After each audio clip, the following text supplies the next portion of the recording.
Yo. And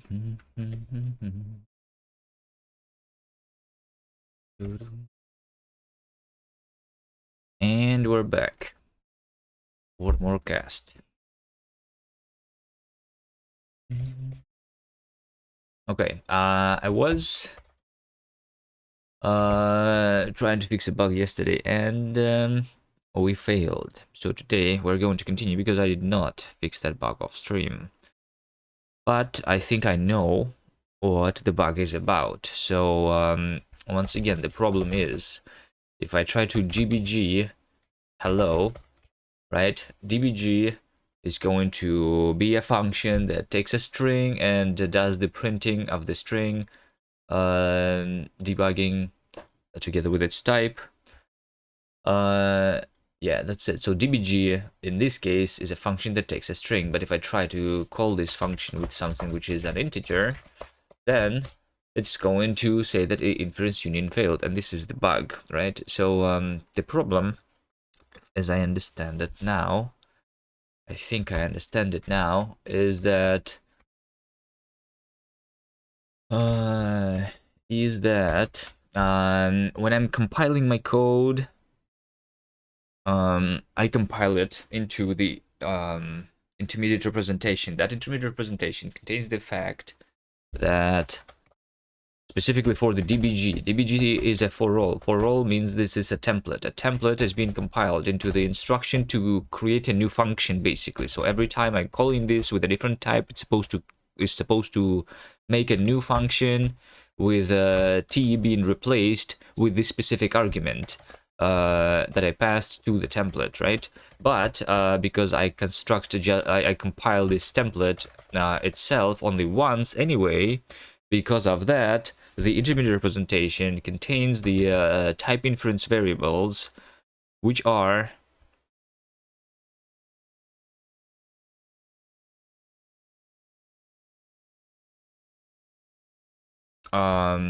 basically the same among both invocations.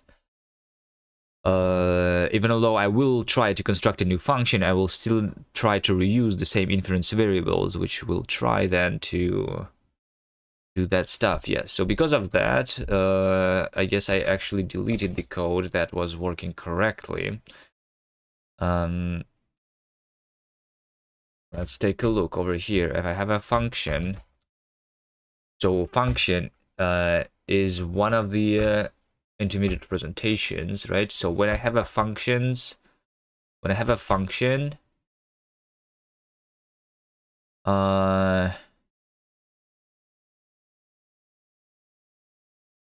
inside a function, I always store the function type variables. These are the inference variables, right? Where the argument type is an inference variable, the result type is an inference variable, and the context is another inference variable. But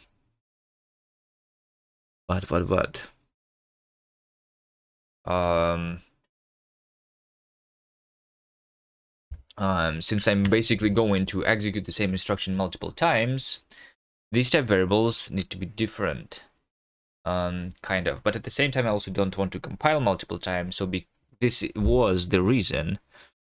This was the reason for the instantiation. I guess. Take a look at the instantiation here, right? So what are we doing here? In order to infer the type that the instantiation is going to result with, right?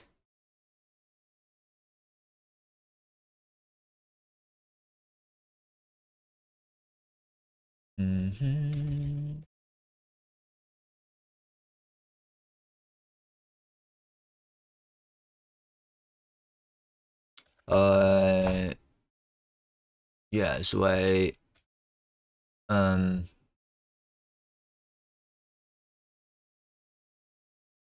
I'm literally trying to call the function with the same arguments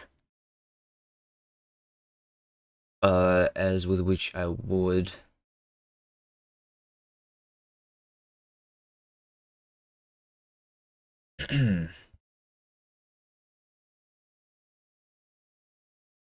but that is not correct.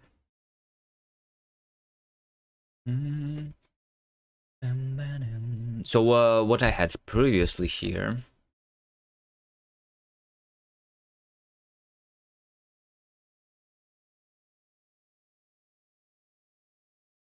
deleted code POG. I think this specific commit was not so much POG, even though I deleted it. So when I was instantiating it before, what was I doing?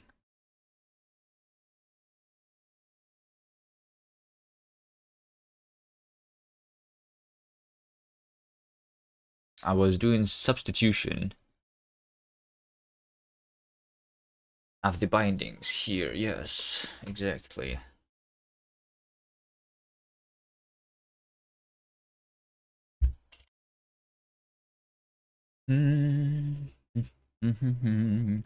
So basically, how do I say this? When I'm trying to compile this template here, right? I know that this function, what is the type here, right? The type of this function is supposed to be t into void, right? But this t is not yet actually known at the compilation time, right? So since it is not known yet, this t must be stored in the binding form,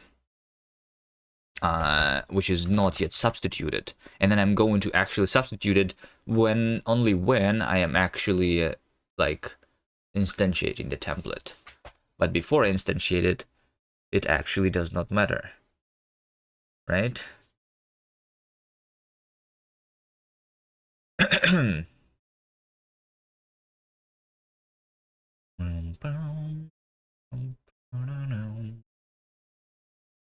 It actually does not matter.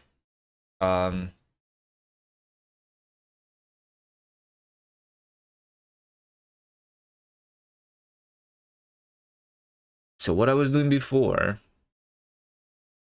I think is much closer to what I actually need to do.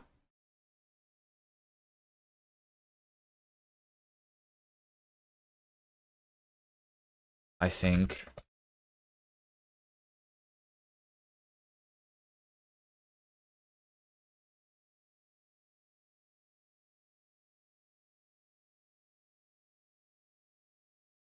Hmm.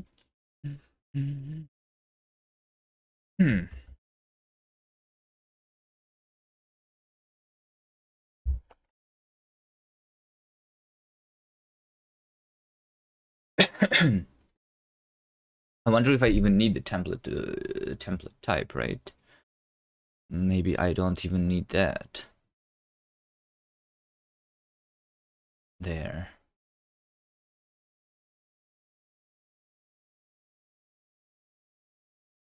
Okay.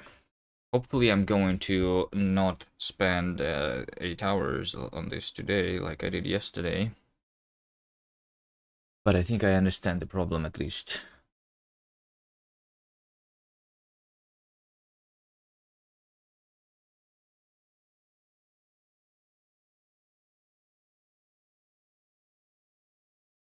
So if I try over here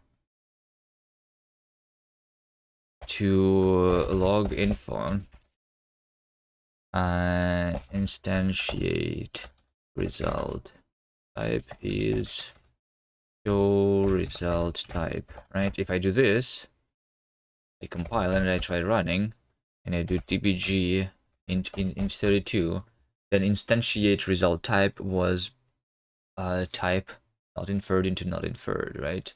If I then do int 64, then as you can see over here, the variable is the same, right? So like, why are these variables exactly the same, right? That is the question.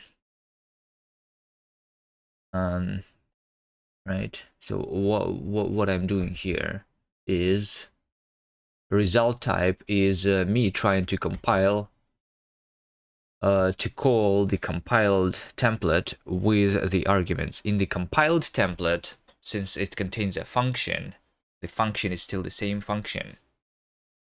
So it is not actually correct. I think what I want to do here is not a template to template type, but instead I think what I want is compiled. I want to ensure the template itself to be compiled, I think.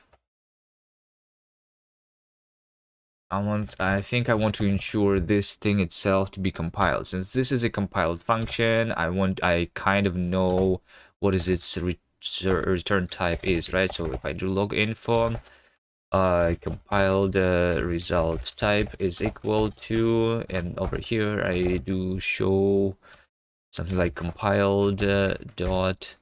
So I have the result type. Result type, is that an actual thing there? No, it's not, because the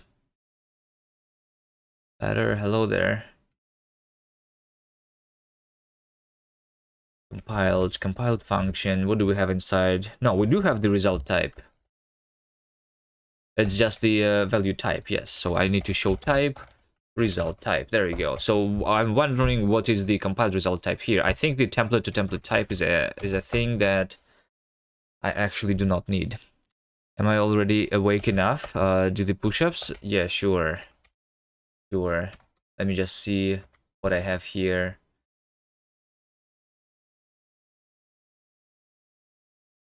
Okay. Nice. 10 push-ups, sure. All done.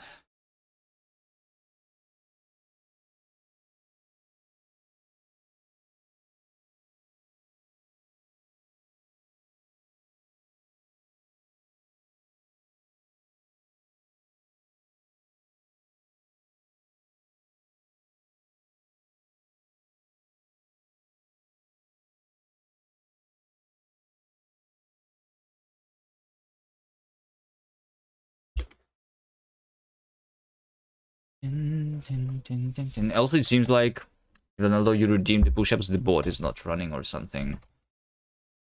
Once again, it was broken for some reason.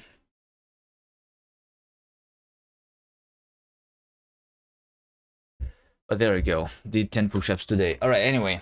So as you can see over here, the compiled function result type was not inferred into the not inferred. We have two types that were not inferred, right? And when I try to like call this function and figure out these types again, you can see that this time the compiled result type already known to be in 64 because I previously tried to do it within 64 and the variables are the same, and that is the bug.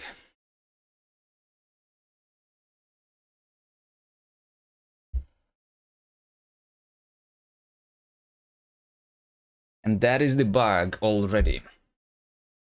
Compiled result type, because I'm compiling. Yes. Okay. So let's see, when I'm compiling this function, I am supposed to say that when I'm compiling the function,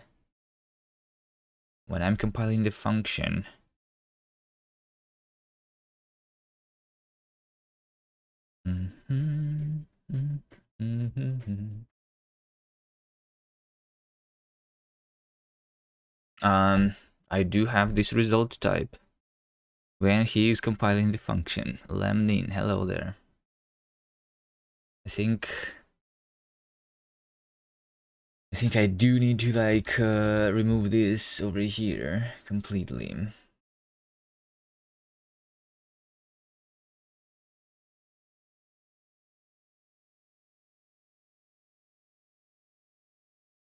Wait, shit, why did I restart the bot twice? That's not what I wanted to do. Just REPL. Once again, the compiled result type is not inferred into not inferred, and then next time is in64 into the not inferred. Compiled result type. Yeah, it is specifically the result type, yes. Okay, what about, what about function type? compiled dot, what if I say something like t dot vars? Can I show function type? Function type.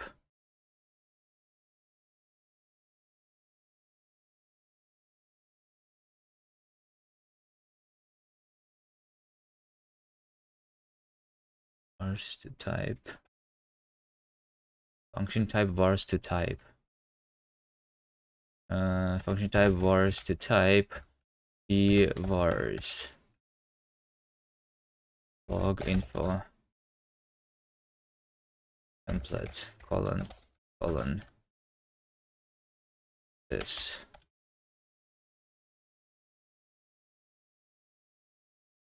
System D detected. Terminate specimen. And then system D is good. So the template is a function technically. Template is just a function which takes, in this case, the type as its argument, and then it returns a function from something into something, right? Specifically because I instantiated this with N64, this is supposed to do this. Okay, here's what I want though to happen, right? I want this to say, so it takes type as an argument, yes, but what it returns is t into the not inferred, because t is the value of the first argument type, right? I have a name for it, so it should not be the concrete type. It should be over here a binding, right? I think so. So let's see what happens. Ensure compiled. Is it in the ensure compile? Let's see. Is it in the ensure compiled? My inference dot make same type var and result type. Our data body. Body, and body is compile to the AST captured with arg bindings. Wait, hold on, but I already do this, right? So I am updating when I'm compiling the body of the function, where over here I'm replacing every binding like t with the value which says that it's a binding. So I should know that it is a binding when I'm compiling this thing, right? Yes, I should. I should. But the problem is that I do not compile it later. Let's see. So because like this is specified over there, if I instead try specify the type of this function directly, which is t into void, right? Then hopefully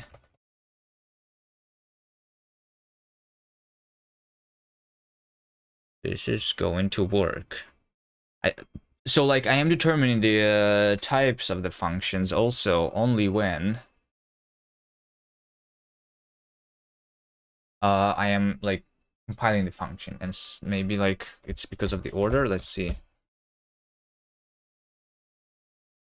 Yeah, there you go, there you go. So template is a function that takes type and returns. This is not uninferred now. Now I know for a fact that this is a binding 860, right? And now it actually works. Hold on, this is all that I needed to fix the bug. This is all that I need to fix the bug, because like it's not supposed to be an inference variable anymore. It is supposed to be inferred.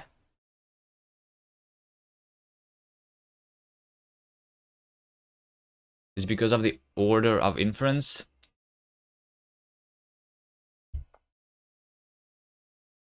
So if I do dbg hello, it will still say hello, and if I say dbg 123 into 32, it will still like do this correctly now. And all I did is just change this thing to have the type annotation, because if I don't do this, then it will try to like infer this a lot later. And it will first try to assign the type of this function to the first type that I'm calling it with. And then it will result in a conflict. I also think that then, actually, how about...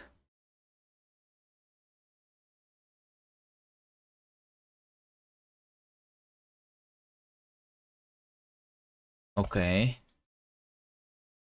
How about... like I can technically like know the type of the arguments almost like immediately.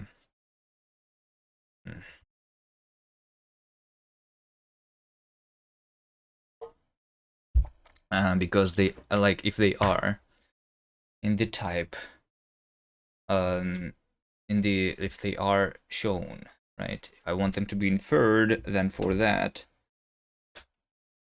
I would need to do some other stuff.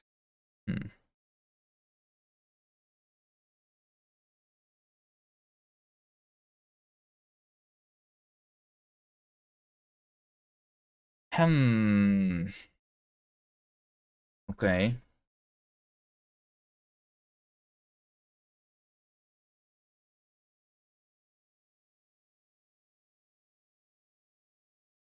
So I think the problem is this like ensure compiled at all though. I'm doing this as a half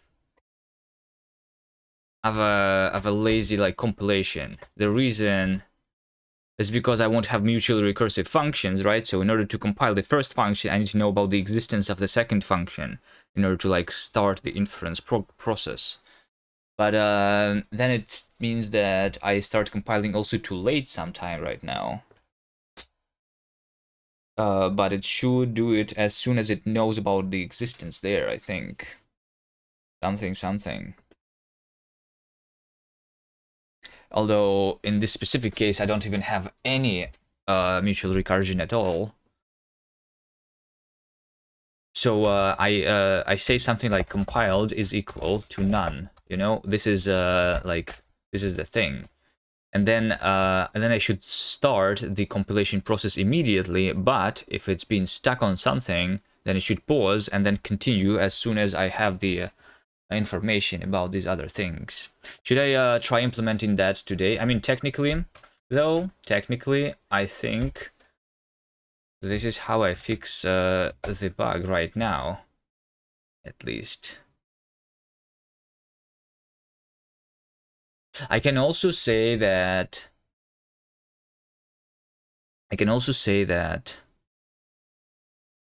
when I have a so when I compile AST to function, right, I have two things, which is function definition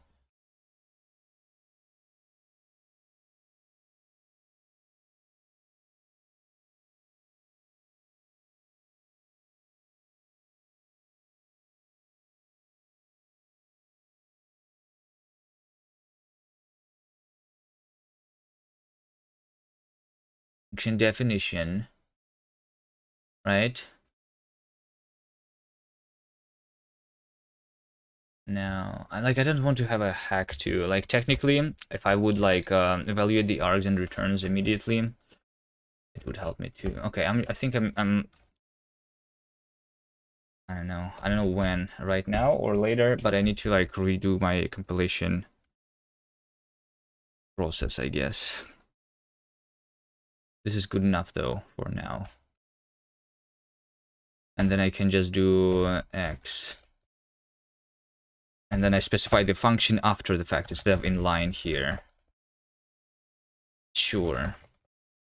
Let's do that.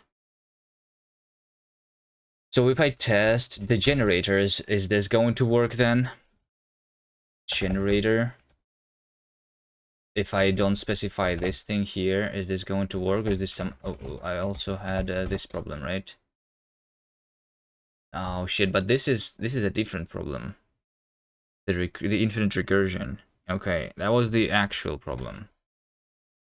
And I still don't know the solution to that shit. I thought they would be like connected to each other. But I mean, maybe they are. Maybe they are. Because like it's the same over here, right? And the value is t into the void, right? That's what the yielding is here.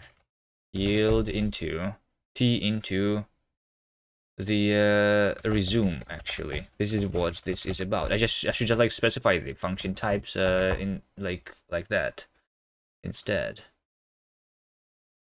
And the delimited block is this, and then I specify the function here, and this should be args into the finish.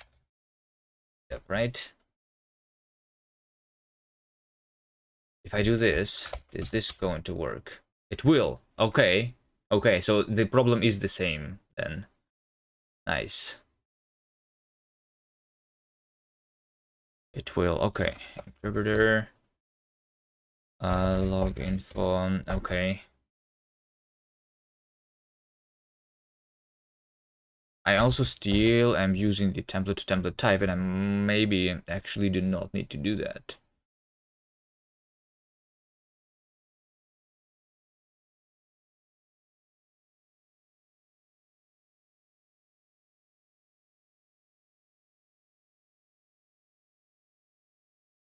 Can I just say here that this is the result type?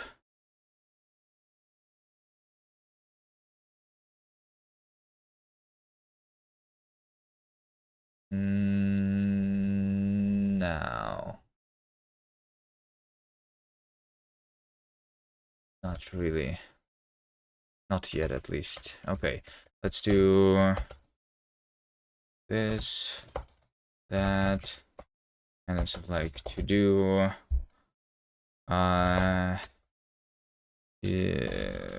without template to template type, because I think I can do it without.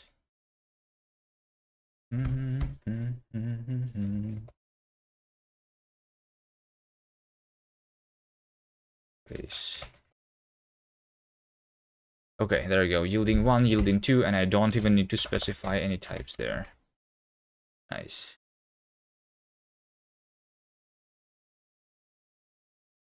Okay, so then this goes into the std, right? And this example should only contain the actual example code.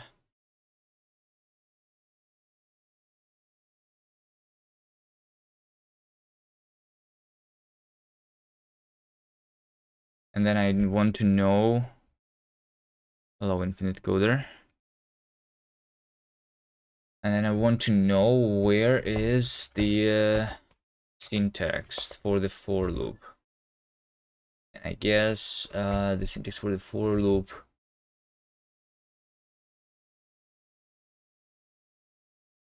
is somewhere near here in the very beginning. Yeah, let's do it at 3. Yielding 1, yielding 2, generator. To do mark the generator with yielding fact. Okay, but this is kind of working. Also, one thing that I was thinking about, you're remapping caps lock. Good luck.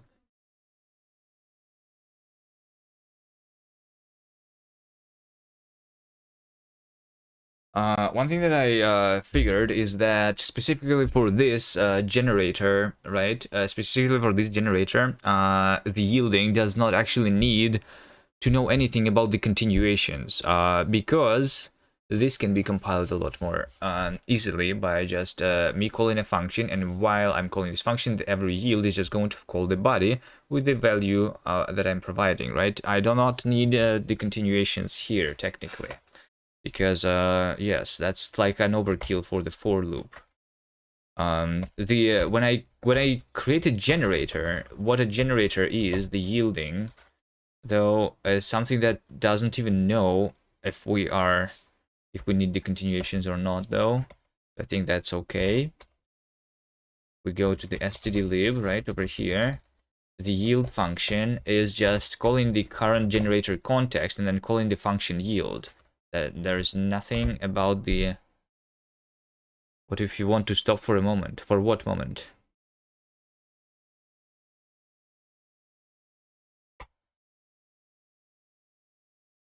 You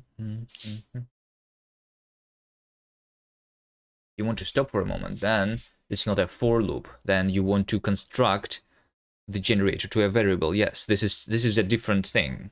Like treating code as data is different than just calling a function. Yes, that's why. So, but for the for loop, you don't need that, right?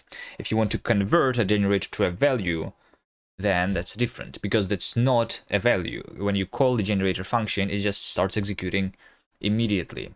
As in contrast to like the Rust's generators, when you call, it just constructs a value of the generator immediately. But I have them as two separate things. Like you can see an example of that for the exceptions, right? Because I have exceptions and result type at the same time. If you use the try keyword, it will convert like a code that potentially like throws an exception into the result type. And similarly, if I use some like something, right, with a function that is a generator, then I can convert it into the generator being a value.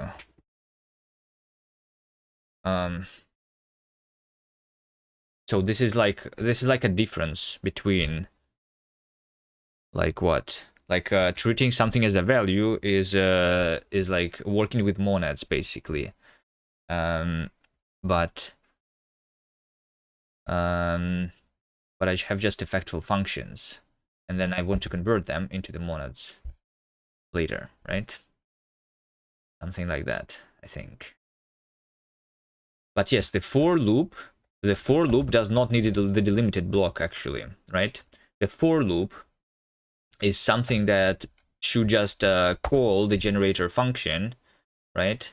I should just call the generator, but I should call it with the context, which is the loop context. It does not need the continuations unless, like I said, I want to convert the generator into a value. But yes, over here we just have a context, and then the context. Context generator context, where we yield value type, and we resume with the void, right? So this is going to be this thing, the yield. So the yield in this case is not the delimited continuation yielding. I don't even need that, right? When I yield and I get a value, I just call the body. I just say something over here like the yield is a function which takes a value which is being desugared, destructured using the value pattern, right?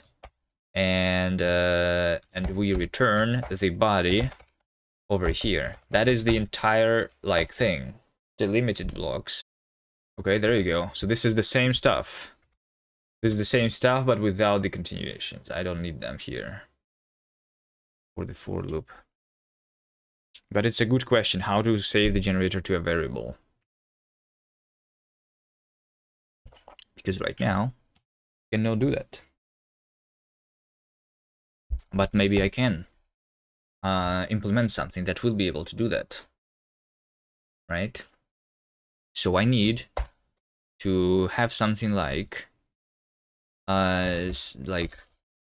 generator like as like into value, right? Something generator as a value. So like when you want to convert the function that throws exceptions into a value, you use the try keyword. So you use try and then something that throws, right? This gives you as a result the result EE, right? That's what happens. And then we want this very similarly to have like I don't know, a generator. I think in Rust it was called the generator blocks too. So like if we do a gen and then something that that yields, right, that does the generator stuff, then I get as a result the generator of type T with the resuming R or something like that, right? So this is what we want to have, right? Right. Let's see, generator value is going to be let's see. So I can make it a function which takes like the actual generator, which is itself a function that generates. I don't have like, yeah. So it's a function that just generates, right? That generates and then as a result gives you the result, right? So this must be a for all first. For all. So once again, it's a generator which must be yielding the T, right?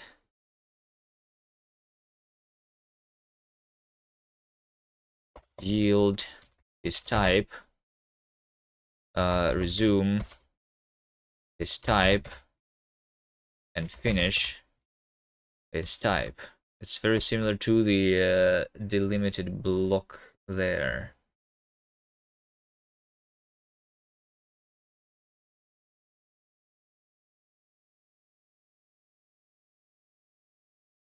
Right? Yes. So then I do, what is the generator value? For that, it's a function, which is a generator which yields the yield and can be resumed with the resume, kind of. Although I guess, do I have this syntax right now? Maybe I do.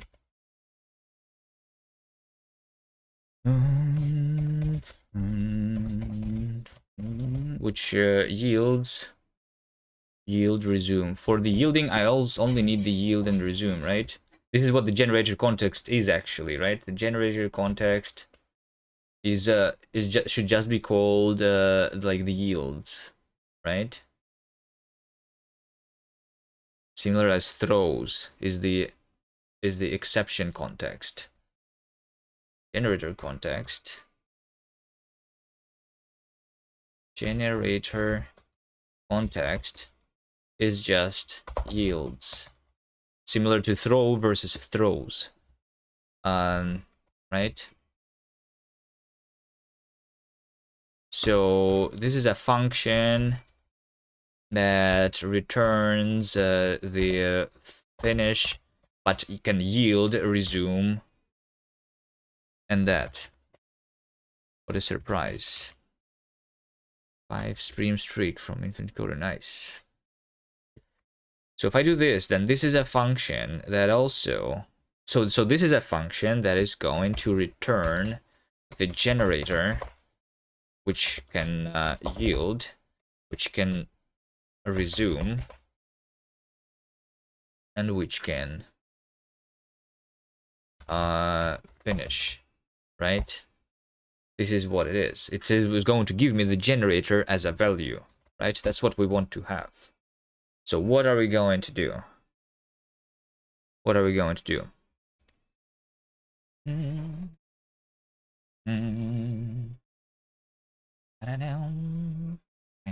Okay, but in order to resume a generator, there is also like the first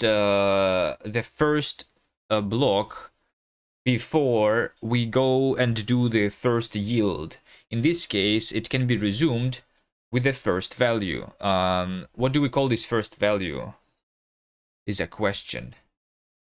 You know? So isn't there supposed to be like another? So like the way generator as a value is going to be stored is that we should have like these points between the yields, right? And in order to basically advance the generator, we need to like continue.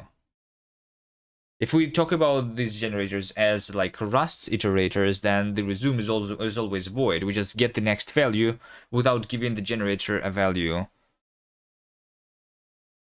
Kind of. What if I do it in Python though? Hold on. Because Python has that, right? Python generators. I'll use generators. Let's see. So we have a thing which is called yield, right? So first n is that, right? This is going to do this. Can I have it as a value actually?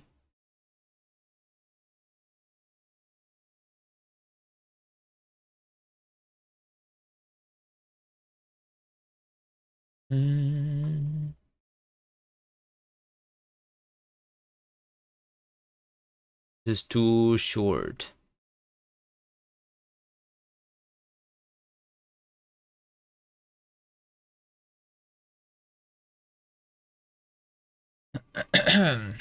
Or do we also like resume the generators with something? But the yield keyword is supposed to like resolve into something that is not void sometimes, right? But then there is like the difference between the first like instructions and like the afterwards, after we get to the first yield.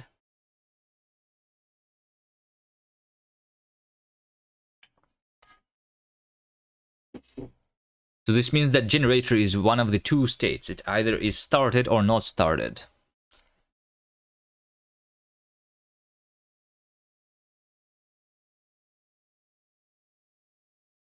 It is either started or it is not started, right?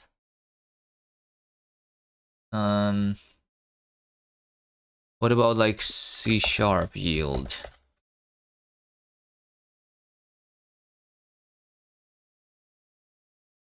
Can I make it show me the things in English instead of in Russian?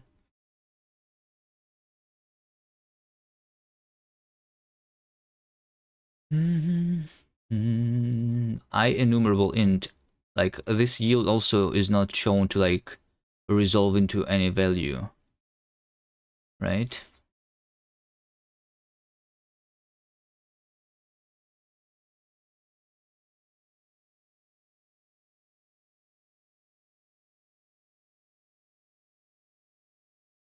There is a yield, and then there's also the yield return, by the way.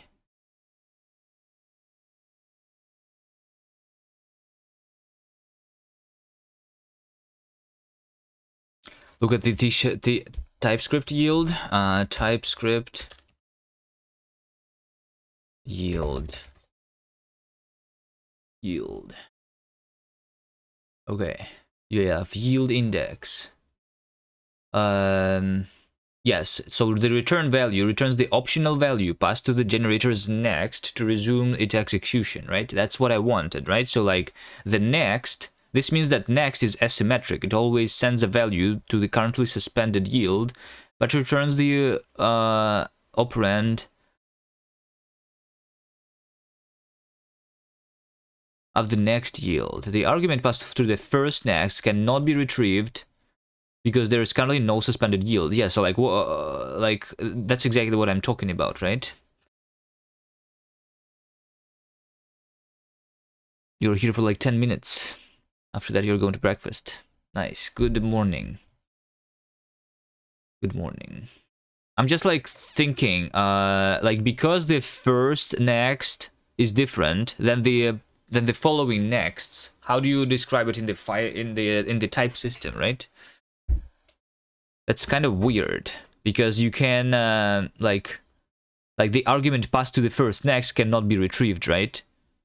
So the first next is different from the other next. Doesn't it mean that we should have like two type states of the generator, whether it has started, where it has any suspended yield, or if it doesn't have any suspended yield yet. So the generator is either a started generator or a not started generator, kind of. How did is that the reason why the generators in Rust are still unstable? Let me see, Rust generators.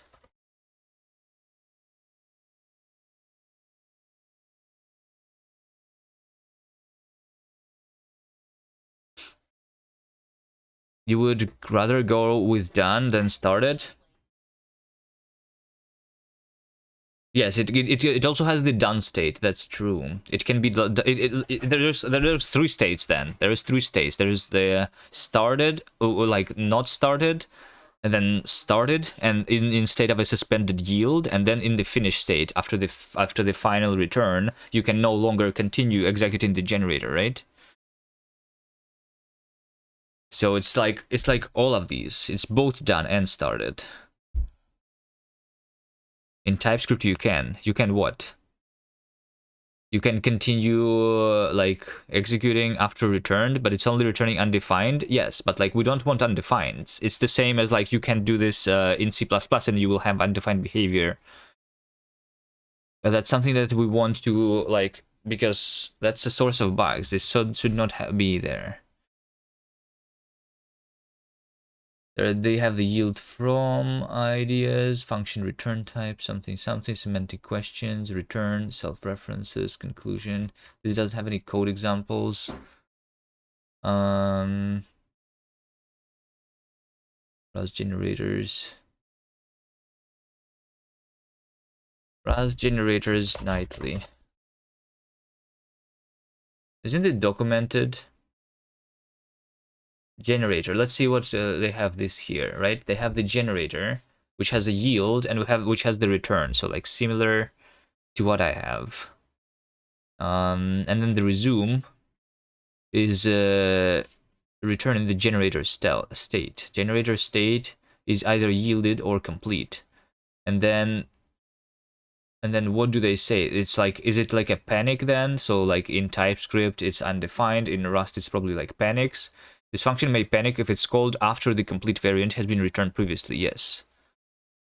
Okay, so that's like another solution. Just like if you try to like to continue calling the generator after it has been completed, it's just going to panic.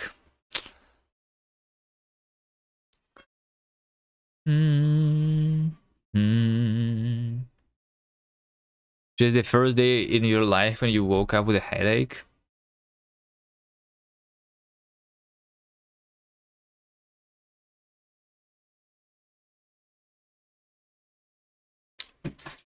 That's a long life without a headache.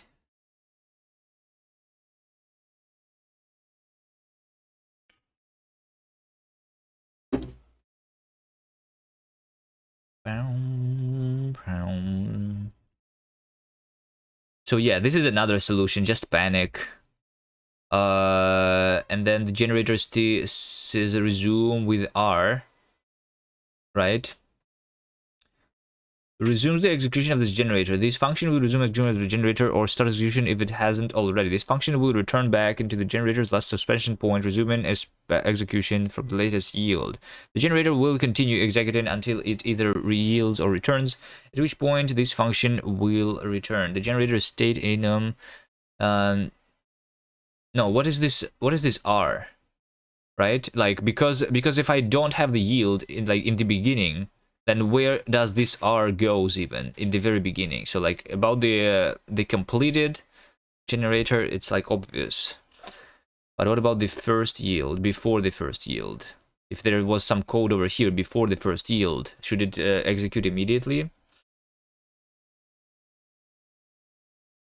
Also commonly referred to as coroutines are currently an experimental feature. Added, they currently intended to provide a building block for async await. This index is ready for generation and stable.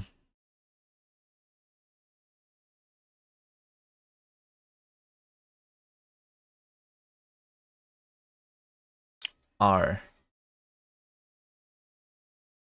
R is equal to the void. Yes, but what if it is not void? Where do they even talk about this R? They don't even talk about it.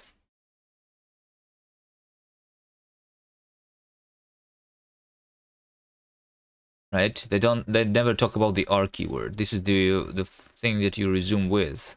They can only resume with void, which is, I mean, is good enough for a lot of use cases, but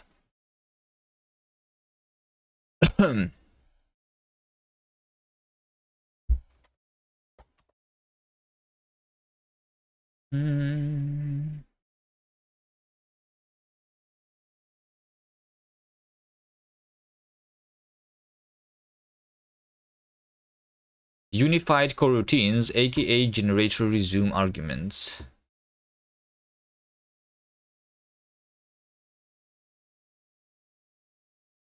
Rendered. 10 push-ups again? Has been half an hour already? Oh shit. Okay. All done.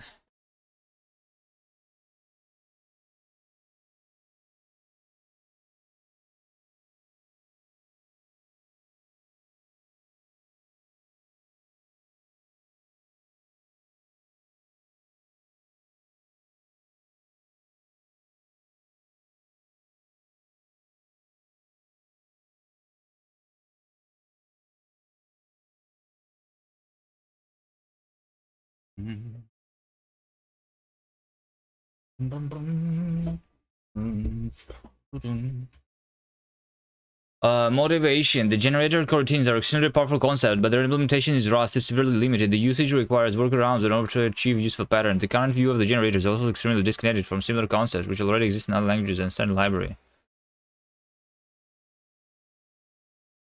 Many programming languages, including Rust, also adopted the generator concept called coroutine. The coroutine or generator in Rust terms differs from function subroutine in a single way. It allows the coroutine to suspend itself by storing its state and yielding control back to the caller along with data. The caller can then repeatedly pass more data back to the coroutine and resume it. This back and forth communication is extremely useful tool for solving a wide class of problem.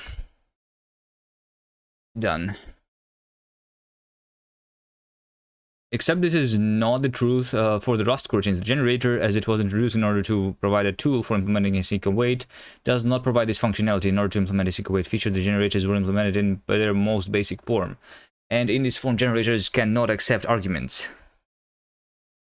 But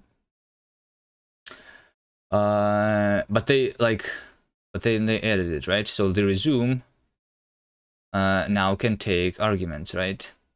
Then we propose a way to pass the arguments to the generator in the form of a tuple. Whatever. Which could also result in yielded hello, yielded world, finished done, or expanded with values in between. I mean, I think we can solve like the original one also, like similarly. If I try to resume. No, I don't know. Resume with no value. Notice that in this example, the argument to the first resume call was unused. Yes, this is exactly the problem. But it was still available from the start of the generator until the yield point. The generator has then yielded the value which was passed to the second resume. The behavior is radically different from the first example, in which the name variable from the outer scope was captured by the generator and yielded with a second yield statement, and as such is not representable to counter form of generators. The value of the name in the previous example is start, and the first yield, and world between first and second yield. It assumes the value done between second. The behavior is which the generator assumes a different value upon each resume is currently not possible without introducing some kind of side channel. The design we propose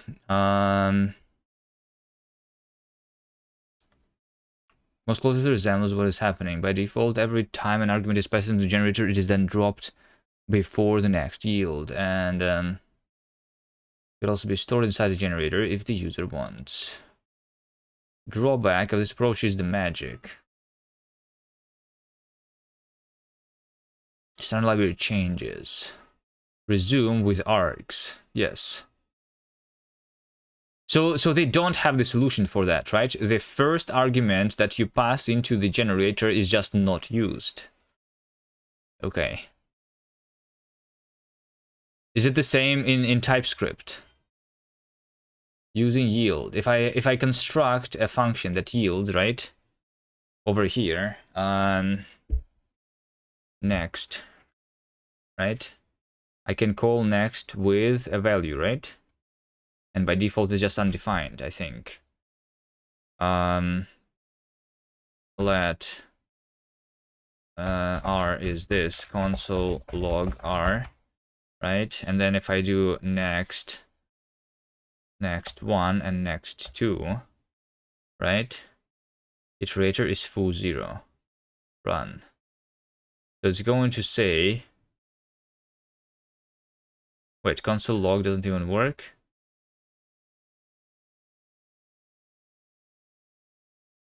I log 3 times right now. Yes, exactly.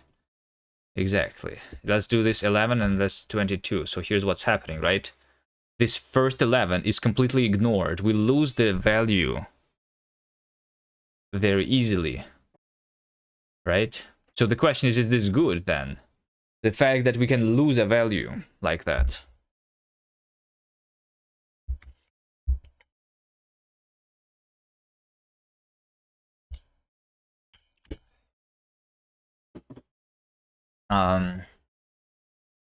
Can be like confusing to, like, if this is something that's not just logged, but like you're like, you would rely on the fact that when you pass something here, it's supposed to be properly used, right? But it's not being used here.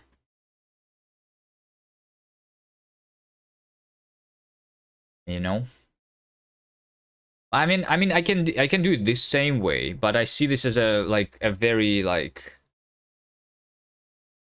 weird thing. Similarly to like the done stuff, where like it gets you undefined or it panics. Looks like not the best approach to me. But I can do it the same way, sure, for now. Okay, so I want to have like the generator yield, resume, and finish, right? So I will. So we need like to have this type in general, right? So generator is similarly to that.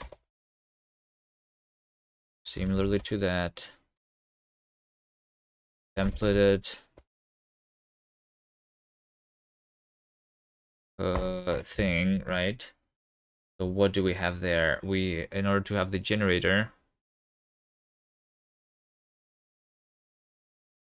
I think the generator is basically something which has a field called like next, right? Which will give you the next element, and this is going to be like a function from like you give it the value, right? You give it a value of the resume, and then it gives you back either a yield or a finish, basically, right?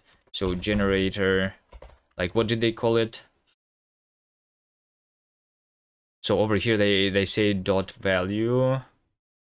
We have a new value that was yielded, and then there is the return value. Returns the option. No. Well, I guess I mean in the JavaScript case, like they are both the same types because there is no types in JavaScript. Oh wait, this is JavaScript. I should look at the TypeScript instead, right? Because they add types on top of it. In Python, yields are a key feature of generators. Yes.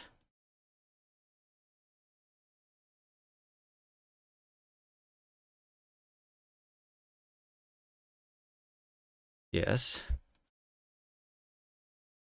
What I was thinking about is like in Python, if you give so like here's the problem, which I'm assuming the same problem is in Python, the same problem is in Rust, the same problem is in other programming languages that implement the same functionality, probably, unless Python does it in some different way. So you see how like I am calling the iterator with like next 11, right? And then with next 22, I'm supposed to like the value that I'm giving to the yield right? The value with which I'm resuming the generator, I'm logging it, right? But the 11 is now completely lost because the 11 is passed to the generator before the first yield, so the generator is not yet suspended.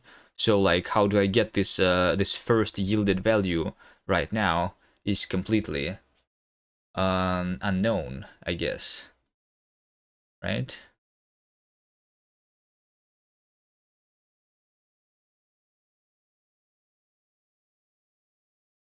I mean, technically, hold on. Since the yield, it's almost like I could do it because I can have the first value, like, since I have like the context here, right? Like yielding something, right?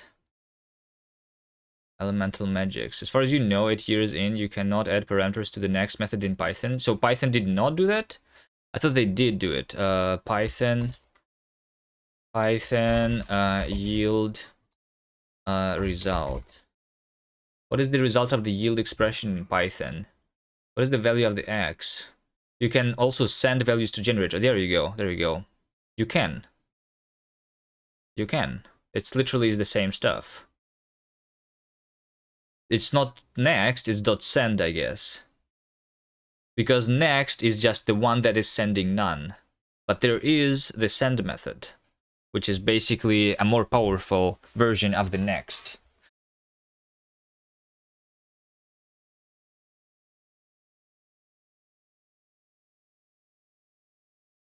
Right?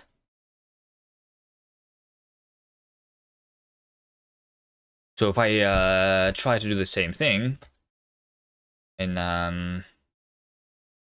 Python, right? Def gen n for I in range n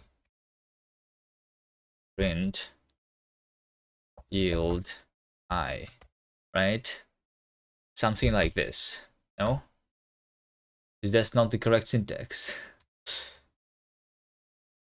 Wait, why is the syntax not correct? Because I don't have the line stuff, because the colons. Can I not do this in one line in Python? Def gen n for I in range n print yield I. Yield is invalid syntax. Wait, is it? Wait, what? Why would that be invalid syntax? It's the yield.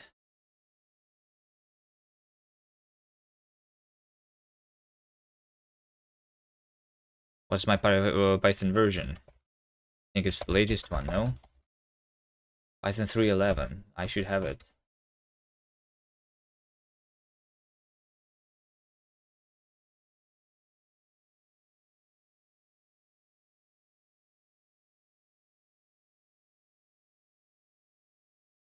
X is yield I, print x. I guess this works. For some reason, you cannot use yield inside of the print statement, right? Okay. So if I say that g is gen 10, right? If I do g dot send 1, cannot send non-none value to just start the generator. Okay, so this is the solution of Python then. The solution of Python is if the generator is just started, it's in a different state, so you cannot send a value to it. For the first send, you need to have a none. For the second one, though, you can send something to it. You need at least 2 spaces after a colon. Send is not much different. Send is just like next. I mean, next is just equals to the send none, as far as I understand this here. So yeah.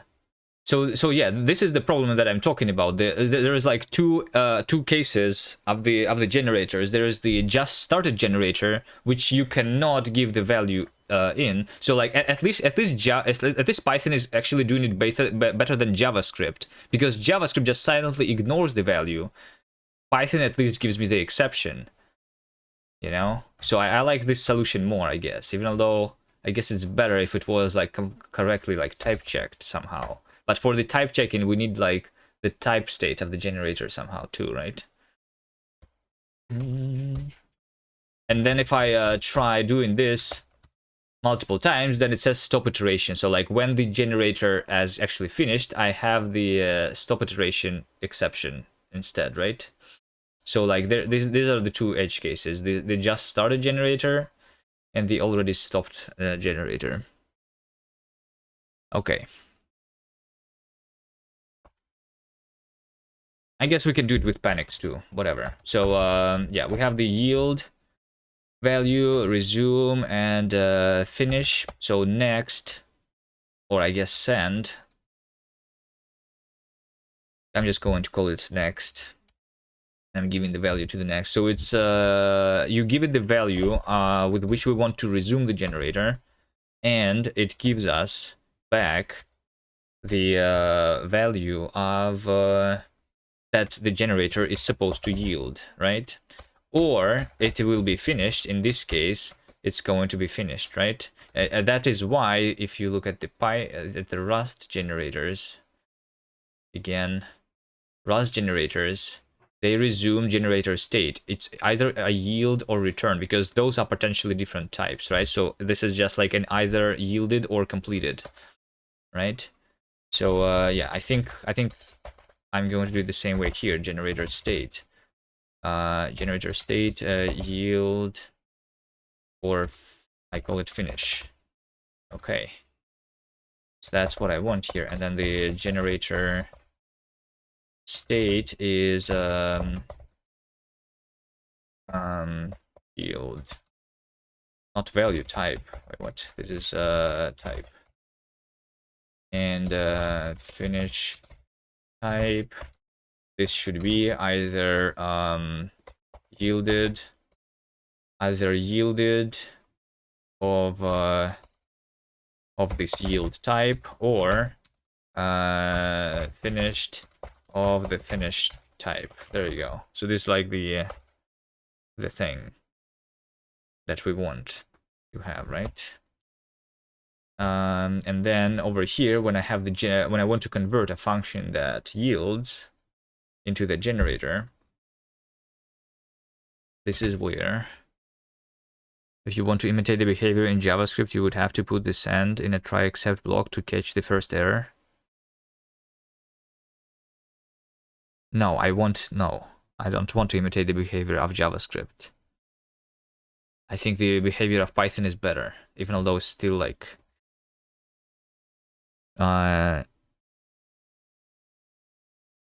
it should be very hard to make a bug, right? JavaScript silently ignores the bug. Python gives you an exception which you can potentially catch. And then, but then in Python you can also not catch exceptions, which should be impossible too. I don't think Go has generator properly, but you can return read-only channels, which along with Go routines imitate the key behavior of generators. Yes, but this is a different thing. Channels is also a good feature. Yes. I mean, yeah. You don't know if you can send back to them though. You can have a two-way channels. You can construct two channels. One is the channel that gives you the values into the the Go routine, I guess, and the second channel is the one using which you get the value back from the Go routine to you. You can imitate that in Go with two channels, I guess. Okay, so we have a generator like this, and this is where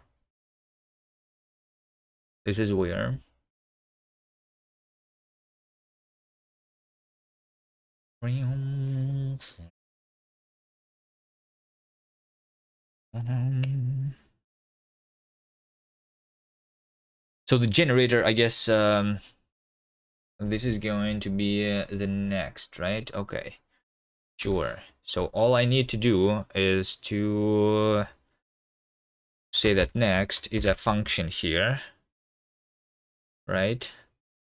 And I need to construct a new function. I have the resume argument. And then this function, the inner function, is going to actually resume, right? Yes, and but then we have the thing. Then we have the thing. Should I like have mutation in order to implement this? I might not have enough functionality to do this yet, because what I want is basically say that like next is a function that is going to change, right, on the after each yield. The way we are like resuming the thing is different, which means that I need to have like a mutation here or something. I need to have a mutable and have a mutable thing or something, and over here I will call this next mutable thing using the resume, you know, and then this next mutable thing for now in the beginning is going to be just a function that takes whatever, right? I mean, no, hold on. So then wait, but how do I panic if I give a value? Because like then the resume must be option. If we do the same as in Python, the first argument to the resume must be none, right?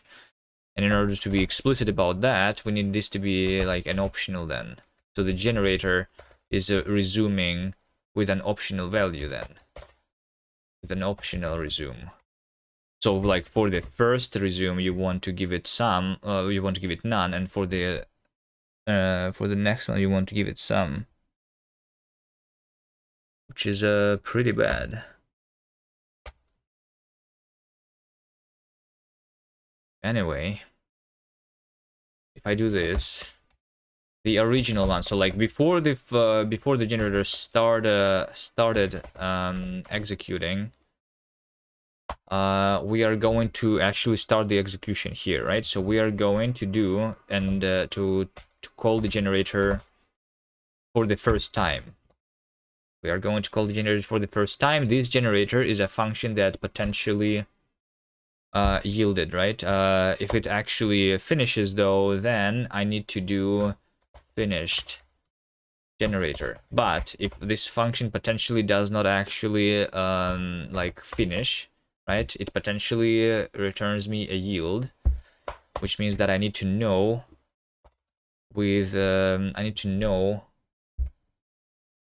how to handle the yields here. So I need to execute the generator from within the context of the generator. So this is yielding yield and resume, right? And this. So whenever I do the yield, whenever I call the yield function using the value type yield, right? Whenever I want to do this,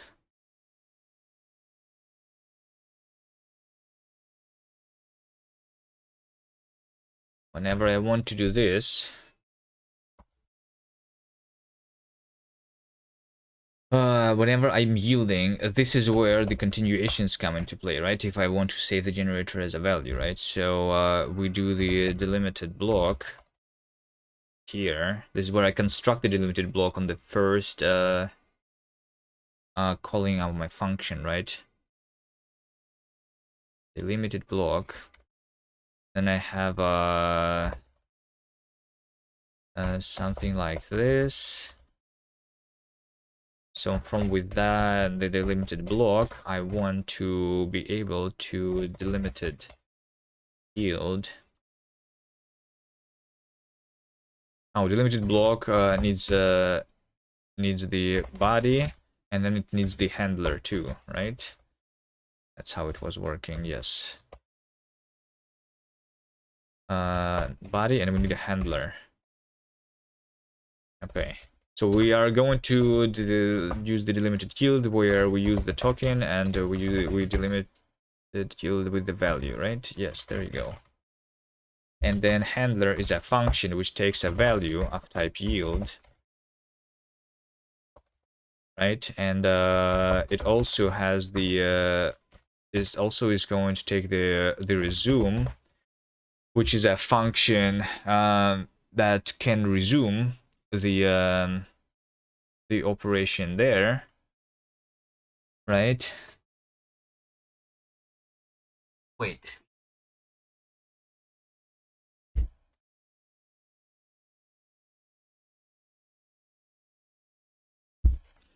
So I do not call the resume immediately here is the idea, right? We want instead to return yielded. We want instead to return yielded value, but we also want to say that next, this next over here, I want to change its value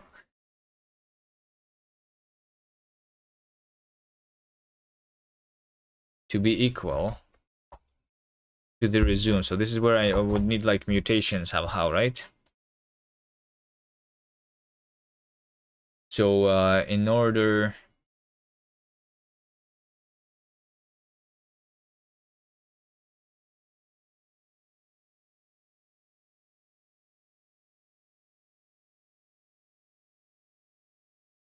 yeah, this looks correct to me, I think. Although I don't think I can do this unless it's like a recursive thing. So I guess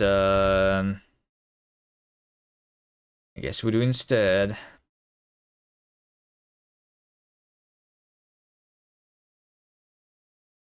something like mood next is none, right? Which is also not going to work yet, actually. For me, I cannot write it like this exactly. I can do option underscore dot none though. So then if I'm calling the so this is specifically the first next, right? And then when I want to do it over here, basically, right? I'm going to match the next with if it's none as originally. We are going to use this ugly syntax for now. So if it was none in this case,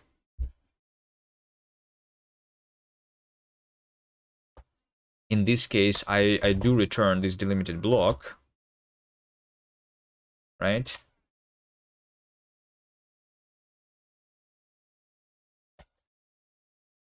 And then I set the value over here of the next to be some resume, right? And if it was not none,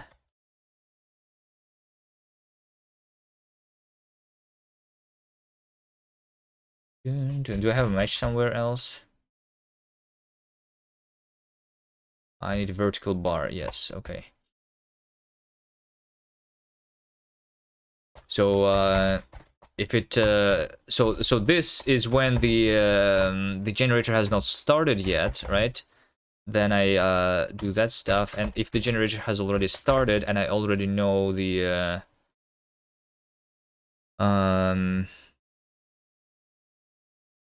continuation, then I just call the continuation with the value that I'm giving to it, right? So in this case, for example, I can like I kind of if none, then resume is silently ignored, question mark. No, and also over here, in case it's finished, I guess. In case it is finished, I also want to make sure that like once it has been finished, you know. So I do the final value is the generator, and then I do finished final value. But since it has been finished, I want to say that the next is like finished. I guess this over here is the generator state. It's not even an option. It's the this is not the generator state either. This is generator like result. The generator like next or something. Generator state is actually generator next, and generator state is whether it has been started, whether it has been finished, or is it right now in the suspended yielding state, right? I think so. So generator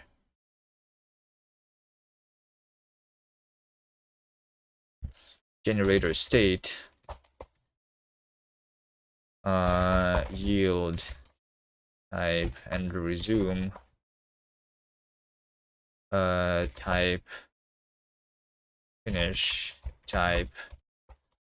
This is something like this is either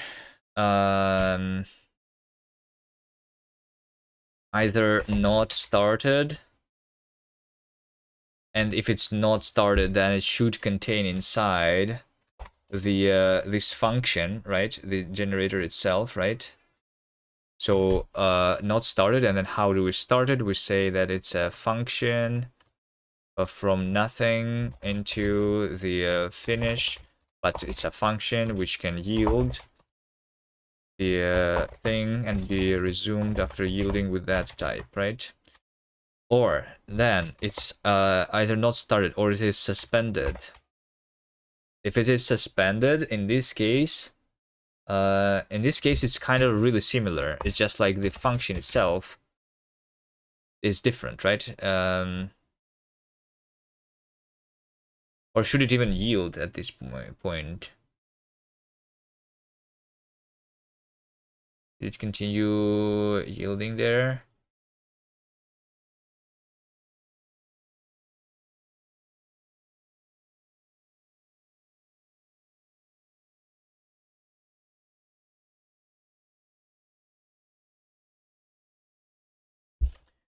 Anyway, or it's finished.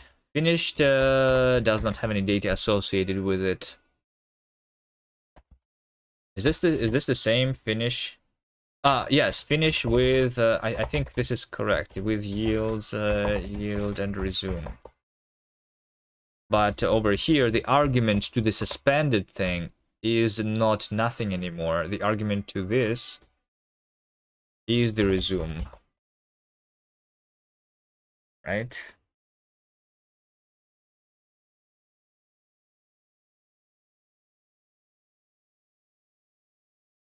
So I mean the generator value is technically this, and then the next is kind of like is kind of like the generator trait or something, right?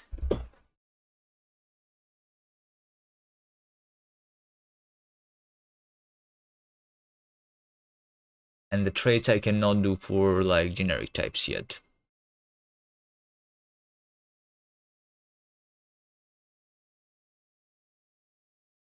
So basically when you construct the generator value, I mean, I can do it without a trait, I guess. So this should give me the generator, which is going to be, yeah, if I don't have that, then... Yeah, I also need mutation. True. Okay, let's do this. The state of the generator for now is going to be the generator state yield resume finish dot not started of generator, right? That's what I want. And then whenever we do the next here, this code can be deleted. I copy pasted it already. Okay, so when I get the next, I am matching on the current state of the generator, right? And if the state is the not started of generator, then in this case, I try to call this generator, right? Final value generator. So we can yield. So we do finished of the final value, right? And over here, I say that state is equal to generator state dot finished now, right? But over here I say that state is generator state dot suspended of resume, right? And the resume is a function that is supposed to take the resume and return the finish and potentially can yield again and be suspended again. I think this is correct, but I do not have the mutation yet, so I am not ready to do it this way yet, I guess. Unless I do the mutation.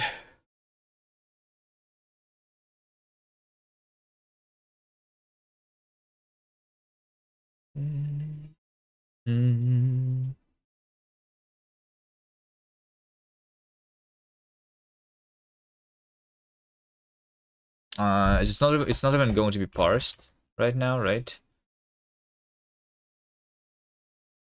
Yeah, 310, 317. I mean, this over here should just be removed. Also over here I have a semicolon that was missing. Okay, at 323 over here somewhere. 324. Yeah, I think over here this with keyword. I need to see it. Function function type, or what is it? Yeah, fn function type, right? Yeah, over here I say in context, right? That was my old keyword, but I think the with actually makes a lot of sense to use it there. Unless I want to like remove the with completely. But I still think that I want to have some keyword here, potentially.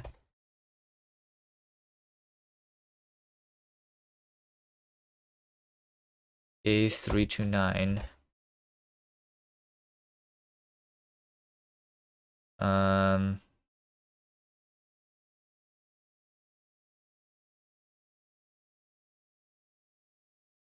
What's the problem? 32974. 74. This one, the generator. It returns the generator of that. Because on this opening square bracket, for some reason, it's not expecting that. I do have the generator. Generator is this thing. Something wrong with my priorities or something? Where, yeah, macro instantiate is over here, right? And then the function types are over there. Oh, this function definition. Where's my function type? Function type is over here, so it's like it is the higher priority. Template args. What is wrong?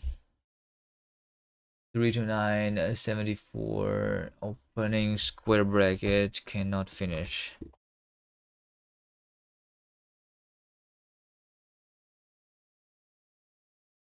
This is a oh, it is a function, right? It's a wait, hold on. It's a function. Yes, a function. This one, I think the fn keyword. Where is it? Fn keyword, right? This one should be moved a lot lower because fn keyword is the priorities are hard. So like because this has a pretty high priority, it cannot have the other things inside. I can have other things inside of the arguments. I have like because these are parentheses kind of though. Have I always coded without syntax highlighting? Makes it harder to read? No. I'm making my own programming language. I have not syntax highlighting yet for it. In my actual code, when I'm implementing the language, which is OCaml, I have the syntax highlighting and the language server. So yeah, but like I'm making my own language. It's work in progress. In order to implement the syntax highlighting, I need to implement it, you know, in order to have it and to implement it. And as you can see me doing this over here, also, this is the standard library of my language, which has the syntax definitions. Means that my syntax is also not static. So I think I will need the full language server in order to have the syntax highlighting too. And try tree-seater syntax, and tree-seater is S. Can I just convert my syntax definitions somehow into like the tree-seater? What is the tree-seater definition anyway? Because I have the the expressions with priorities. Can they accept that, or do they need like the BNF notation or something like that? How do I make my own syntax for this anyway? It can build a concrete syntax tree for a source file and officially update the syntax tree as the source file is edited. Tree-seaters aim to be general enough to parse any programming language, fast enough to parse on every keystroke. Dependency free. Okay, documentation. Language bindings. Creating parsers. Syntax highlighting. Syntax highlighting, very common application. Tree-seater has built-in support for syntax highlighting via the Tree-seater highlight library, which is currently used on GitHub for highlighting code when written in multiple languages. So this is when you already have the parser, right? So I want probably to create a parser, right? Because in order to highlight, I need to have a parser, right?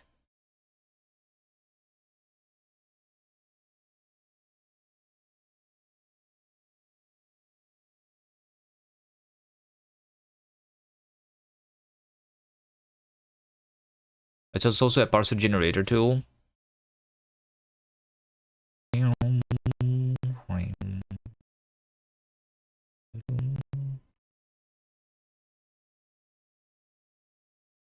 How do I?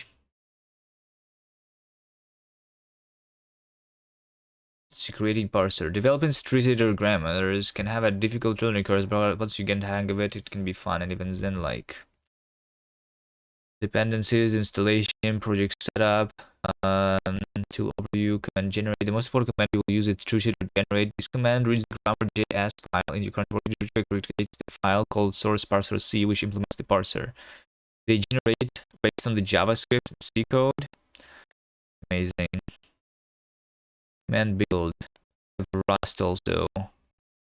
The first time you run, this will generate the files for bindings for the following languages. So this this basically generates the parser for Rust, for example, right? So I can parse my programming language in Rust, as far as I understand. So this is what the parser generator means. But I don't need that, right? I need the thing that is just allows me to do the syntax highlighting, which I assume the parser C is about, which is implementing the parser, which is going to be used by the tree-seater itself to highlight the syntax, right?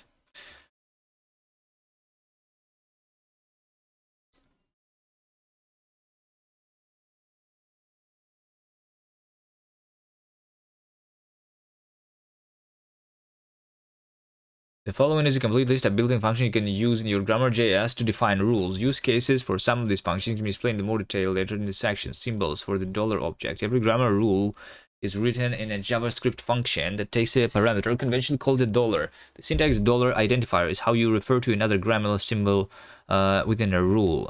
Names starting with dollar missing or dollar unexpected should be avoided as they have special meaning for the tree-seater test command.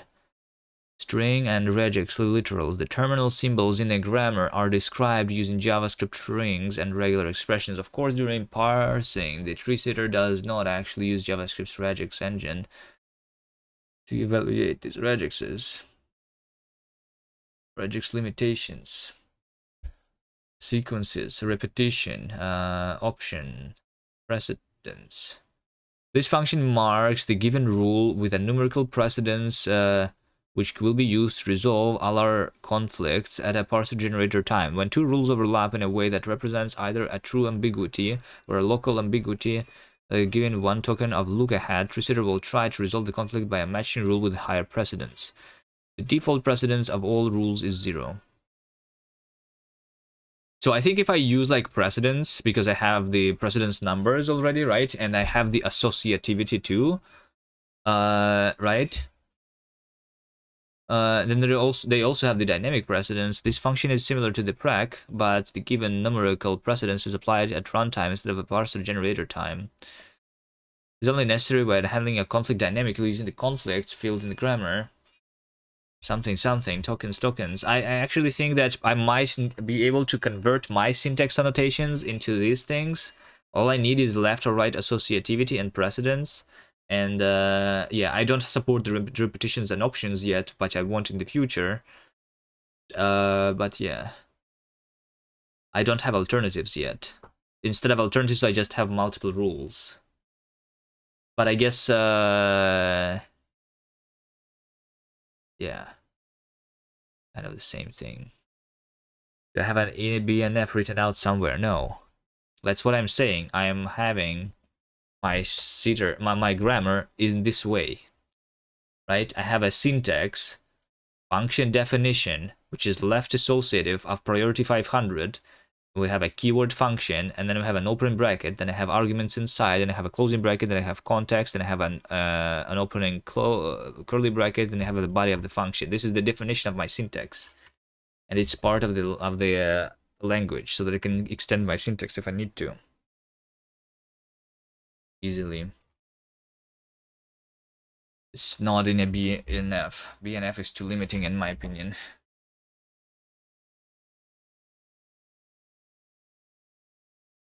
And it looks like TreeSitter can do the same stuff.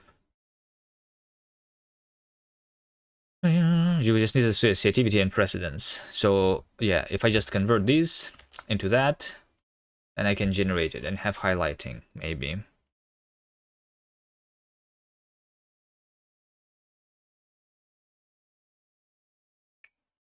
So yeah, this is like so it's like basically like a JSON file, right? I don't they do it as JavaScript, but technically all I need is to have a JavaScript object which defines the rules, right?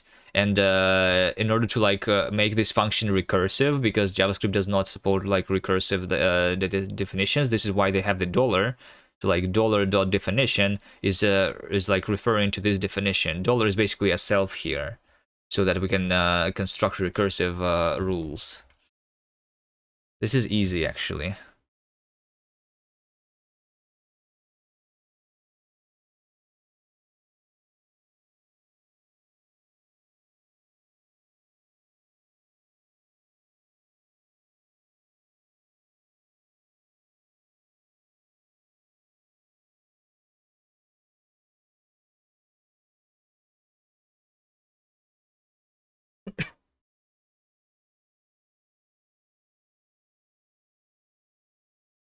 So yeah, function definition, in my case, if I would take this specific grammar, right, or something, I don't know. Yeah, function definition is the fn, which is just a string, right? And then we have, after that, the opening bracket, parameter list, opening bracket, closing bracket, parameters. Opening bracket, closing bracket, and then repeat statements. This is easy. This is easy. I just need, I want to support the repetitions myself.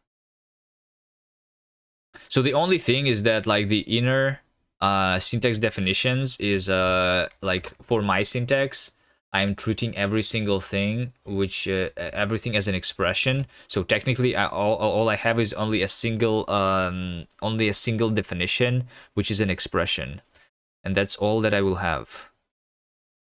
How do I keep track of undefined non-terminals? What's undefined non-terminal?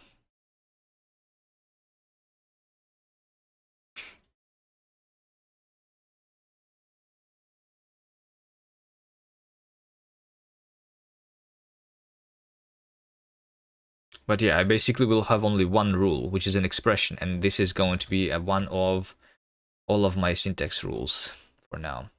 For example, body would be a non-terminal, but while you're coding, it could be undefined. Body would be a non-terminal, but while you're coding, it would be undefined. What does it mean, undefined?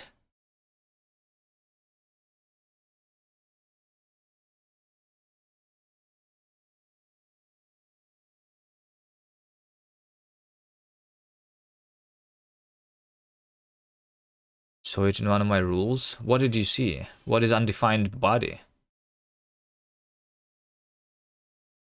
Body is supposed to be there. It is defined. It is written when you're coding. It is defined. You have written it when you're coding, no? You're not saying it's undefined now? Okay. Every function definition has a body. Body is a mandatory thing. Which yeah. I mean technically it means that right now I cannot have an empty body. So body should potentially, like, I cannot do an empty thing right now. Yes, which is a little bit unfortunate. I think I can fix it too though. But right now I need to like explicitly say void if I want to have an empty body. Mm -hmm.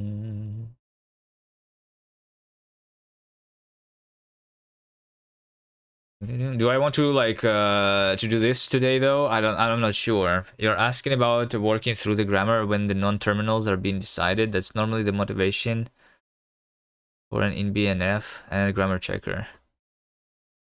Okay. You know more about the parsers than I do. I'm making a language, but I know nothing about making languages.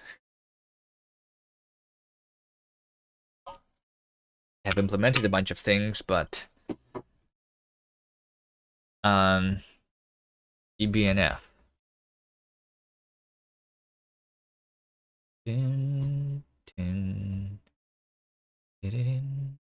Like I don't have the ors, for example. But at the same time, the insides, like everything is the same. I have the like also only one thing, which is an expression. He was a logician and linguist before he was a coder. Nice. Table of symbols. You have concatenation, you have termination, you have alteration, optional, repetition, grouping, terminal string, comment, special sequence, exception. The only things that I have right now is basically like concatenation, and that's it, right? Well, I have the key, like, I guess the terminal string. I have terminal strings and concatenation. Those are the only two things that I have right now. Well, I guess the definition technically too, right? And then in the definition, I give it the associativity and precedence, which they don't have here. They instead solve the priority. Instead of the priority numbers, they have it as like the this can contain there, right? That or something. Yeah. Yeah. For me, everything is an expression. You're already done. You can ignore this link, but it can definitely help flesh out the grammar.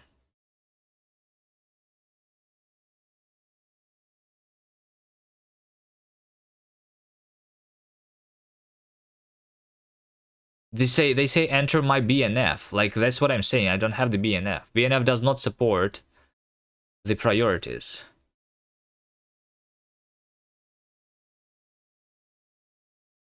I do not see the word priority in this page. I literally cannot do the syntax the same way in this notation. I'm doing it differently.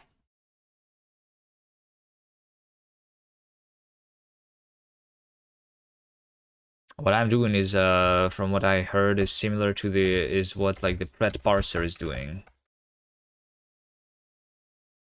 where everything is an expression and you give it the priorities, and operator precedence parser, pret parsing, right? Something something, pret parsing. Top-down operator precedence based on recursive descent.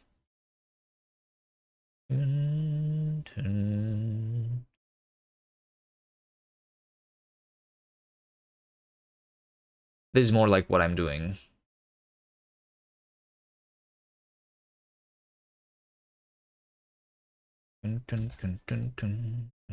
Anyway, I don't think I'm going to do the syntax highlighting yet. My standard library is already 350 lines, by the way. It's growing. Growing. Okay, so we have the problem with the syntax though, and so the problem is that this function, it is a syntax of a very high priority, and I need to lower its priority because when I specify the return type, this has the syntax of instantiating a template, which should be a higher priority than this thing. Kind of. I'm also thinking that like.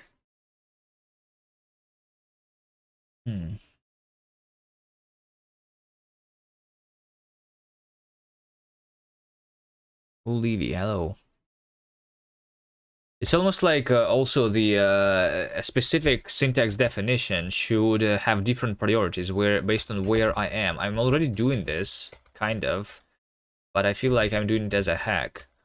So like, for example, right, I have a function definition and I have an opening bracket and then I have arguments inside, right? So because the arguments inside can have something there with lower priority, I allow that by explicitly seeing the bracket, and if it's a bracket, then I basically reset to the lowest priority, and I can parse everything again. That's what I'm doing right now.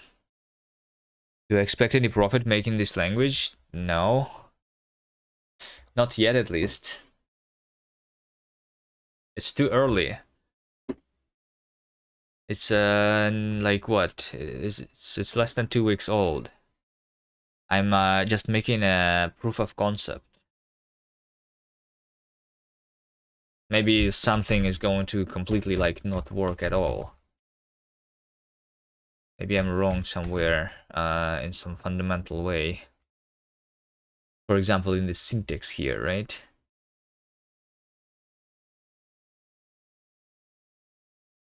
The result type. Should this also allow the things of any priority? In this case, I probably won't. You're also working on your spare time on a programming language, knowing fully well it will satisfy practically no one. No, I mean, I want this language to satisfy everyone, but I mean, I want to succeed here, but at the same time, I know that like doing this is a lot of work, and yeah.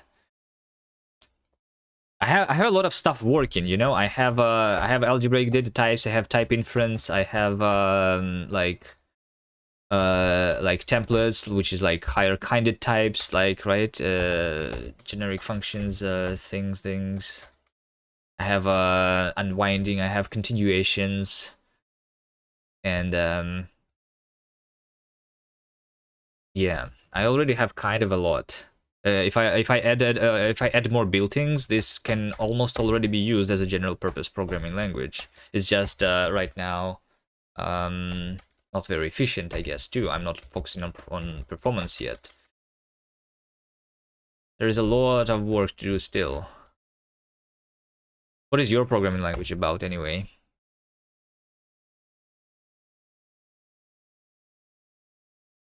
Why do you say it will satisfy practically no one? Why are you making the language then? Just to just to try making a language, or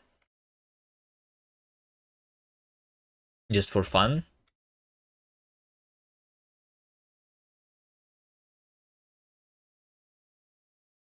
Mm, mm. Okay. I think I want to do this. So like right now I have this hack. Like I said, when I see an opening bracket, I reset the priority. And how about I do not reset my priority? Unless I explicitly say so. For example, over here, I want to have something like reset. You know, can I do something like this? You know, can I do something like this where I say reset priority to 0, and this means that inside the parentheses, I would be able to like parse anything. And like right now, I'm doing this for like the parentheses only, but over here, for example, inside. In between the arguments and the body, it's also like kind of the parentheses, but kind of different.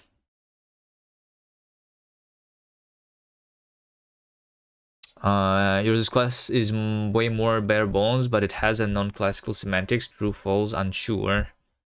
Exposes the use of intuitionalist logic instead of classical logic in the code itself. Can you not do that though in existing programming language? Like you can easily say in other programming languages that you have what data intuition is true or false or unsure, and then you do whatever with it.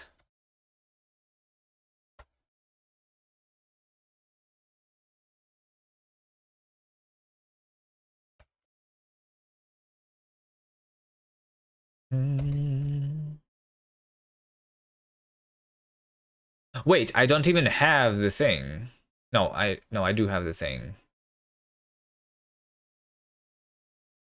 Wait. What's my error? 330.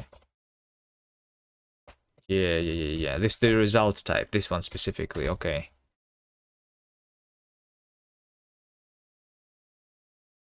But at the same time, hold on. This is wrong. Kind of.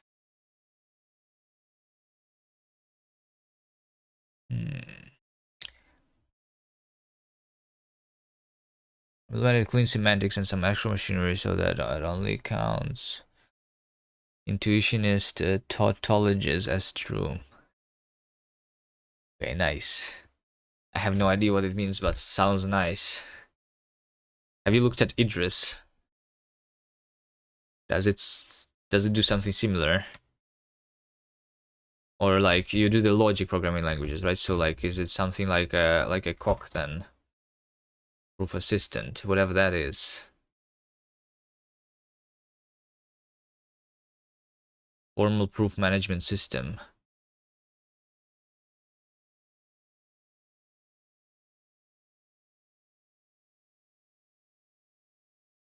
There's also this thing that they work in Rust, which is called Chuck. Rust. Library that implements the trade system based on prologish rules. This is specifically for Rust, okay.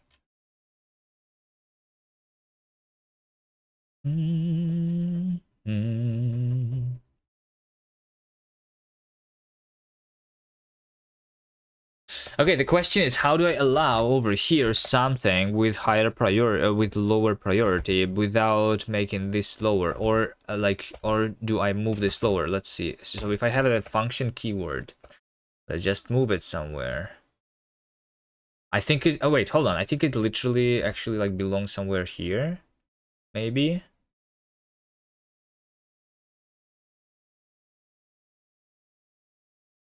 So like it should be lower priority than a template. I think that's true. Can I move it even higher priority? Let's see.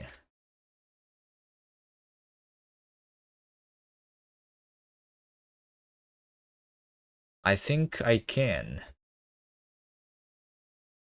Colon.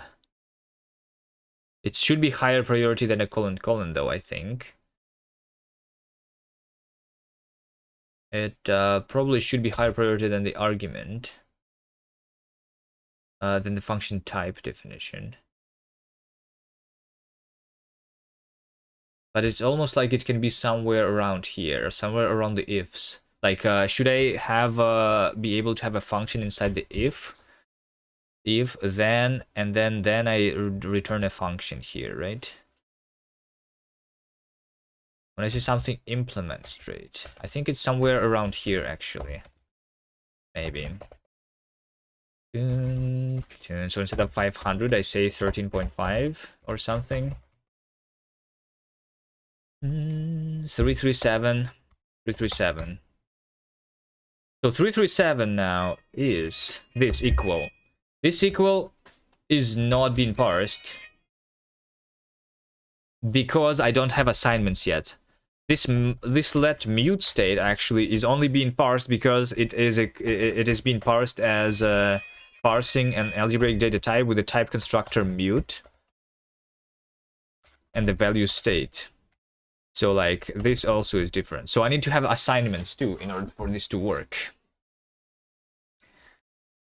You have to rebase at fork that hasn't been touched in years by you.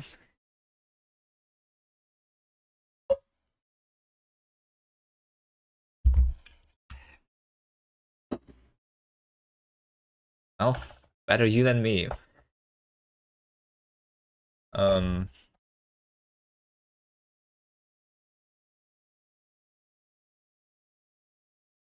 Okay, so let mute. So this means that the mute must be a keyword for me too, so that I can have mutation, right? And then I need to have this thing. So this is going to be introducing a binding, right? So mute is kind of a very, very, very high priority thing. Okay, let me see. 136 remaining commands. I need to have mute and I need to have assignment. I guess assignment is similar to the let keyword, right? Instead of let pattern equals value and const pattern equals value, we should have a syntax assign, right? Which is also like left for priority, and this is just like going to be equal to the this also should be a pattern on the left, technically, right? It's a pattern, but instead of creating new bindings, it will use the existing bindings there, right? So it still is going to be pattern equal value, right? I think so. And then we need the mute keyword. So we do syntax mutable. This is also should be mutable, right? Built-in macro assign, I guess. So and then we have a syntax built-in mutable binding is something very high priority, probably is going to be mute name, right?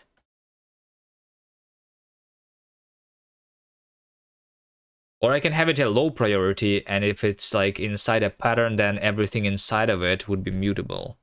Instead of having mute on every single binding, I can have a mutable for the entire pattern, you know? So like, for example, in Rust, you can do let mute A and mute B to be equal to 1 and 2, and right? You can do this.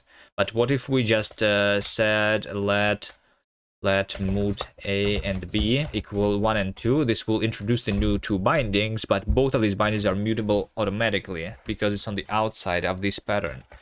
Is this a good idea or not? We cannot do this in Rust, right? I don't think I ever tried.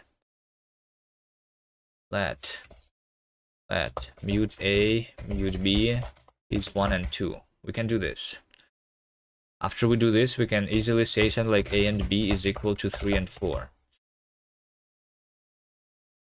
But if I do let mute A and B equal to 1 and 2, then this is not going to compile, right?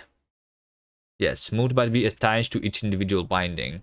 Okay, is this a good idea that mute must be attached to each individual binding? Because like, isn't this just like, isn't this as a shorthand syntax for that a good idea? Maybe not.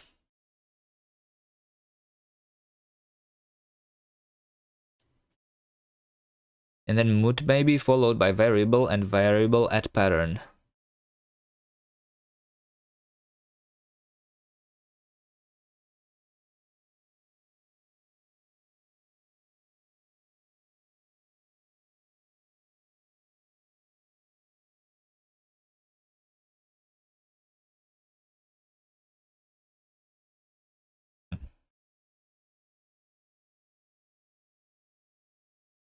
They even helped me to say that I should say mut A and mut B. Hmm.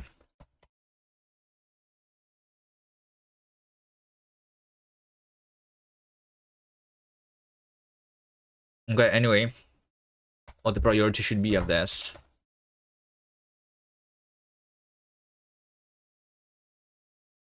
I think I will do the mutable pattern. If not, if we will not like it, then we can do it to the individual binding by just changing the priority, I guess. Maybe. Okay, it should be definitely higher than the commas.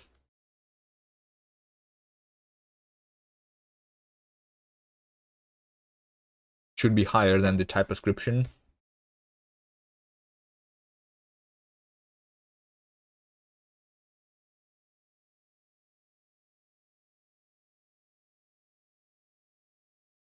And then over here, for example, though, I can make it to be a lower priority.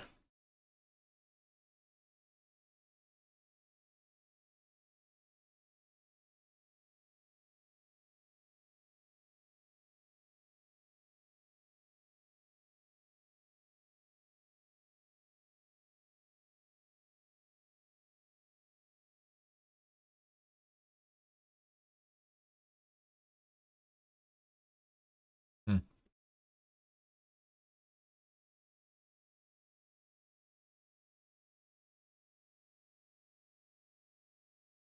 It should be lower than the quote, though, for sure. It seems.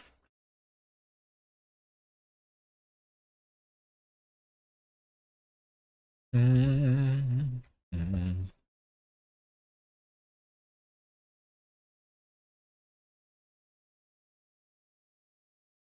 I don't know. Let's have it over here. You open a simple PR to fix the syntax highlighting on the side. Yeah, sure.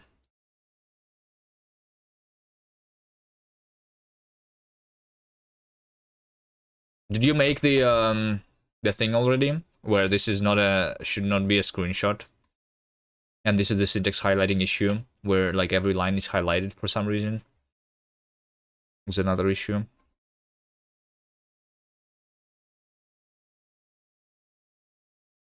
Okay, so binding power button, if it's over here, let's do 7.25. Amazing. So now 359 over here. Wait, what? 359.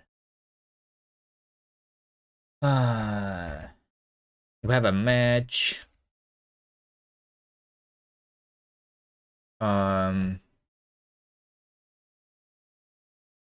So this over here cannot finish. Cannot finish the match. Let's take a look at the match syntax. Match value branches, of course, because why did I do this? I don't know why, but in some places I'm using the curly brackets, in some places I'm using the the round brackets. I'll figure it out eventually. I'm matching with...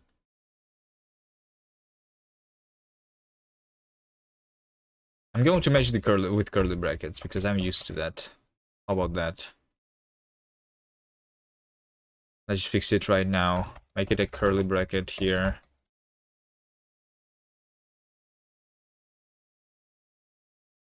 It's over here also need to change then. Maybe I can, you know what? Let's have both just in case. Just in case. Similar to the struct also. Let's have the struct with both. Doesn't really matter for me here.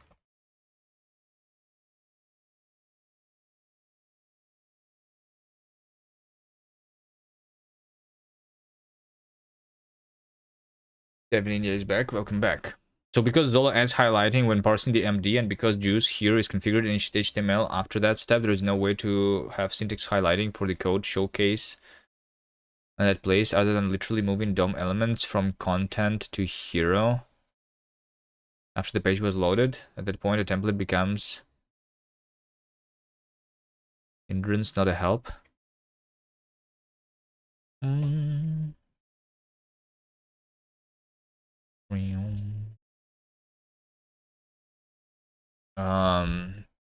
Yeah, but I think inside the templates you can parse some MD, no? There is some maybe I'm wrong, but isn't there like existing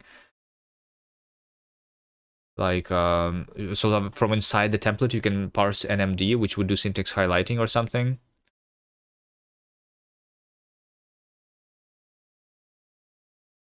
I'm not sure. What exactly the issue are you talking about? About the syntax highlighting over here or about the thing over here? Is this the syntax highlighting that's the issue? Because that's not part of the header, yes, and we don't want it to be the part of the hero.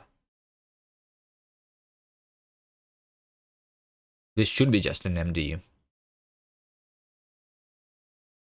I think there's just like some CSS rule. We should just shouldn't we just override some CSS rule from the juice template to have a custom CSS and that's it? No.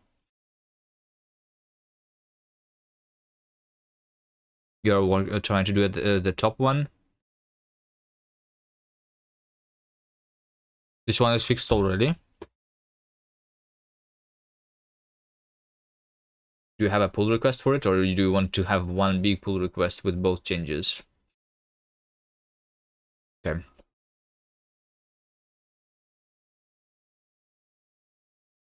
I don't know, but my idea was that maybe you can use the markdown inside a template so that, you know, if we want to have like multiple examples there, you would like say inside the hero, like include this markdown parsed with Zola somehow.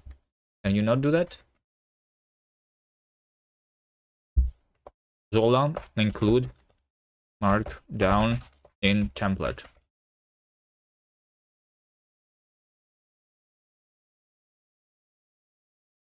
Include page from another page or something.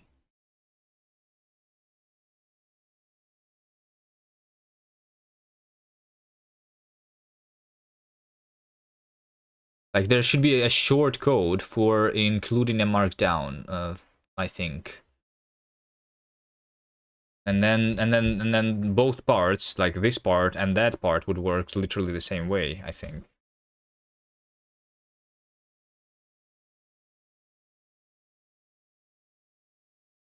Three, 6, 2. 3, 6, 3. Okay, over here.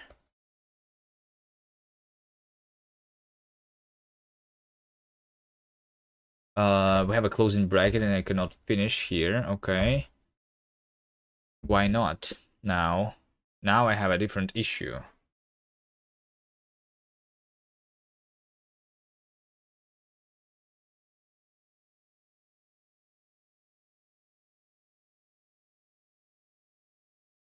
So so it could not finish the function definition for some reason, right?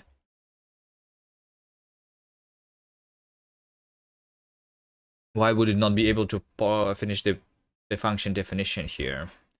These curly brackets are matched.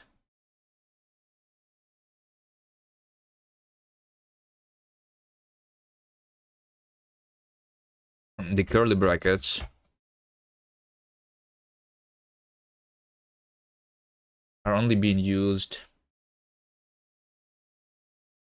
in match value, in fn, and then expression catch, and then instruct, and then in a body macro function definition.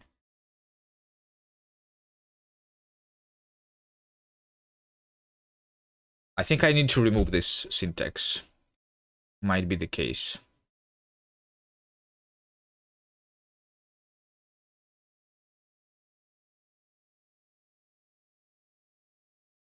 I need to remove this one.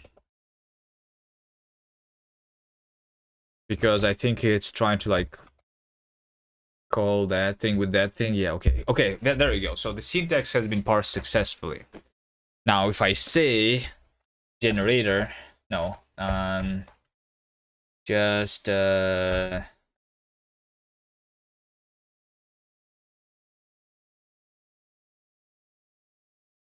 I guess I just want to go into the REPL here, right? I want to go into the REPL, so generator. I do not have the generator. I have what did I call it? Generator value. Generator value. So this one is a template, okay. Generator value, and I'm going to have the generator value of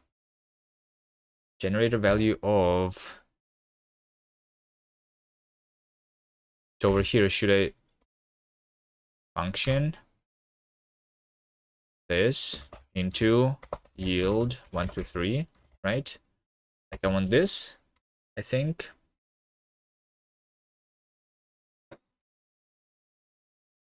Zero 21.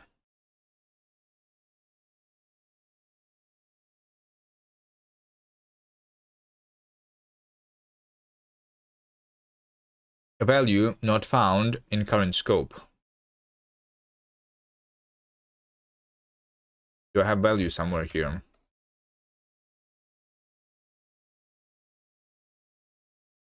Oh yes, this is exactly this. The yield is a type, not a value. And then it says WTF, function a type. Make void, finish.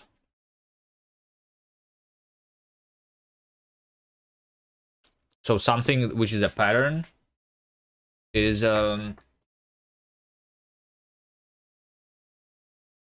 not correct. I'm trying to compile field generator is something. What is this, tired beaver? Why Rust software developers are unhinged? So a friend of mine asked me to check out their project. Just cloned the repo in Git, and they said to use Linux because apparently they did some Linux stuff, and it's in Rust. So today we're going to go over it, and I'm going to add the requested feature to help them out, and we'll see how that works. And hopefully there won't be any problems. They said to use make. It just calls cargo. So let's go. What is this, Cargo tired Mommy beaver? is not installed. Please install it first. You know, the Rust community is kind of weird with their naming scheme. I'm assuming that it's some kind of hardware layer or something, but that's kind of a weird name, to be honest. It's just.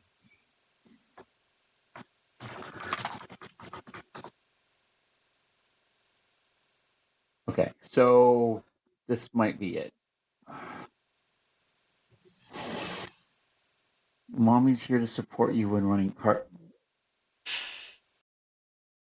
Should we fully watch this? Okay, so it's a pretty active project, but this doesn't make any sense. So I have to install cargo. I have to run an install command. That makes sense. So why not just have it be part of the? Well, I guess if it's part of the build, you should probably have everything installed first. But this is kind of a weird requirement. What does this do? Run whatever cargo command you would normally, but add mommy after cargo. Cargo mommy check. Mommy knows her little girl can do. What the heck?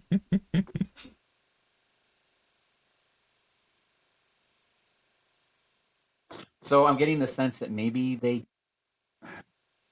this was explicitly checked into Git. This is an explicit part of the build system, and it will not work unless I install it.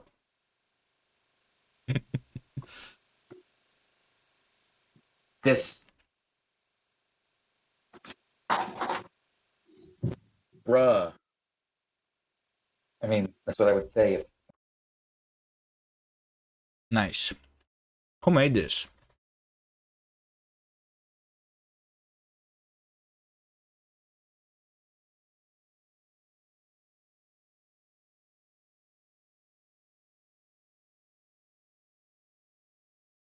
I remember something like similar to this, where it was not like it would like support you, like even although you have a compiler error message, it will still say that like something like don't give up, you can do it, or something like this.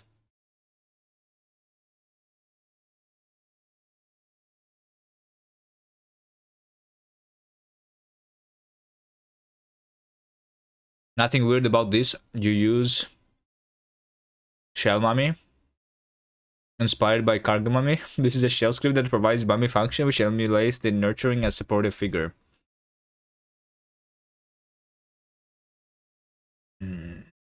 Yeah.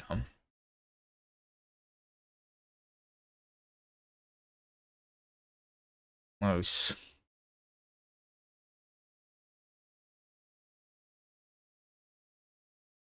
Okay. Let's go back to the this stuff.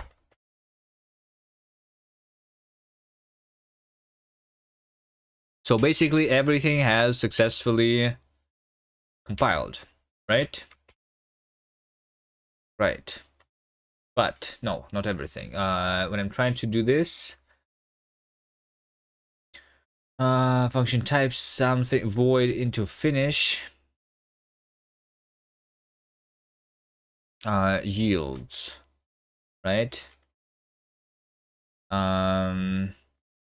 Generator colon, yes, there you go, this is the this is a big difference. The colon versus the double colon specifying the type is much different things. Cannot get ID for the not inferred type, so now we can just not infer something here. I guess the I guess this cannot get ID for not inferred types. Okay, let's try giving it the types explicitly. Generator value, yield. So I'm yielding a string. I'm being resumed with a void, and my finish value is also void, right? Built-in mutable pattern is not found. Okay, there we go. So now we don't have the way to do the mutable stuff.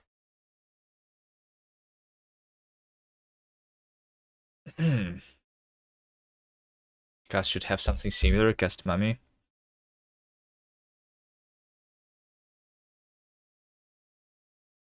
I'm not making that.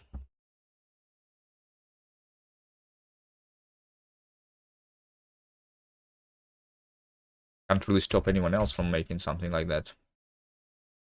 So either. Okay.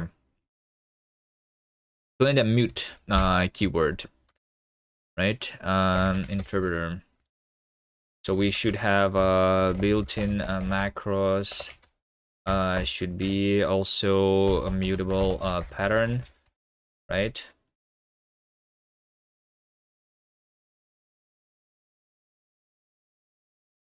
Mutable pattern. This is a macro.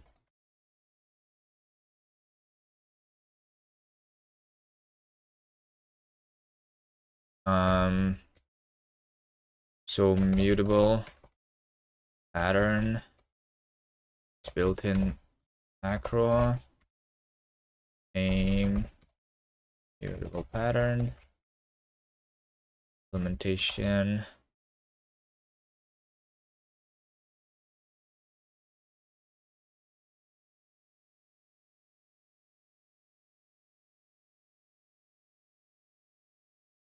Something. Then we give it a pattern. which must be mutable, right?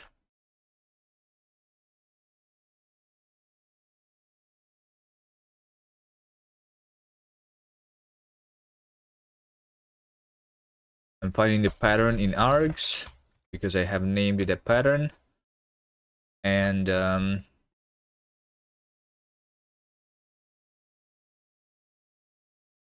and and I'm going to compile that pattern.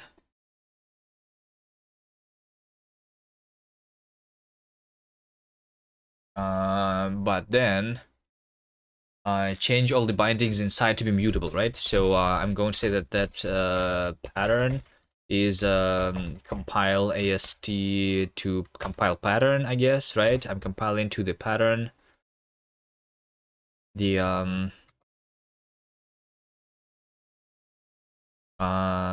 self some pattern, right? I'm getting this. I return as a result the pattern pattern pattern pattern um pattern pattern, but I need to make all the bindings mutable, right? So I say something like make pattern mutable pattern, right? So then let track make pattern mutable is a thing which takes a pattern, right? Pattern node.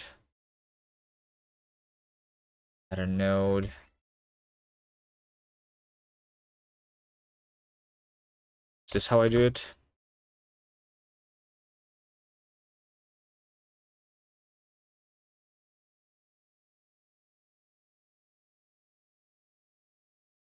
Okay, this is how I do it. Untyped unused variable pattern. Okay, so we just do match pattern with this function is going to return a unit.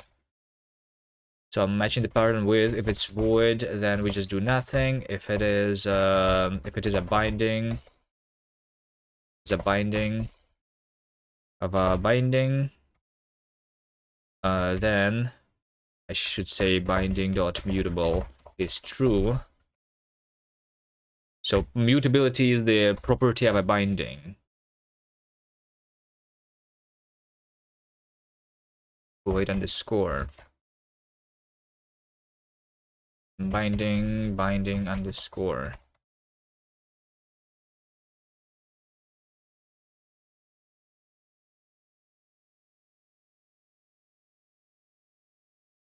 What is wrong with the syntax right now?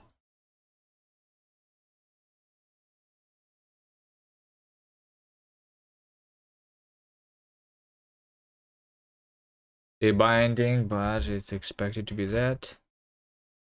What's wrong with my syntax? Syntax error after unclosed. What? Oh, it's because mutable is a keyword, of course. Let's do just mute then. Mute should work. Okay, so we go to the binding. Bindings have IDs, they have names, they have value types, which is inference first variables, and I also will have like mute is going to be a boolean, right? Something like that.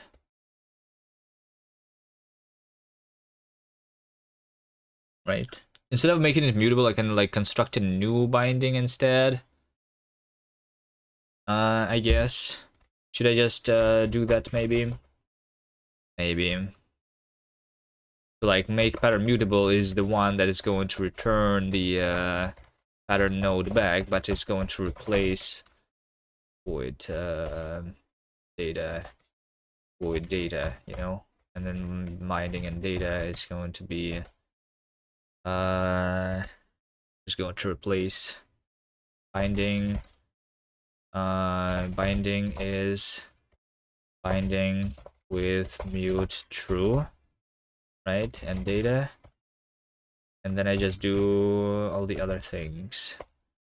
Place folder data placeholder data, I guess. Then if we have dict dict fields data, then I'm going to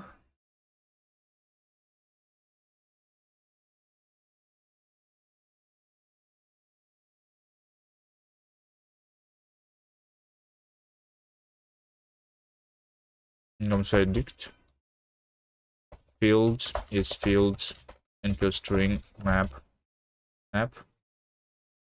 function field, make pattern mutable field.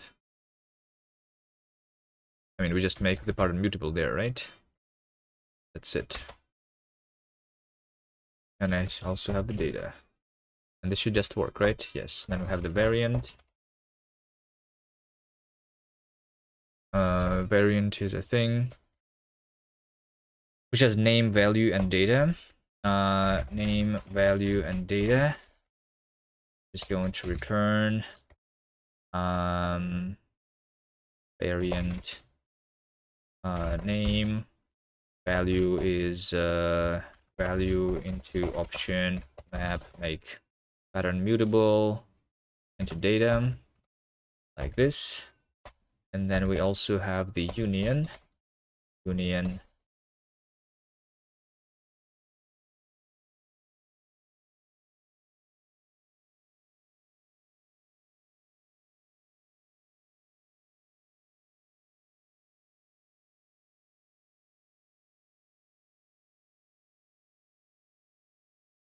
union, which has A and B. AB data. This gives me union. A is make pattern mutable A. B is make pattern mutable B. Data. Okay, good enough. Good enough. And then over here, I say pattern make mutable pattern. That's my result here. Right? Okay.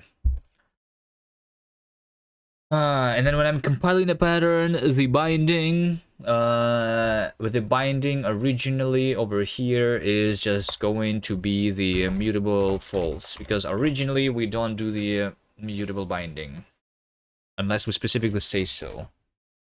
Okay, so this is just me having mutable bindings. And then name must be a simple identifier.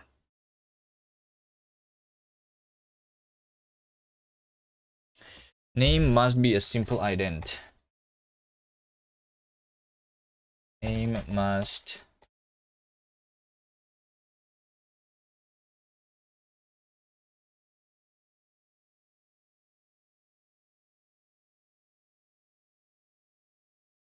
Name must be a simple identifier because this is a single variant. Single variant. While compiling built-in macro single variant.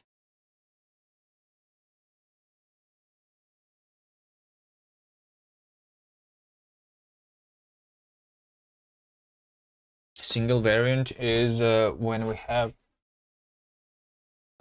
name of, right? Single variant is A of B. Yes. Okay, let's see. Other. I just say something like got, and we do AST show other, I guess, to see what we actually got there.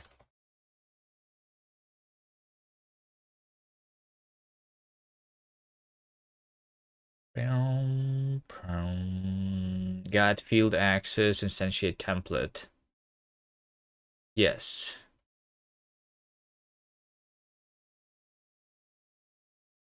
Not started. Dot not started is the thing that is failing. Dot not started.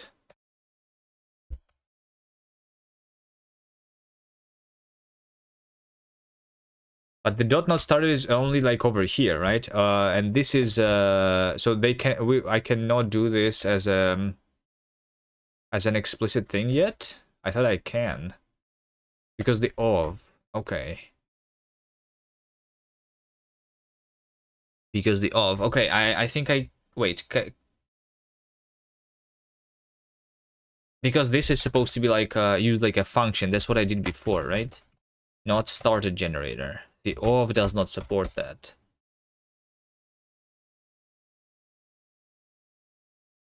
All right, let me take a bathroom break.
Expected one off.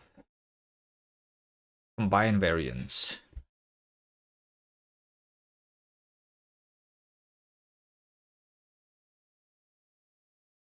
Combine variance, scope. Type of.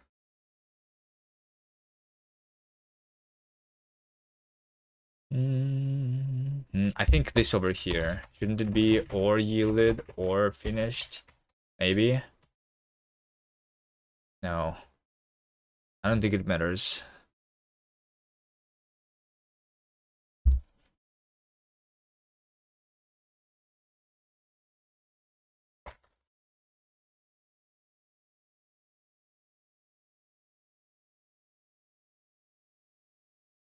So over here I'm doing the combined variance. See this?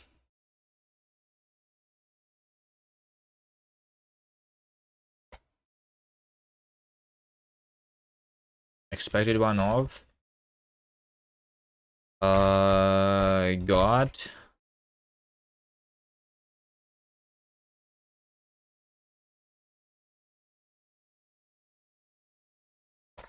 That.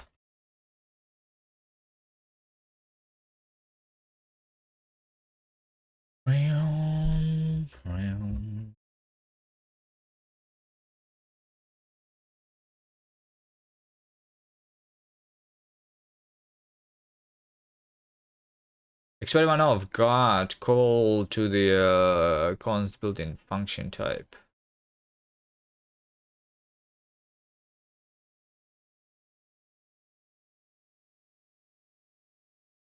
With arguments arg type context yield not inferred result its type not inferred not started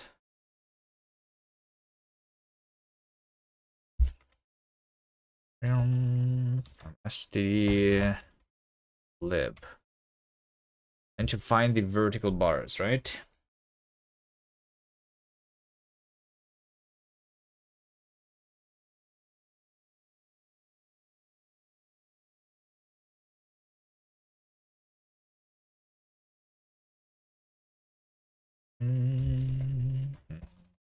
Maybe this.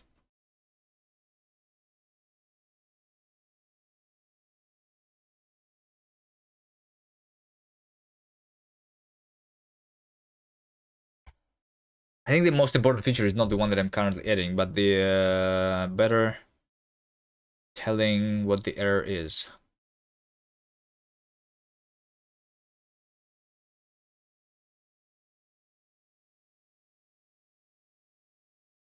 Where exactly do I have the error? I know what I'm compiling, but I don't know where, right? I need to say while compiling this, and I need to say what's the span there, right? Maybe. Main. No, interpreter. While compiling to this, right? And then I want something like add span show ast dot ast is ast, right? ast of type ast data, which is having the span inside. So ast data.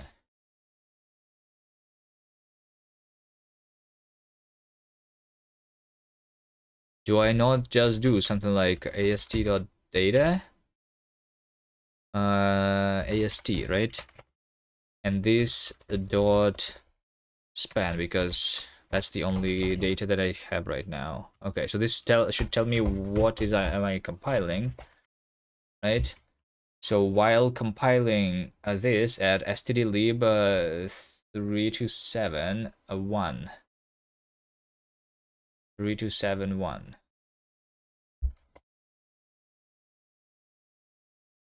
3271.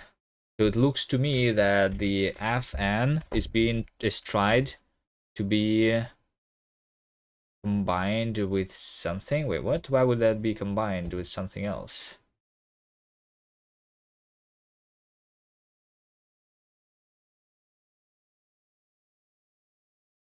The span only shows the start position, not the end position. I can make it show the end position too.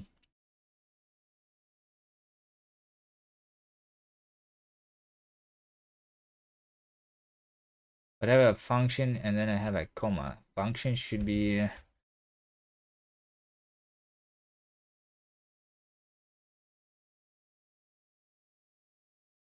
it is higher priority than a comma. Okay.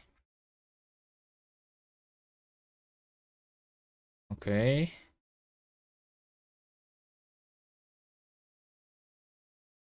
So there is like 3 variants that I'm trying to combine for some reason.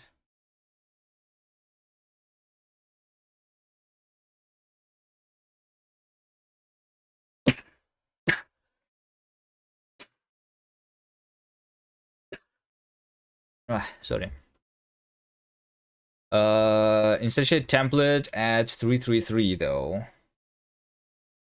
And when I'm instantiating the template. So 333 I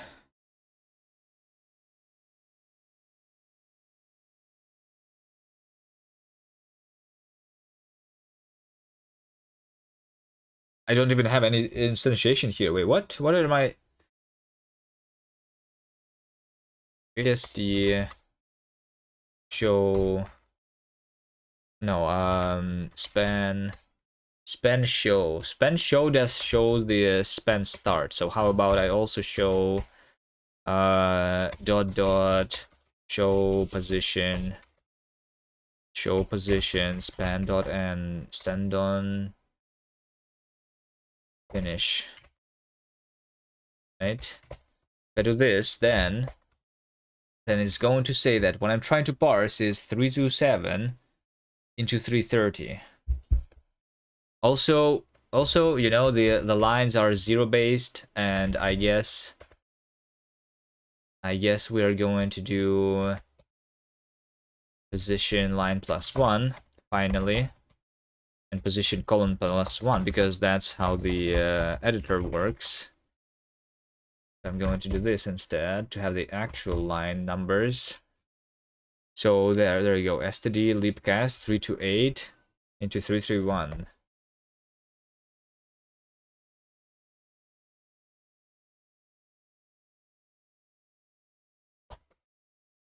Uh, 338 328.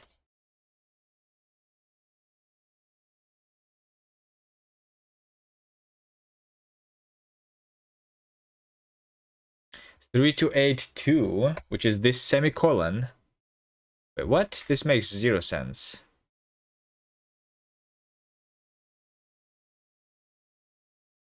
This makes now absolutely 0 sense to me.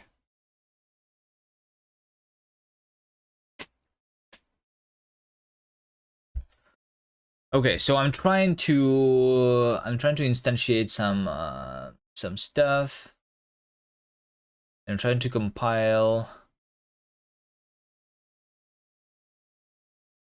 something type of somewhere 328 into 334. 328 into 334. So like technically this. Oh, okay, hold on. Actually, I think that kind of makes sense. So like this is the entire thing that I'm trying to compile, right? Maybe. So I'm trying to compile variants over here. Let's start it off. Because the off is probably need to have this inside a bracket. Maybe. What's the priority of my offs, right? This priority is 8, and then the function priority is lower than that, right? So should the function priority should this thing be lower than the function, so that if I want to create the algebraic data type where one of the variants is a function type, then I need to do this. What's the reason for why did I do this in the other way?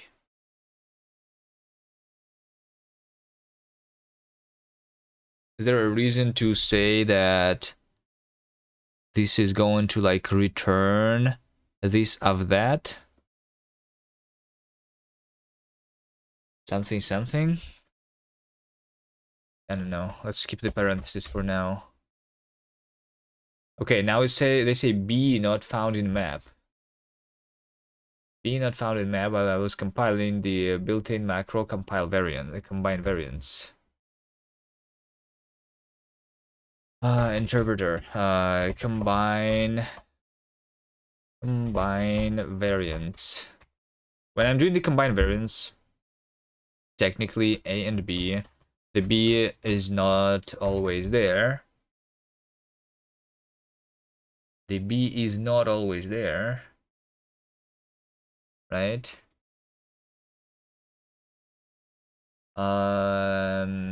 If I start with an OR, yes. So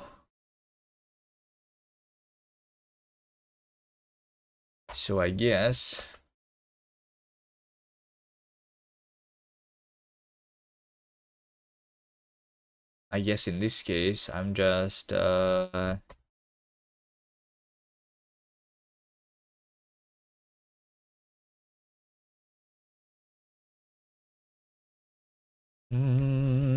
so this should give me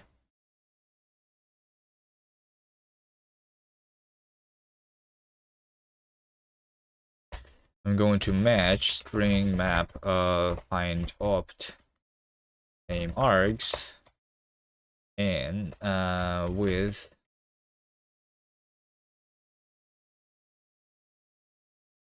with some AST, then I'm going to try to compile this AST into this stuff and return that.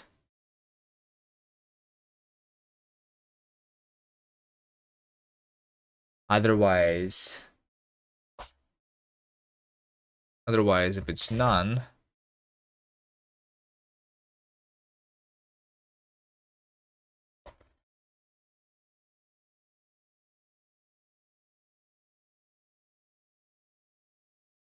If it's none, then I need to return string map empty here, I guess. There we go, and then I can like unite them. Okay, that should work.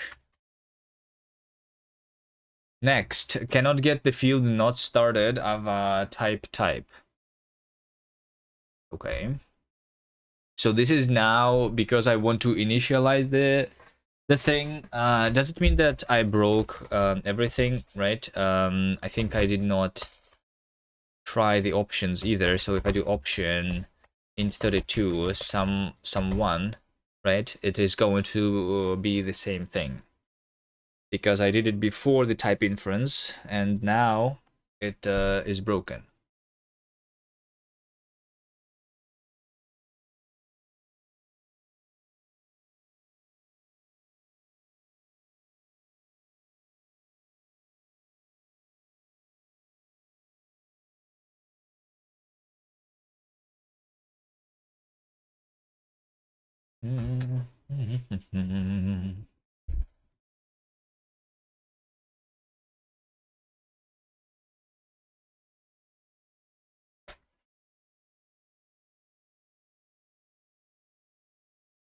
Get field this of that.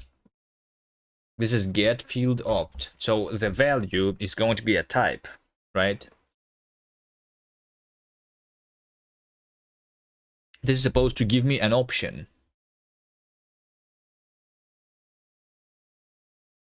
If it's a type, one of variants, then yes, I can do this. But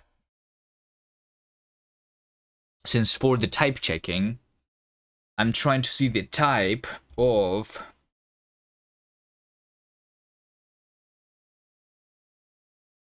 let's see,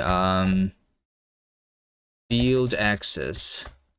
So field access over here, right? For doing the type inference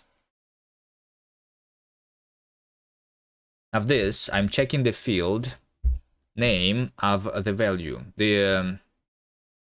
I'm specifically trying to get the field of the type, right? But because it is the thing, because this thing specifically is a type itself.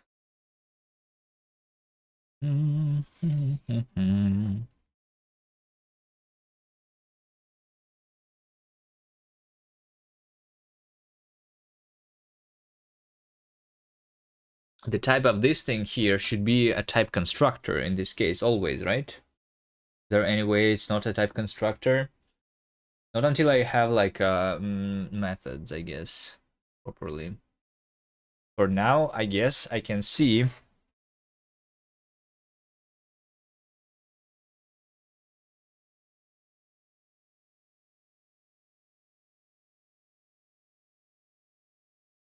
I can say that if this is a type, right?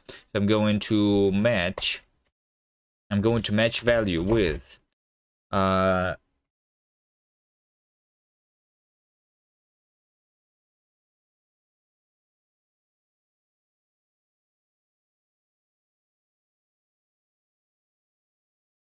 mm, mm, um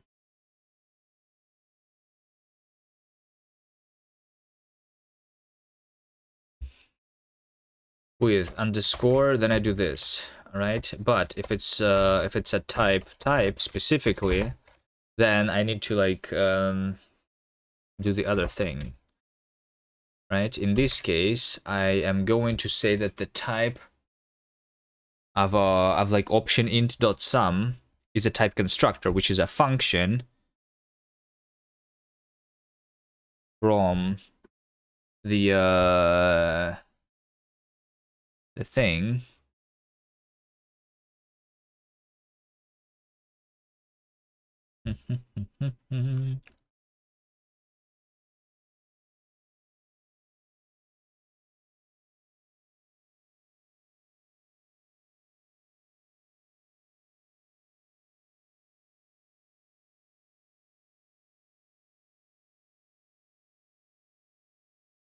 Hmm.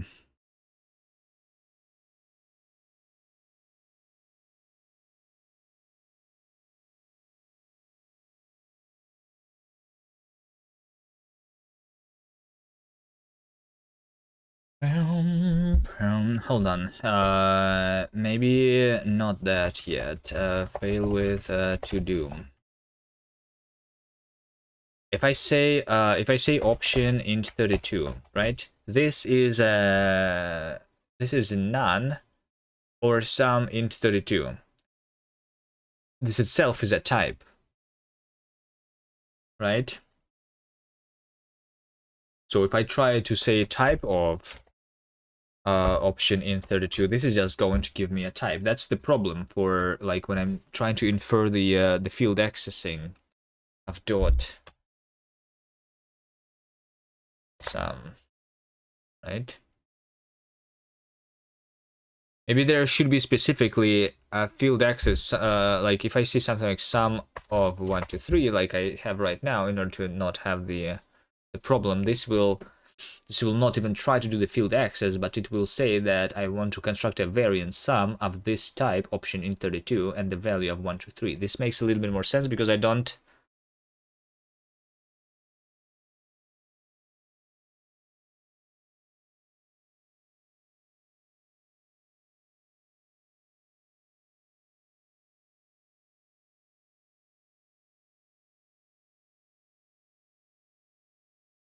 Because otherwise, I mean, technically the type constructors is just functions, right, from their values. So this, the type of this maybe should be inferred into something else. It should not be just a type.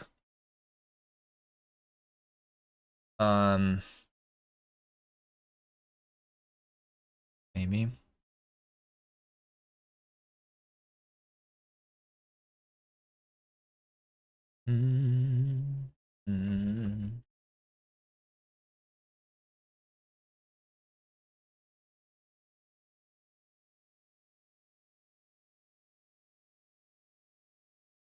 Let me remind myself, how am I even constructing the things? I think it's still based on the field access.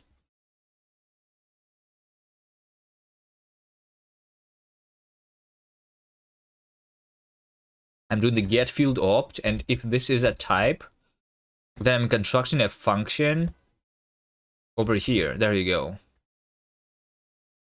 So I am constructing a type a value called type constructor if I'm trying to access a field of the type, which is a one of. Right? This is a little bit hacky maybe.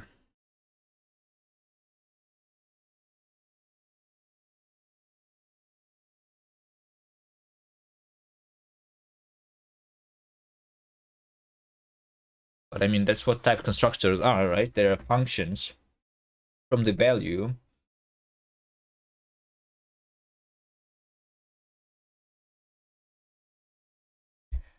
Into this type.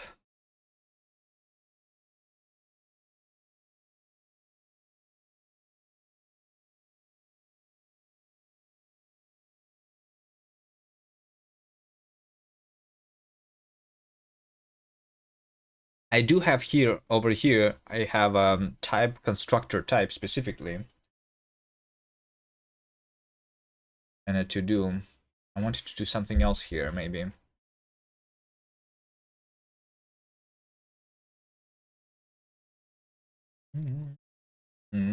Because in order to know what is the type constructor's argument is, I need to know the definition of this, right? So in order to get the field access in this case,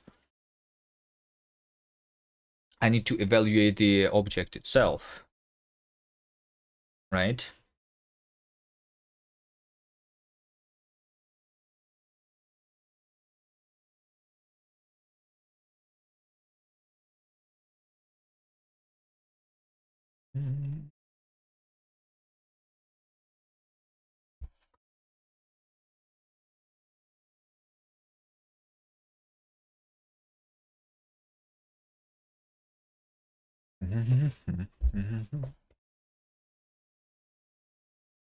So maybe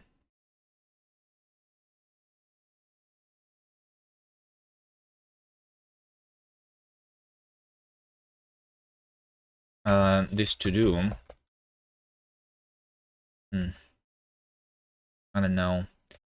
Maybe if it's a type, then it will always be... No, I still need to know what's the type there, right? For the type inference. So yeah, I need to evaluate the object here.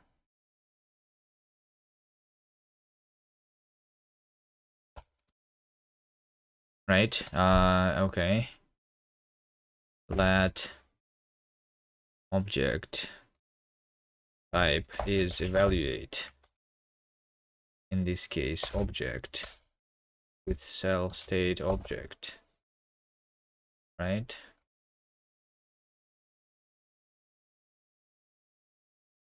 I can just evaluate it directly. Right? But this is the type inference. I don't have a way here to do this yet.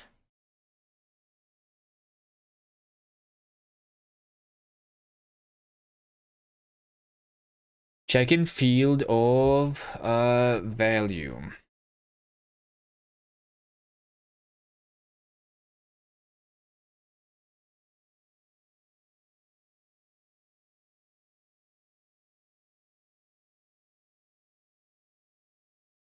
Unless maybe the type of the one-of type.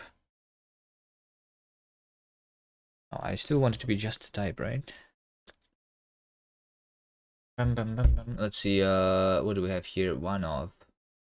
Yeah, so when I see that the one-of, it just like, it does not even try to do anything. It says that it's the type of the one-of is always a type. This is where we get...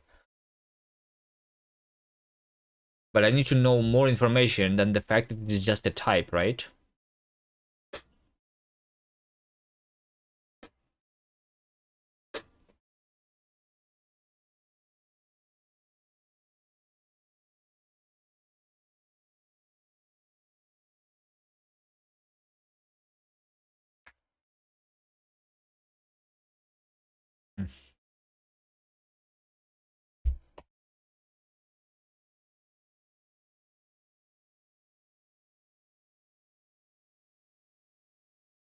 I either need to know more information here or need to actually evaluate the thing when I'm doing the checking of what the field should be.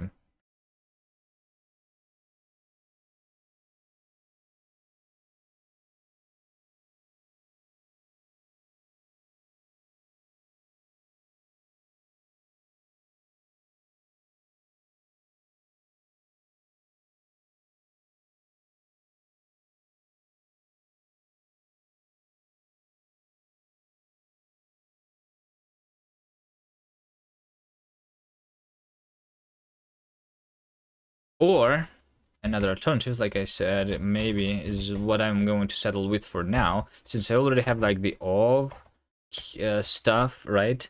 How about I have the same thing, but with the dot syntax?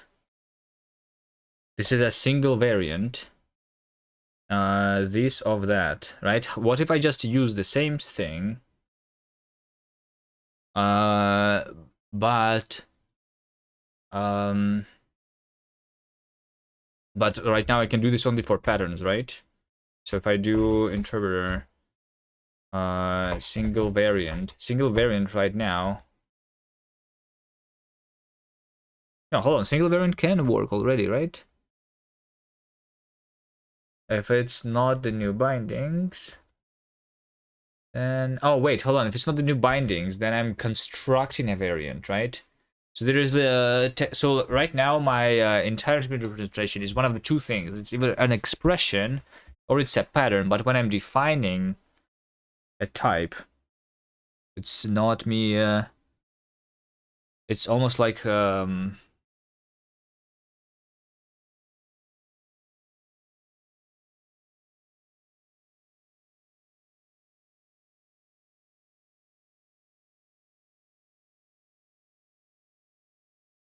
like the third type that I should have.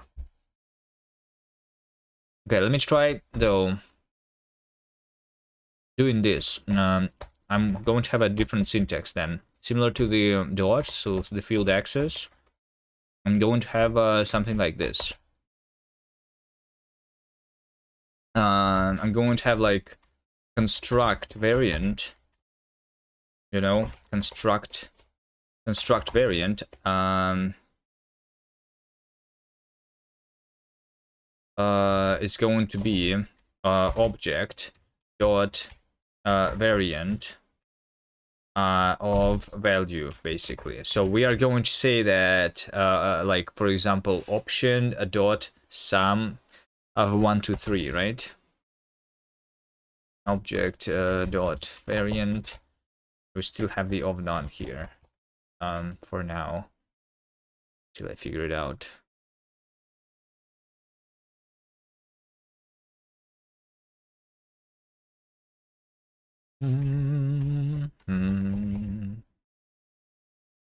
So the way it would work is that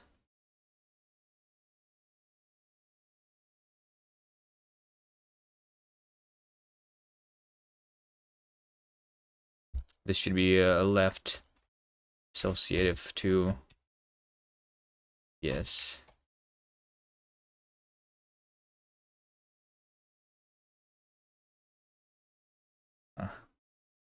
Wait, should it? Anyway, many questions at once. So instead of doing this, I'm going to do option int 32.sum of 1, right? And that will like be easier to understand that it's not just a field access. This is specifically me trying to construct a variant of this type. I'm making syntax highlighting. No, not yet.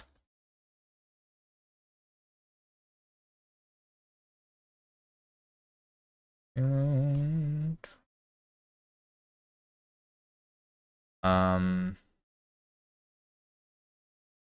so I need to construct variant.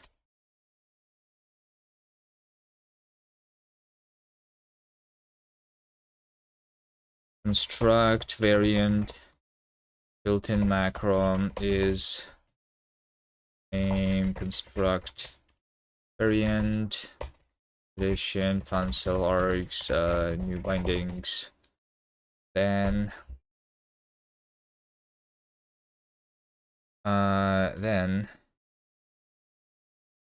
assert new bindings, and I'm going to return compiled. Compiled new bindings here is going to be empty, and then the intermediate representation is going to be construct variant.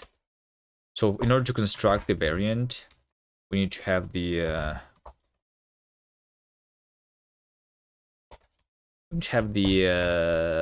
type. The type is going to be a string map compile ASD string map find, what did I call it? Should be type, right?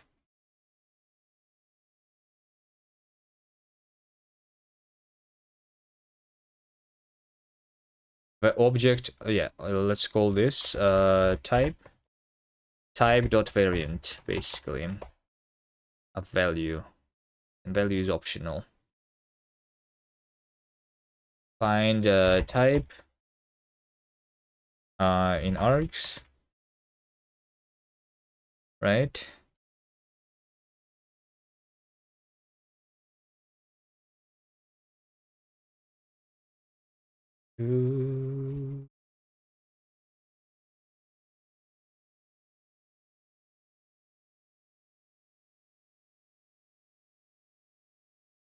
Of yeah, let's construct here construct variant.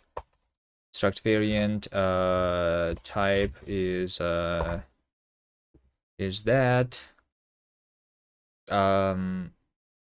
variant is based on string, so it's just a string, and then value is it's an optional value like this. Data is data, right? That's what I want. Need the of keyword here.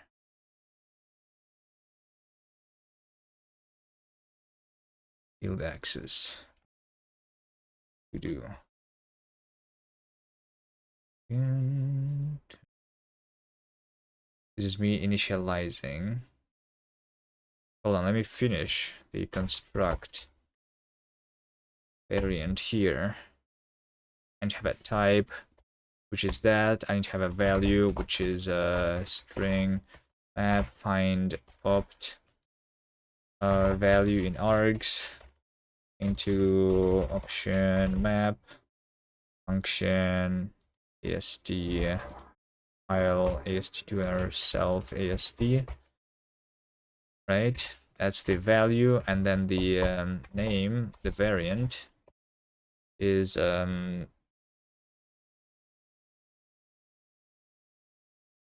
match string map dot find variant args with, it must be like with variant name must be a simple identifier, so it must be a simple token, which is identifier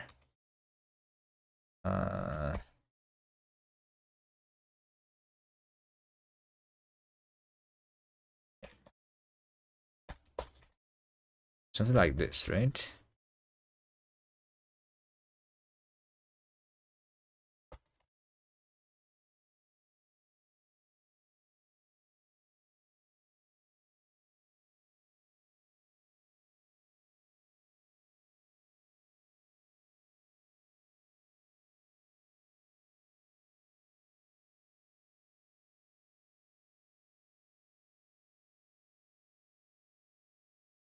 Mm -hmm.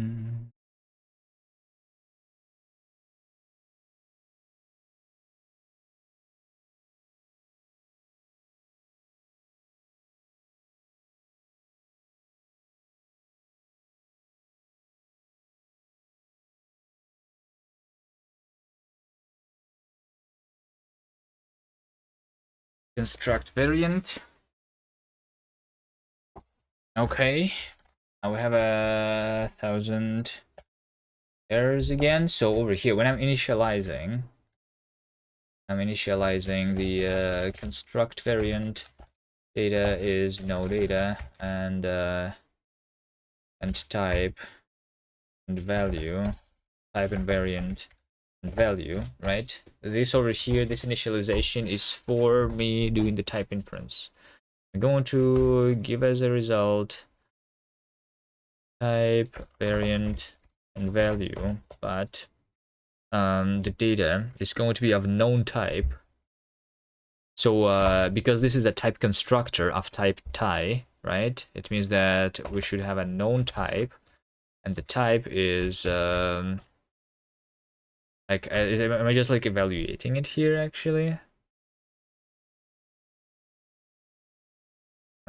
Self I, but I do not have the self then.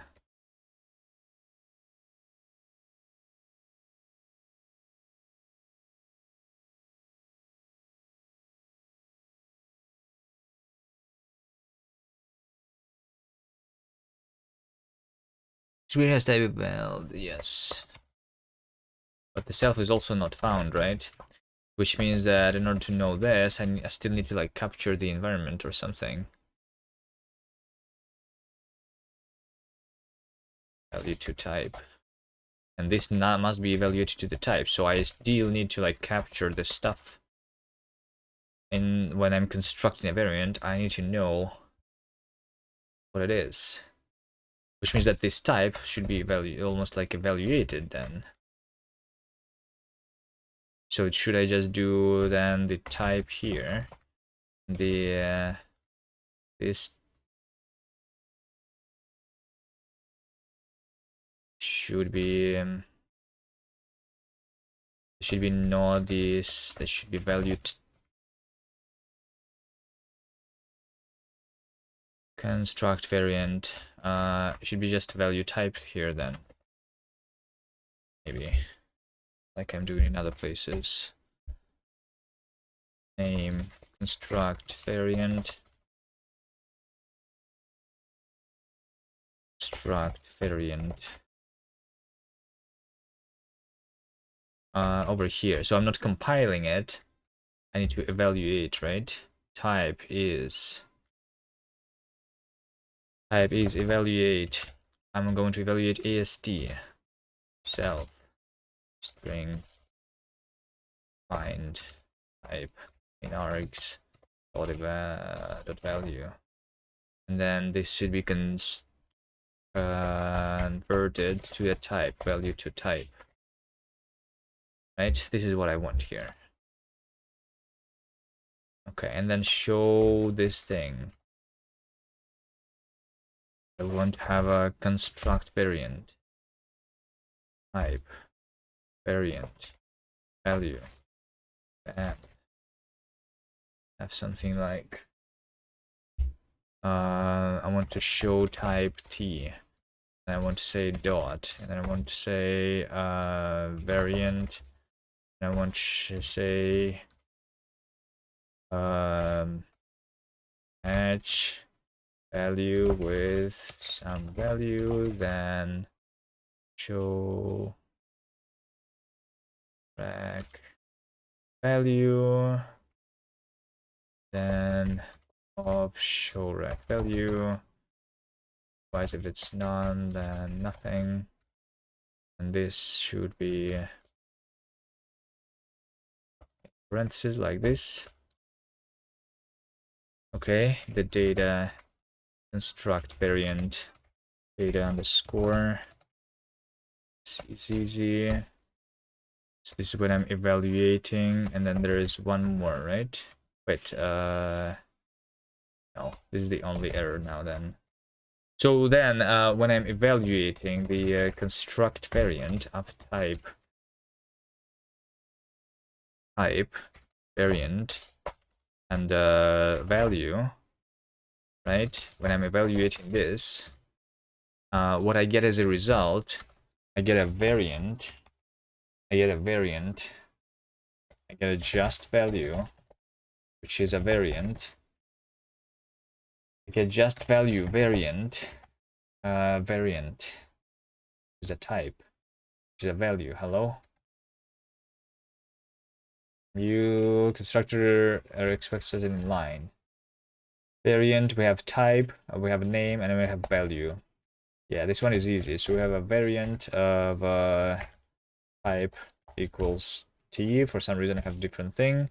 Variant is a name, and value is value into option map. Evaluate this value, evaluate self value, something like this, right? Variant, it has a name. Okay, name is variant for some reason. Okay, but this compiles now. Let's see, options, sum of none. Not inferred is not a number. Not inferred is not a number. Yes, so I do need to make sure that the since I'm specifying this type here, this must be the same. The type constructor, this specific variant there, must be accepting the same type. So this is in the initialization.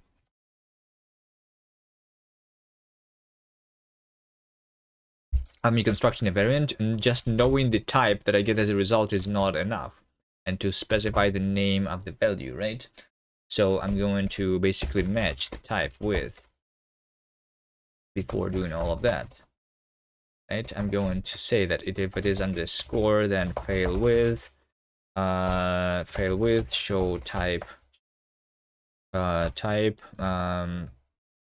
is not a one-off, right? But I am expecting to see specifically a one-off variance here, right? This variance, one of variance is a from a string mapping into the value type option. Yes, yes, yes, one of variance. So I'm going to now say that variant needs to be known there. So variant is string map dot find variant variance, right? And then I'm going to say that this variant has an optional value type, right? I'm going to match variant and value with none and none. So if they're both none, then we are okay. If they are both some value type and value, some value type and some value, then we do what? Then I say that set the type of the value to be equal to the value type, right? If it's some and none, then fail with one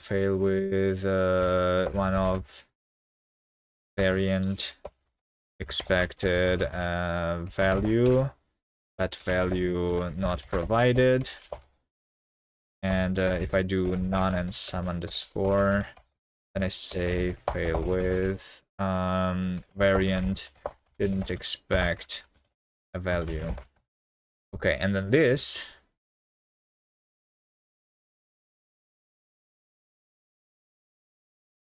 pattern matching is non-exhaustive, of course, because this must be over here.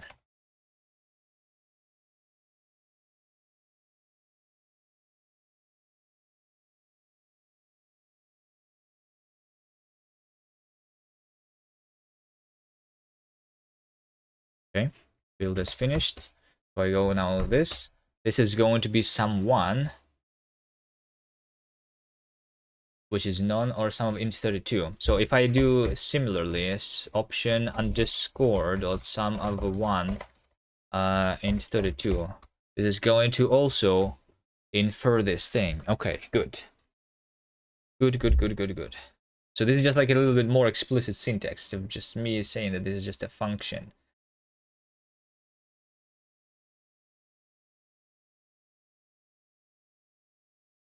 Sure, why not? Why not? For now, this is good enough. Okay. So now we go back to the generator. And I have this to do. So now in the std lib of the generator, I say that state is generator state not started of generator, right? If I say, I already used this here, suspended of resume. I already used this here. And the finish is going to be of none because we have no value associated, right? Okay, and then match syntax is wrong. I was compiling built-in macro match 336 into 364, 336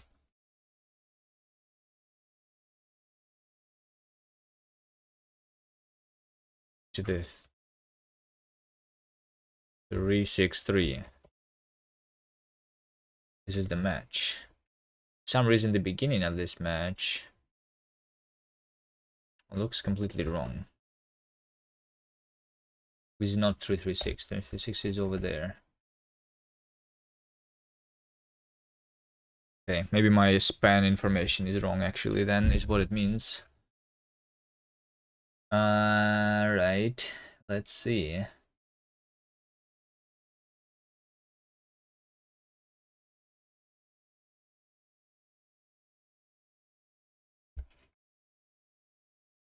They say match syntax wrong.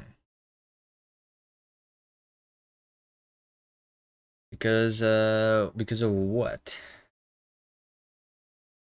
Because the delimited block probably needs to be actually because it's a lower priority thing. Maybe even the function call there.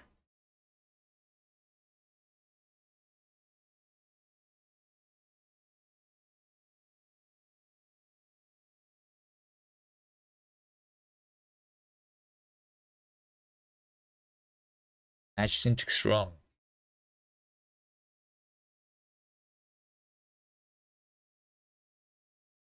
Let's see, match is match branches. Right, and then the branches is those things. Okay.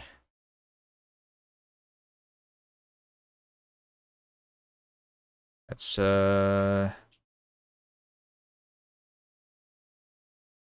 match syntax wrong.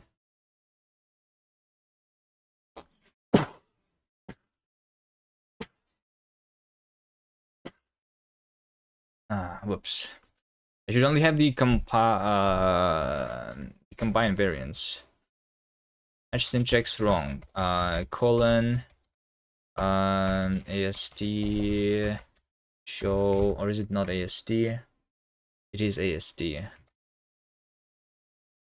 AST. Okay.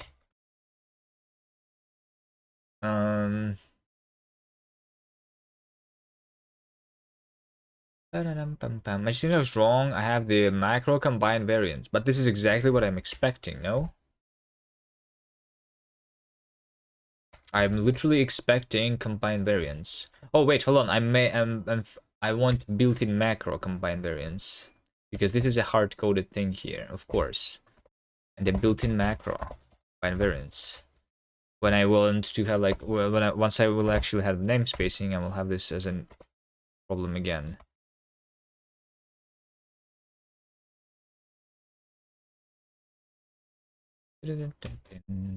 Okay. Generator. Okay. Okay, how about if I do let G be that, right? What about G? What about G.next? What about G.next? Nothing. Yielding is not found in current scope now. Okay. So I did call the function, and then I was trying to find the yielding, and it was not found. Okay, when I was compiling something else, stdlib. Yielding. I guess instead of yielding, we say yields, right? That's what I wanted, just like throw and throws. Yielding, okay. Yields. Just REPL. We need to construct the generator first and then do G next. Okay, built-in macro assign is not found. So this is where I'm going to start assigning values and have mutability. Okay.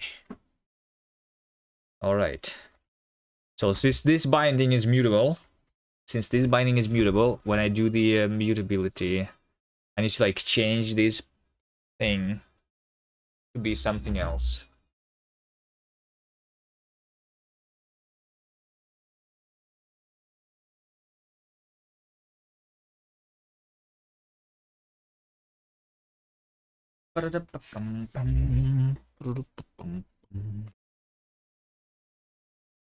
So this is very similar to a pattern, but I replace every binding, instead of being a binding,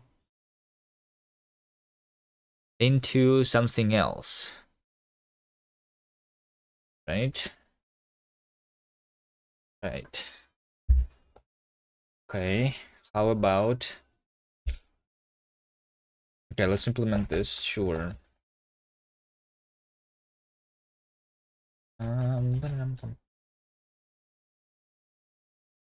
Built-in macros.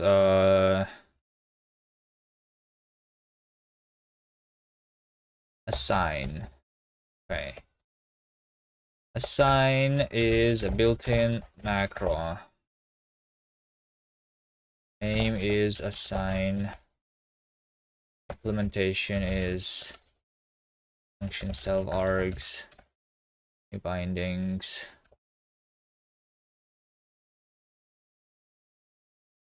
I need to assert that this is not a new bindings. It's supposed to be an expression. So the pattern is a compiled pattern. Self some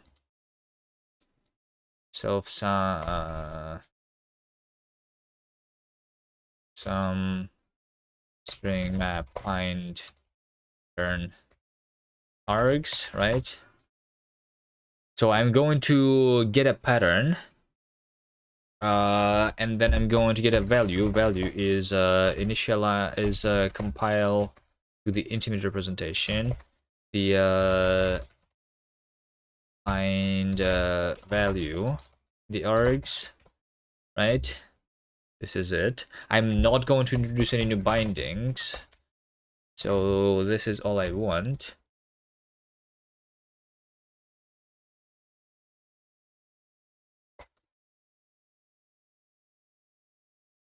Something like this. So I have a pattern and I have a value. Now I need to basically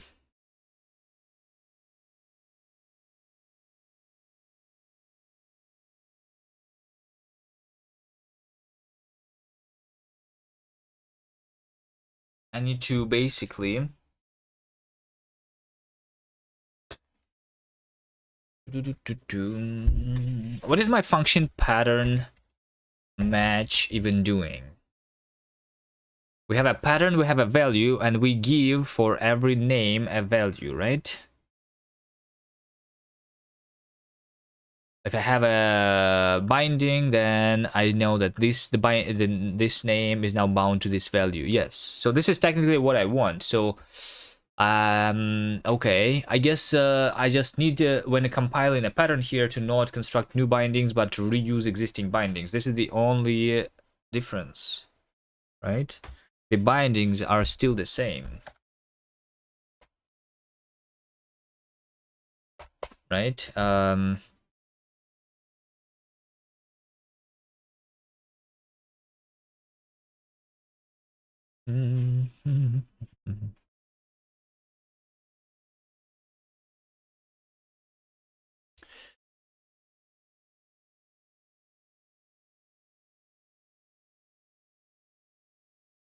So I'm going to say that pattern is using is pattern with existing bindings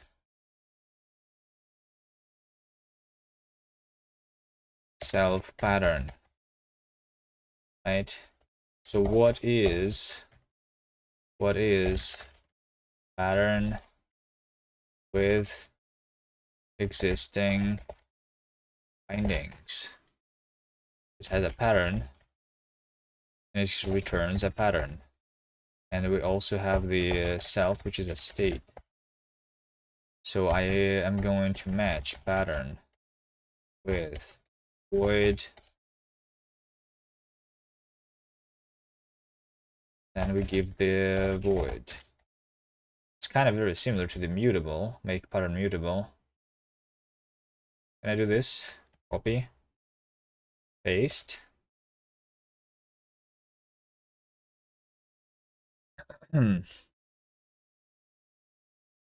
Syntax error after unclosed struct.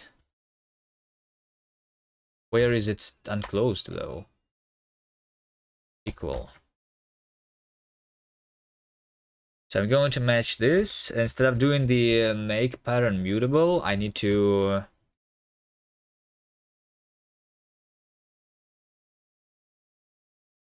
instead of this, I'm just saying pattern with existing bindings self, right?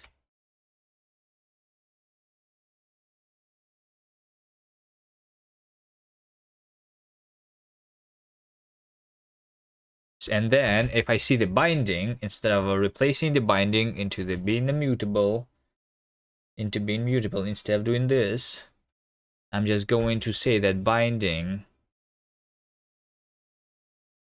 if I have the binding I need to do find get local opt, right? So I'm getting the local value based on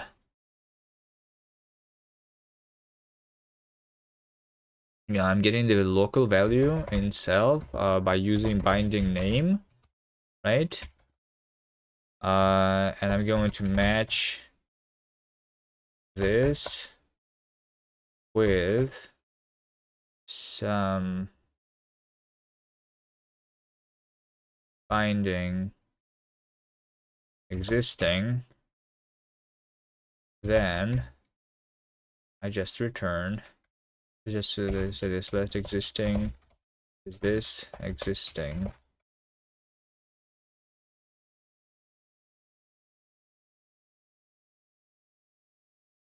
Can I say that binding is equals to the existing binding, right?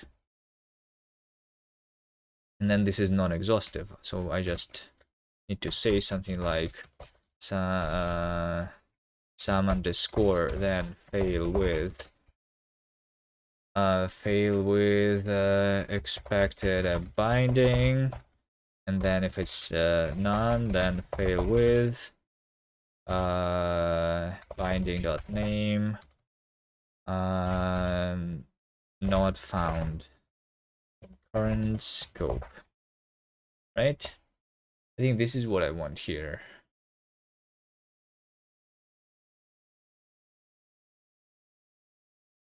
And then finally, since I have the pattern and a value, we are going to construct the compiled thing. We don't do any new bindings. Instead, we just initialize the assignment operator, the new thing. So this is going to be assign pattern and value, and data is no data, and then I initialize, right? Something like this.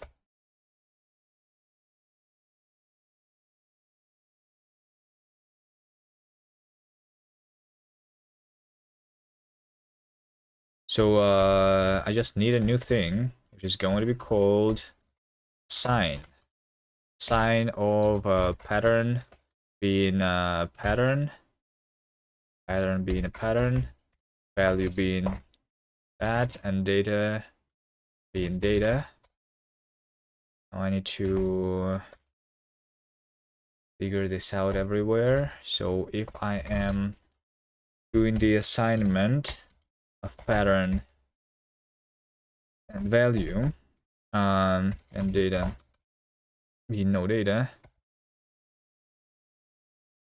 then and to return assign pattern value data is known type. I know that the assignment should result in void, right? But I also need to say that the pattern and the value should have the same type, right? So I need to my inference dot make same pattern data pattern type variable must be equal to the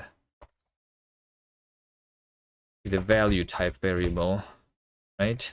So we make sure that they are the same, and that's it. And then when I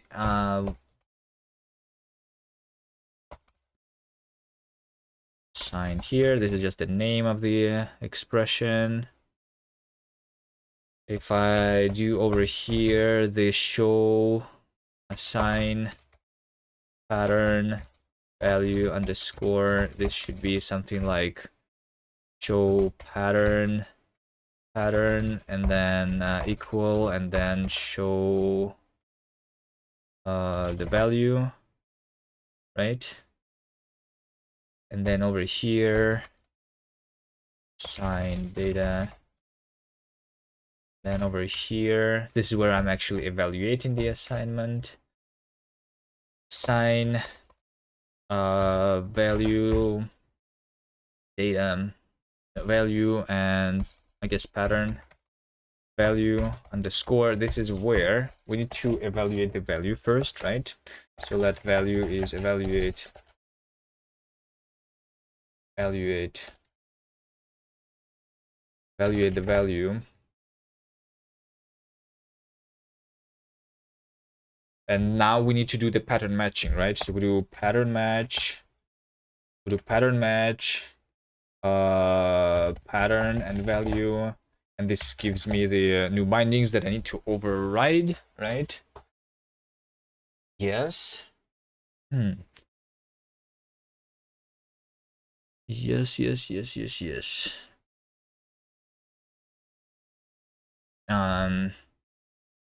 So shouldn't I just say that I get as a result the value of type void, but the new bindings is this pattern matchment? Isn't that what I am supposed to do here?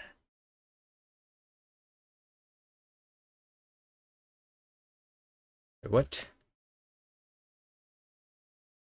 What is the problem with the syntax? This bracket is supposed to match this one.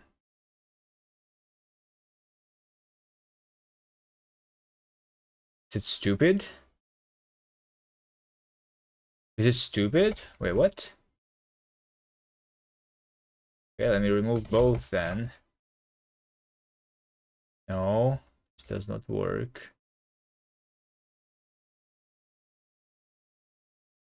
I don't see the problem with syntax.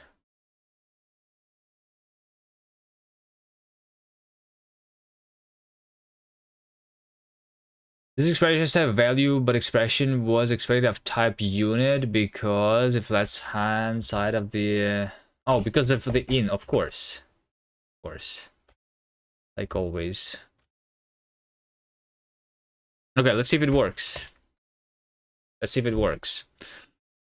Let mute A is hello. A is world. Okay, expected a binding. Well, compiling to this macro assign expected a binding.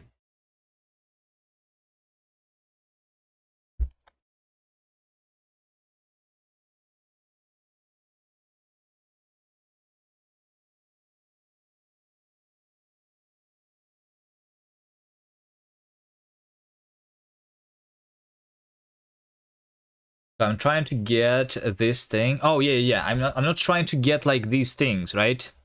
I'm not trying to get the local value. What I want to do is I want to know if there is a thing there that I should assign, which means that the locals should be not just values. I should, like, if I do the mutation, I should introduce like the places and everything. So much to do. So much to do. Okay, let's then do instead match data match self.data.locals. Let's say that I only can mutate the local variables, not the variables outside of the current locals. Or can I do get local?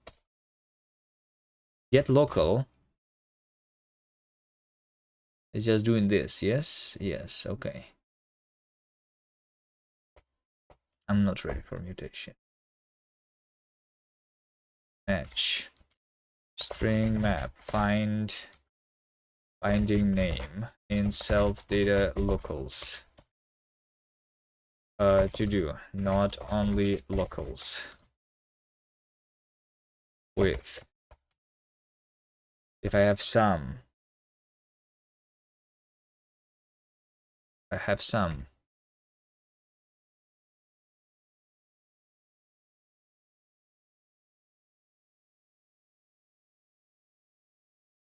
what's the problem right now? Oh, because I want to do the find opt, of course. This b is a value, right? This b is a value. Yes, because it's not even a binding. Because I need to find not the locals, right? I have oh yeah, this is where like the IDs and everything was coming. That that I started doing and then I like stopped doing it, right? But I guess I will just say for now that if I have a local of this name,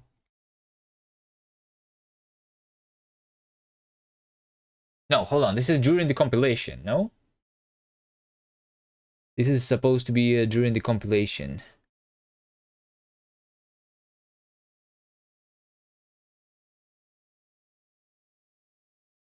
Mm.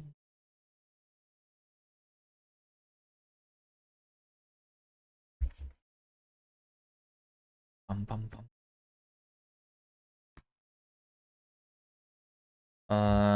If I have a local,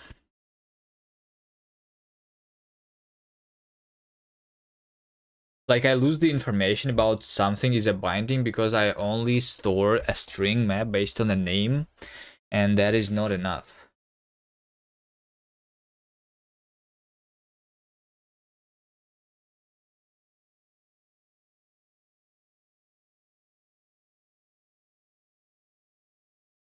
I need to still have have a map from a string into a binding, and then from binding into a value. Something that I already started doing before, and then I undid everything.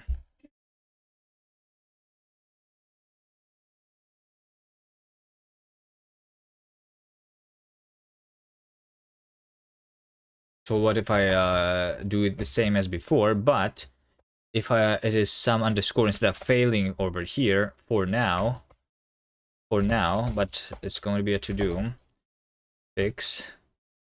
For now, I'm just going to like say that I get the original binding.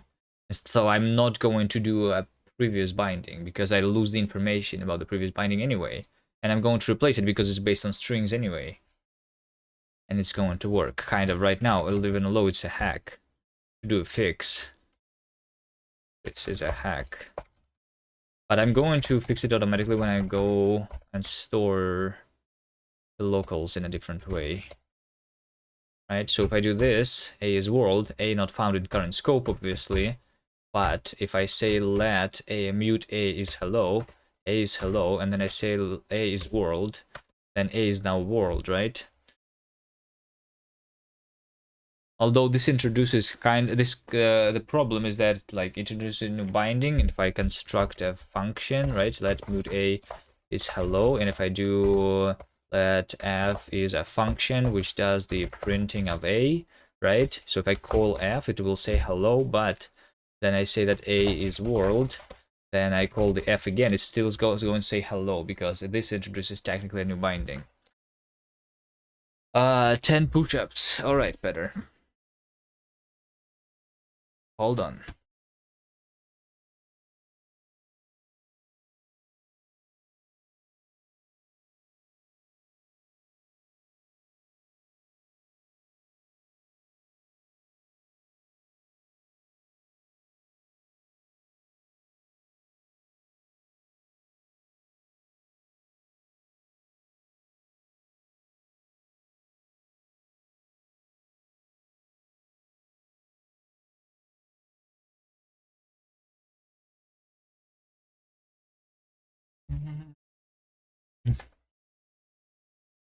Done.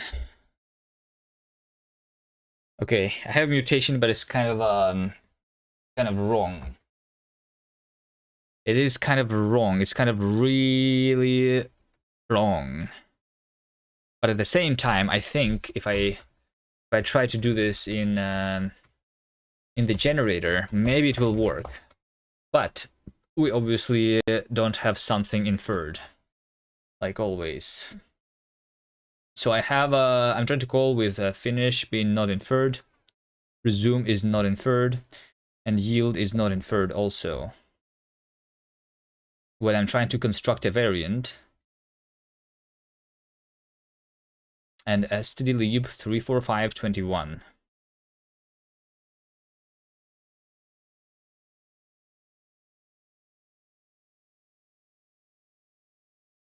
When I'm trying to do it at 34521.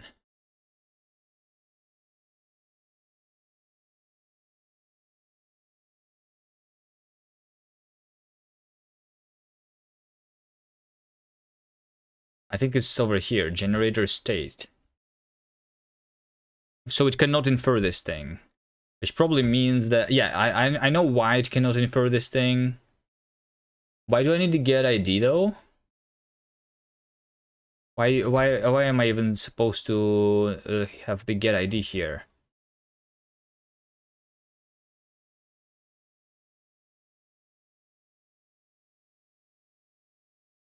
I can specify the things directly here. Yield. Resume. Finish.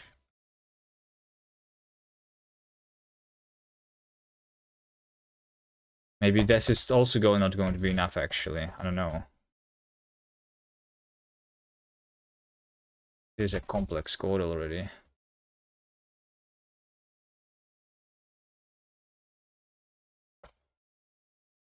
The limited yield is not found in current scope. Okay, actually, I think we got further away. We now say that the delimited yield is not found because this is supposed to be built-in function, delimited yield. This is a built-in, okay. All right, and then name must be a single identifier, but got the call something yielded.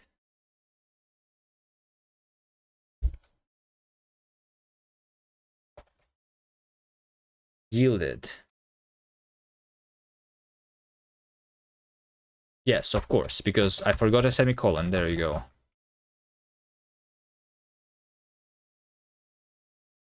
Inference unite failure. I expected a type, but I got a void. While I was initializing the construction of a variant at 34797.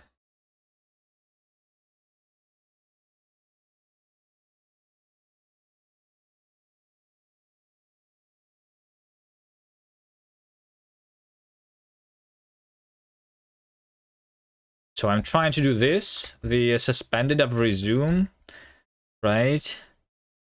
And it says that one of them is expected to be a type, and another one is expected to be a void. When I'm initializing the construction of the variant. So maybe I did something wrong. Interpreter. Construct variant. Struct variant over here. So what am I doing, right? I'm only doing this thing. I'm setting the type of value to be equal to the value type, right? Maybe I should log this here. Let's do log info. Setting type of show value to be show type value type, right? Because that is what I'm doing. The value is that, because I need this thing too. Okay.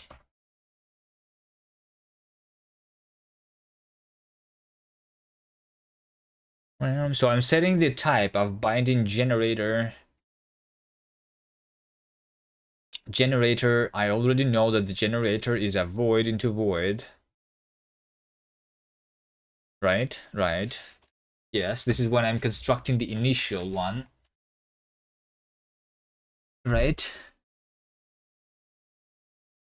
And then when I'm doing the resume,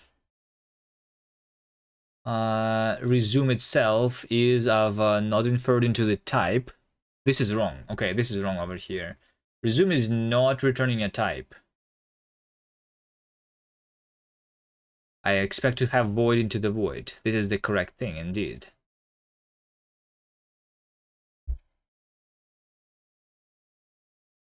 So for some reason, the resume was inferred to return a type. Maybe for some reason.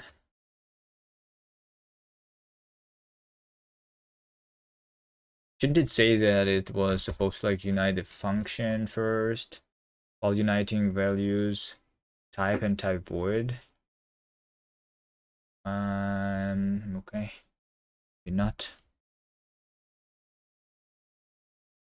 Yeah, why would the resume be resume? This resume, right? So the handler, this is because of the delimited block. Maybe delimited block doing it differently. Resume specifically must be a function which takes a resume and returns the finish, right? And returns the finish. And this resume also might potentially yield more, which I don't check yet anyway, so let's just do this. Resume is still resuming to finish. Yes, yes. Okay. So now, while compiling inline field value is yield. Value colon yield. Value colon yield. Is it? Oh, it's because of the delimited block. Resume is resume into the finish. Into the finish. Wait, what? Is this the one? Is that the delimited block?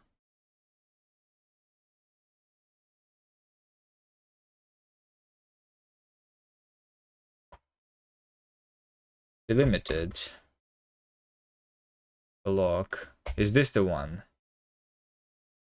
Because no, hold on. It's a value of type yield, not yield age, which is different. This looks correct to me. Value colon yield. But this is not even like... Oh, it's because it's an inline typed field, right? So I should find value colon yield. This is the one. Yes. So over here. This is the one that is not working. Because resume already known before I get here to be of type returning a type instead of returning a finish. Right? So why would that be?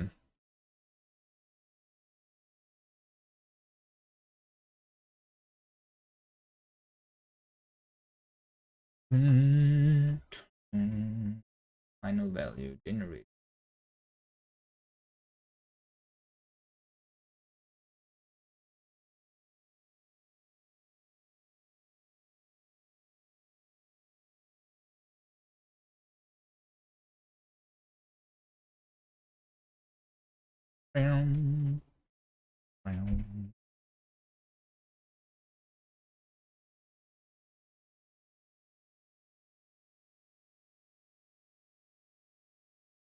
We should construct a smaller example or something.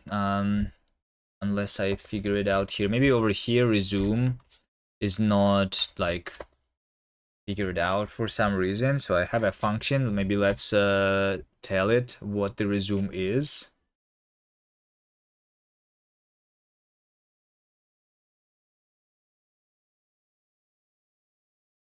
But this is a different resume, right? This is a different resume, but this still is a function. Wait, what is this resume? This is a value of type resume. Resume value. Let's yeah, resume value. So this is a value that I'm trying to resume with. This is what it is. Resume value.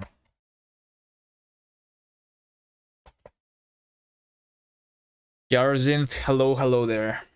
I'm making a programming language in case you are going to look at that website that we made a couple of days ago and you have questions, feel free to ask.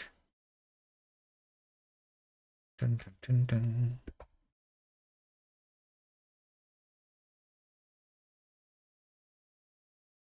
dun. If not, then resume is silently ignored. Yep.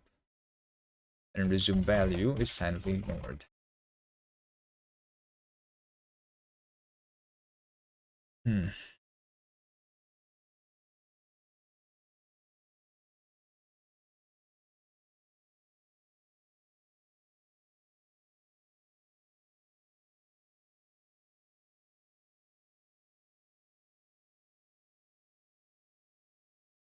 Explain language philosophy. Language philosophy you should be able to do like high level stuff easily, and if we get far enough, then you should be able to do the low level stuff also. So the idea is to have a language similar to Rust but more powerful on the high level. The low level of Rust is good enough, but if I get there, then having the low level is also good, but the high level is more important. So like being as powerful as a Haskell, while being easy to like performant code as in Rust at the same time. Kind of, maybe that's the brief philosophy there. I don't know.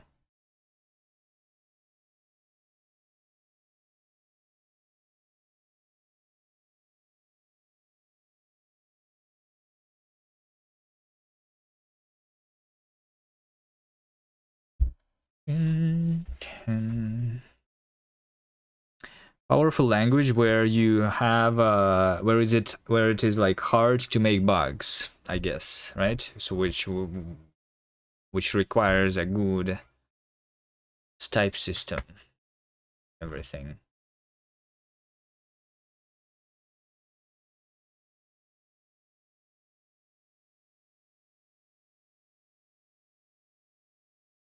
Well, explain where do babies come from?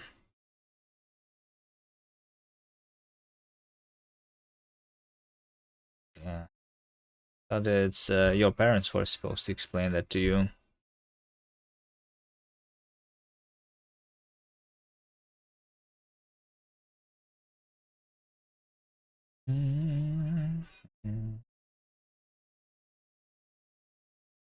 All right. Have a type inference failure, and I don't know right now if that's because of my code or if it's because of the bug somewhere in the inference or somewhere. So I should split this into simpler things, right? So let's say that the generator state. Let's go into the REPL. Generator state is this thing, right? So a generator state where the yield. I'm going to yield strings. I'm going to resume it with void. I'm going to finish with a value of void type, right? So this is the state, right? This is the algebraic data type where yield specifically is a function from string into the void.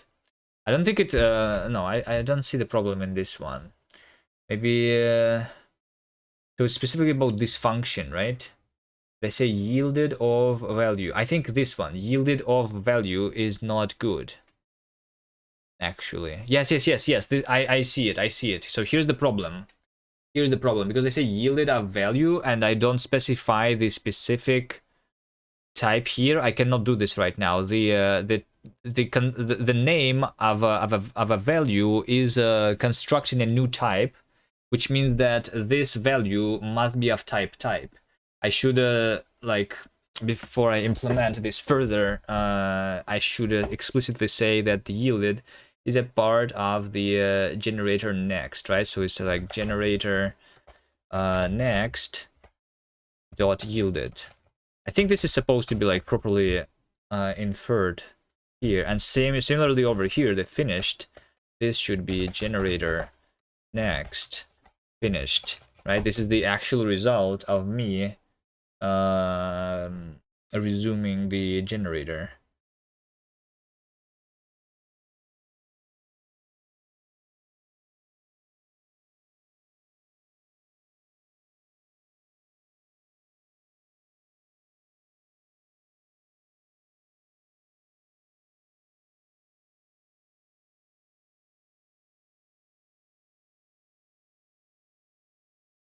Okay, and then now we have this type, finished or yielded, right? So I want to, so something wanted to be either finished or yielded, but then I gave it the type void for some reason, right? Finished or yielded is literally the generator next, right? So this is the finished or yielded. So the delimited block, the handler, this handler is supposed to return. This handler is supposed to return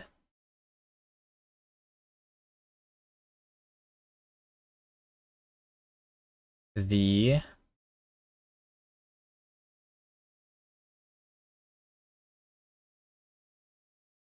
generator next underscore, right? It's not supposed to return void here. Similar to this, the body also, it takes the delimited token, right? Right? It returns the generator next.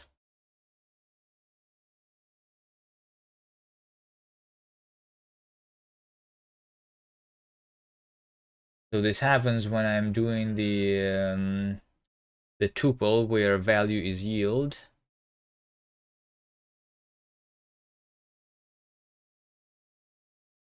And resume is resume into the finish. Value is yield. This is only in one place, in this place specifically. Wait, but why would it happen here? It says that the value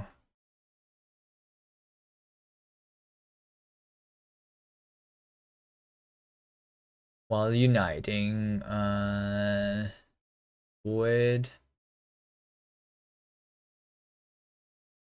or yielded and void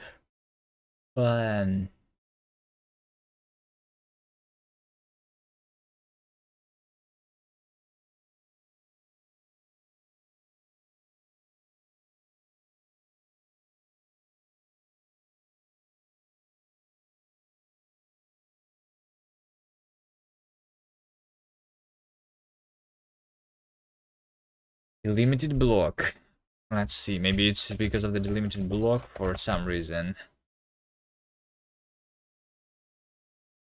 No, I'm pretty sure this should be correct. Remove this H. Body is the token into the finish. And the handler is the yield resume into the finish. Yes.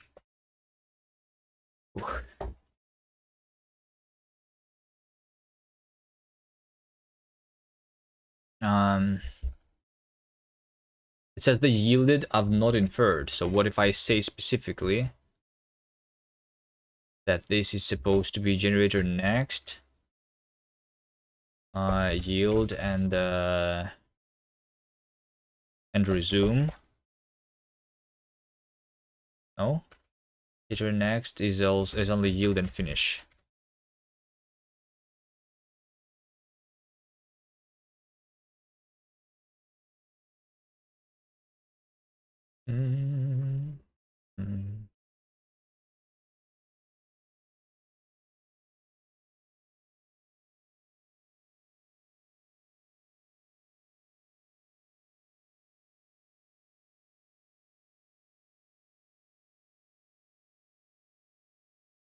Okay.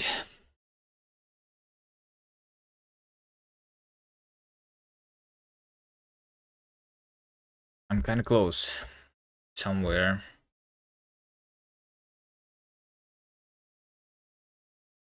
Generator next. Yield and finish. Let me try to like specify the types everywhere, even though I don't have to do this technically. Just to make sure. It's still the same stuff.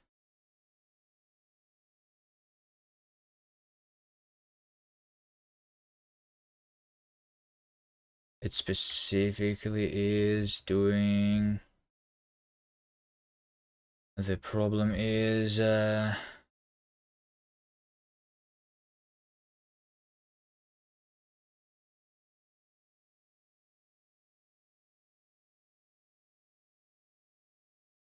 value yield and resume is that. It's trying to just compile this function here. It is just trying to compile the function, which is the handler function here. right? So what if I just copy this into its own thing, right? What if I just do this? Let test be this. Let's do dbg test. This is a function.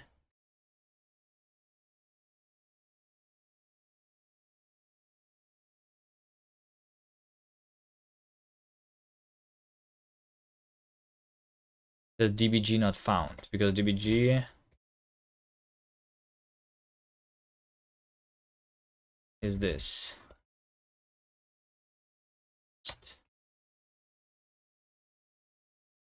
Okay, so this is a function which takes not inferred and returns the not inferred.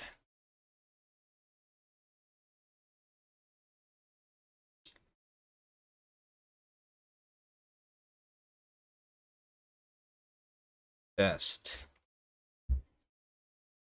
Yield not found in current scope. Yes, so what if I say something like const yield is a string, const resume is a void, const finish is void, and then we just like go here.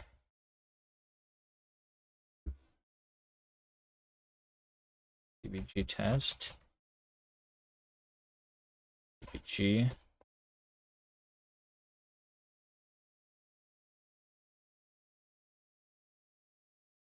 Let's ensure the types are there. State not found in current scope. Okay, yes.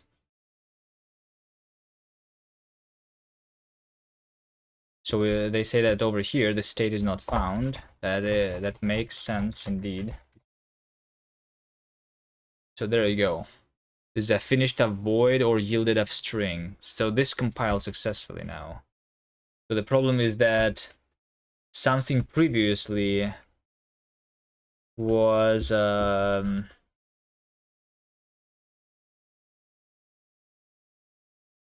inferred to be something different. For some reason.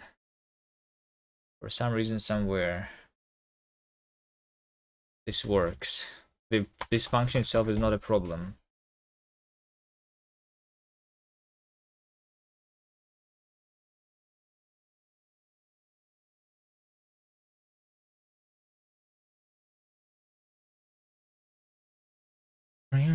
It says specifically that I'm uniting these and void. And I'm compiling this. Is it the return type? Is this the return type?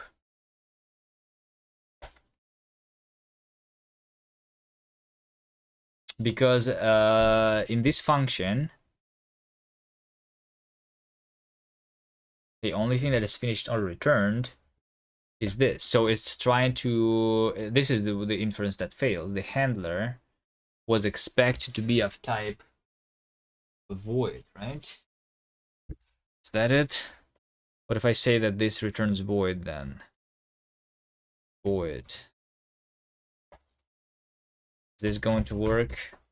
I mean, it's supposed to like fail at a different position then? No. Something else. Something else.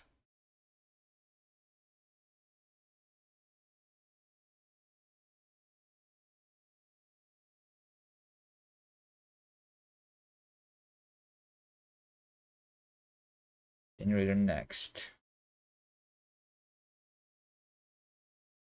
I think we just, I don't know. Maybe I should just switch to working on actually having good error messages first. Trying to guess it here.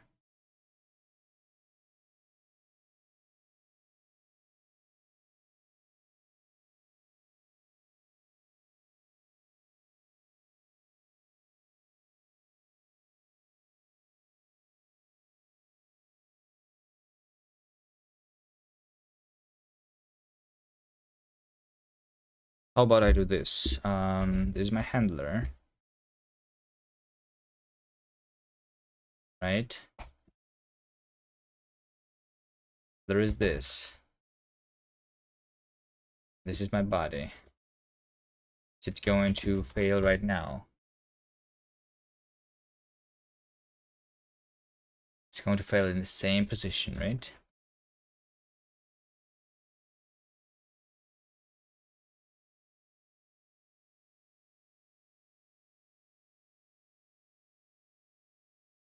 What if I do DBG yield, DBG resume, DBG finish?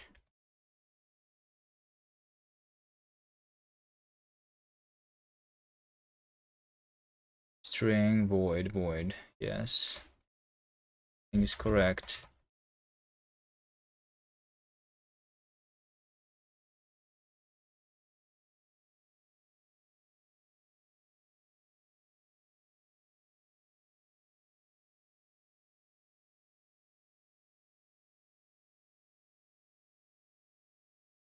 The next is a function of type resume. This is a function that returns the generator, right? Maybe this over here, because this must return the generator next too. Yield.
This is only happening when I am. Yeah, like I am already like inside this over here, inside of everything here. I think.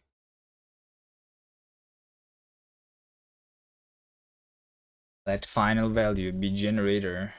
Maybe this over here needs to be of type finish, right? What else? Yield. Yield is a function that should return the resume.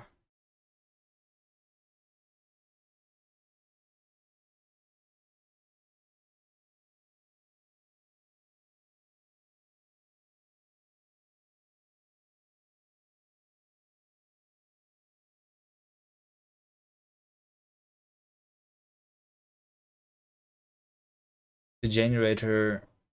Oh wait, hold on. The generator is the yes. The generator is the one that's returning the finish. Yes, okay, sense.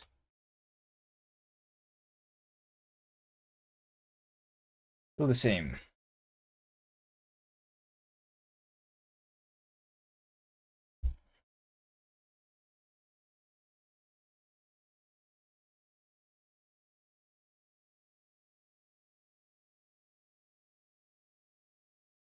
So while compiling, okay. Let's maybe like while compiling, There's specifically this thing. This is the one that is doing, right? fast. This is while me compiling this function, right? While me compiling this function, I'm doing a bunch of things, right? One of them, I'm compiling a pattern, right? Let's do this. Let's do a try here. Once again, if I do this, and then I do that, and then do a try, and then I do with failure underscore as failure, log error while compiling pattern, show pattern, show or empty pattern, semicolon, raise failure, right? Can we do this? Especially step is the option but expected of this. Show est show. Okay. This is going to help me a little bit more. I mean, I'm like so this is actually not what is happening, okay. It's not while I'm compiling a pattern, which makes sense, right? It is over here. Right? Probably. This is while me setting the result type. Let's do a try here. Try with failure underscore as failure log error while setting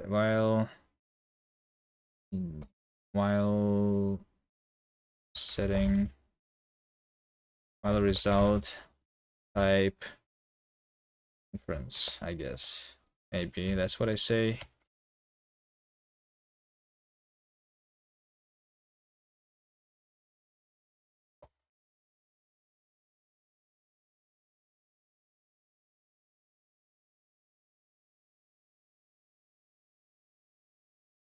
Something like that. Is this what's happening? That is also not what is happening. Okay. So this is the argument type variable then, right? Try this with failure.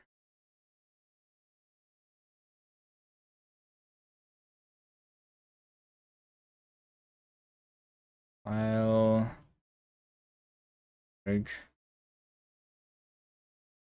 reference.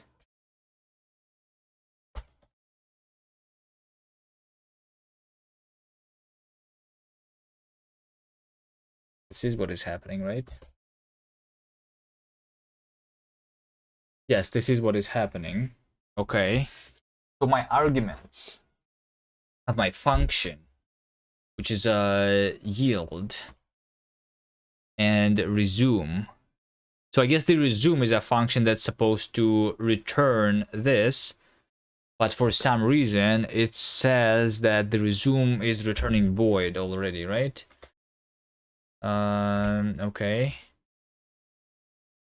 Let's see, this resume is a function that needs to wait, hold on. What? This makes no sense. Finishes the void.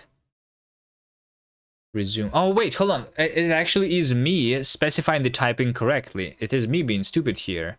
Resume. Resume is a function that does not return the finish. The resume is the function that returns the generator next. Yeah, that's okay. Yield and finish. Okay, so this is not a problem with bug inference. This is me, like, writing the incorrect type here, I guess.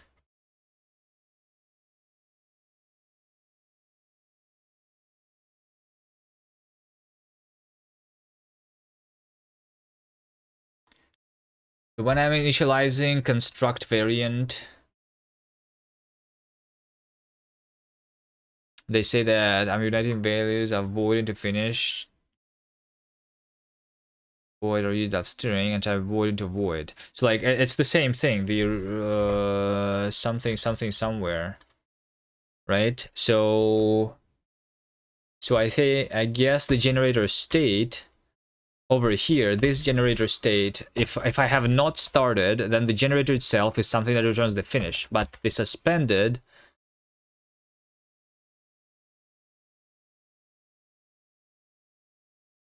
no, but suspended is the one that is returning the finish, right? Wait, hold on. And now I am confused. I am suspending.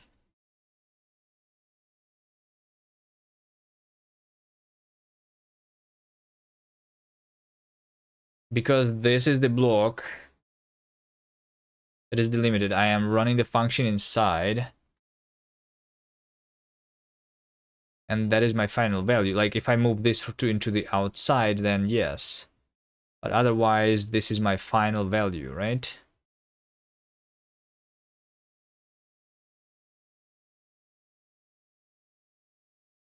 So the resume. Hold on, no, the resume is supposed to end. No, the resume is supposed to end with a finished value, but like I'm constructing the finished value with the finished constructor here. Kind of. So does it mean that this should indeed return the generator next instead?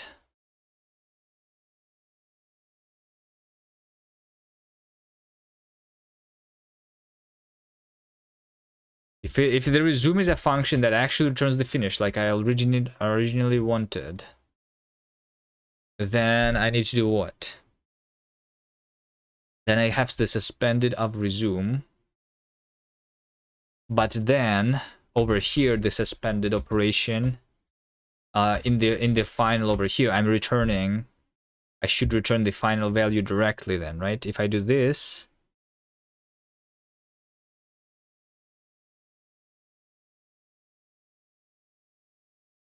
it should just be outside of the context, I think. I think this is what we do. We run the generator. We will run the generator from inside the context. I set the state of the thing to be finished only after I finish the generator from outside of the context already. I do not need the context anymore. And then I do this, being the generator next finished. So this means that the resume is after all going to be returning the finish value. Open the pull request. Nice. I'm going to take a look at this in a second. Generator and no semicolon then.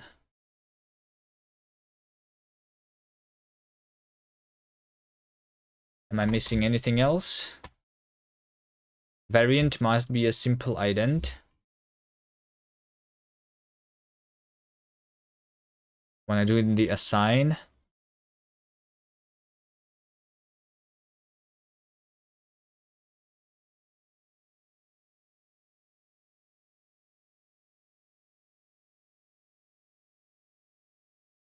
a variant must be a simple ident.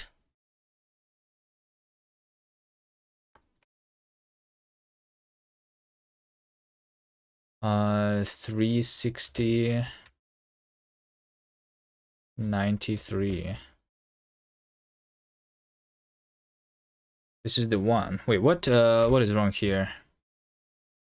Variant must be single ident.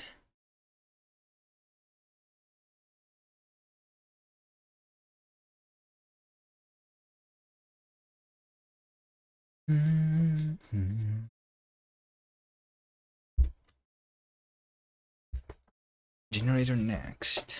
Okay, let's take a look at the pull request first then. Boom, boom, boom, boom, boom, boom, boom.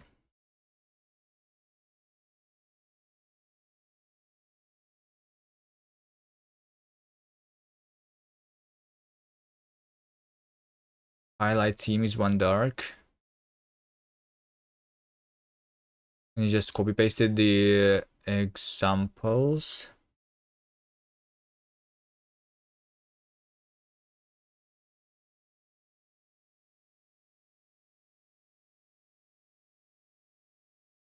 I guess. Showcase JS function arrays.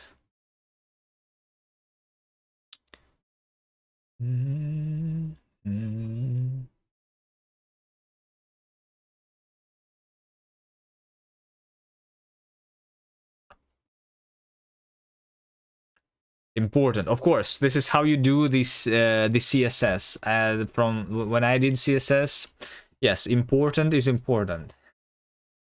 That's how you CSS, right?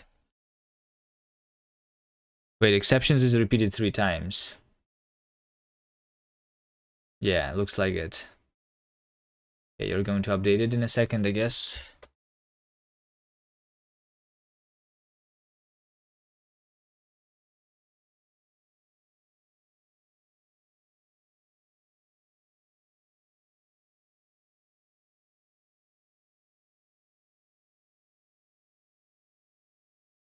Okay, I think this is correct. If I comment this out, it's not going to work. Final value not found in current scope. Because this is my final value. And I see now that I forgot a semicolon here, and that is why the thing did not work. And this is my final value that I return with. Final value is of type finish. Right? And I do not need semicolon here.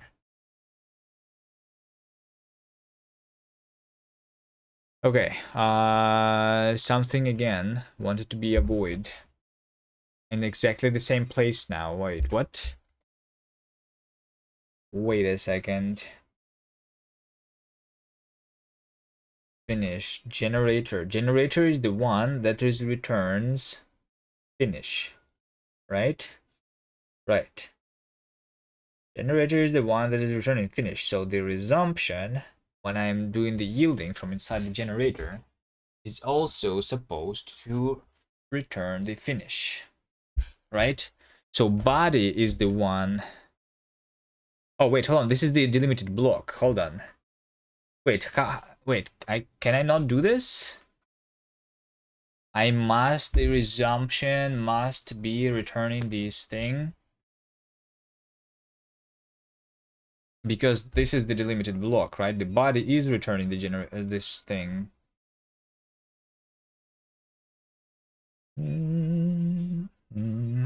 I don't know. I guess it is. Okay. Maybe I was wrong.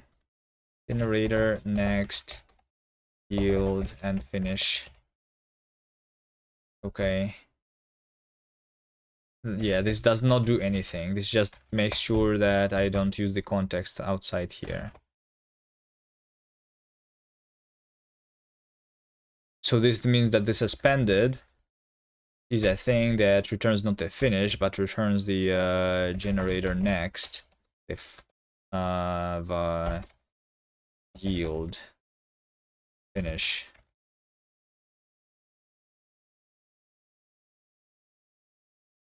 Okay.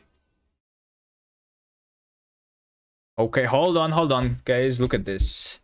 I have a generator G. To do one of finished. Wait, what? It literally just worked. What? G. It works only once, not twice. Again, I have this bug.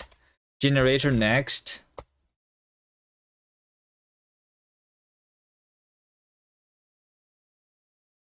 I'm resuming it with void, so we do this, right? There we go. So I call the generator once, it says yielded 1, 2, 3, right? And if I say go again, then there is a to do. I switch to Hyperland, got sick of GNOME. Yeah, I'm probably going to go back. Just at least because the Hyperland doesn't have the drivers and GPU acceleration working right now for me.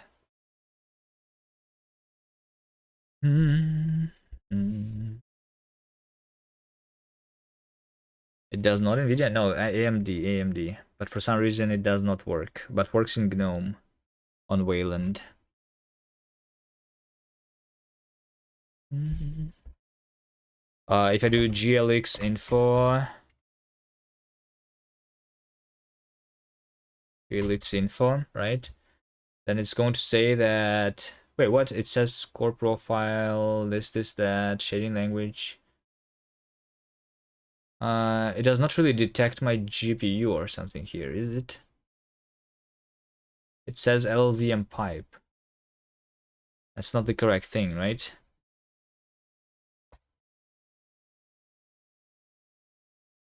Like the NeoFetch kind of says this, that this is my GPU, but this is the thing says LLVM pipe. Isn't the vendor string also supposed to be not mesa? I don't know. Remember.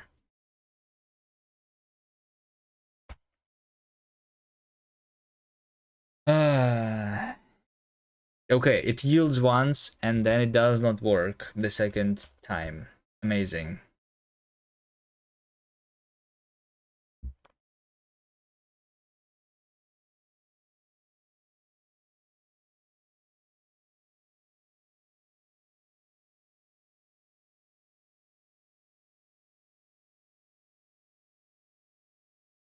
It doesn't work even if I construct it from scratch.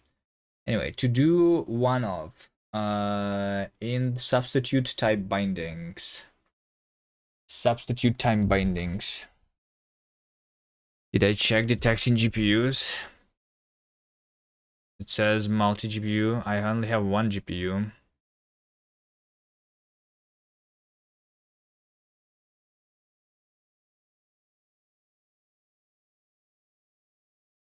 No, do I still need to do that?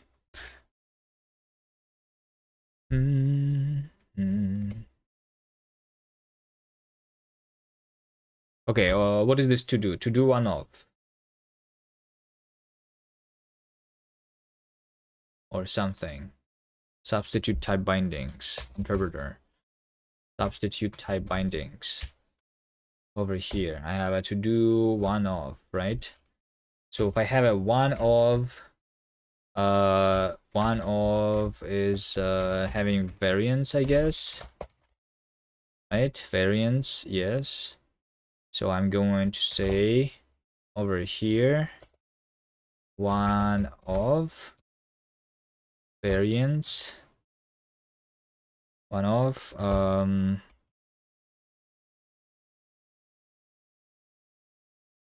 it's time again to do push-ups. Hold on.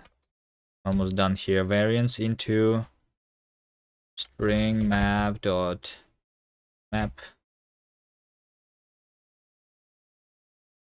option dot map substitute type bindings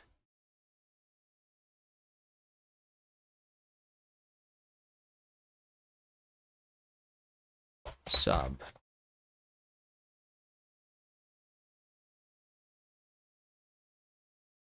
I think this is it. Okay.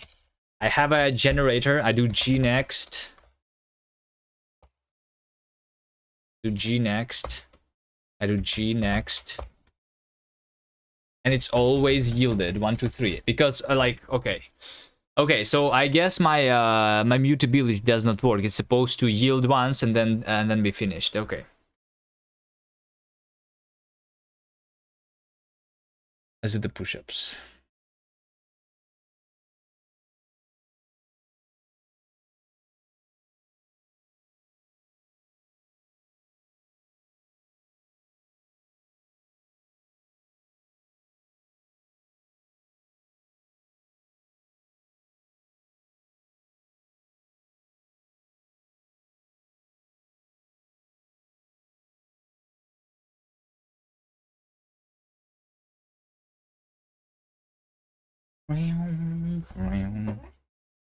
Mm.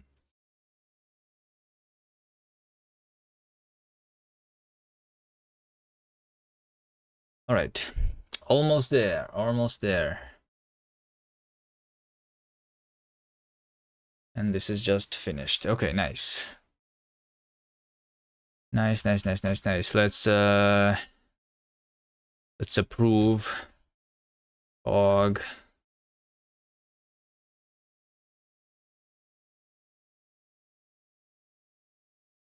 Merge. Waiting one approval. I literally just approved. What?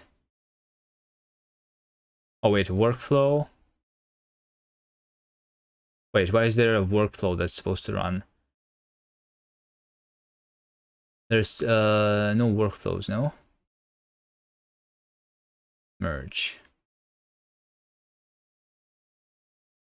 What is my workflows? I thought the only workflow is running oh, because it still is on a pull request, right? This is supposed to not run on a pull request. True. Yes.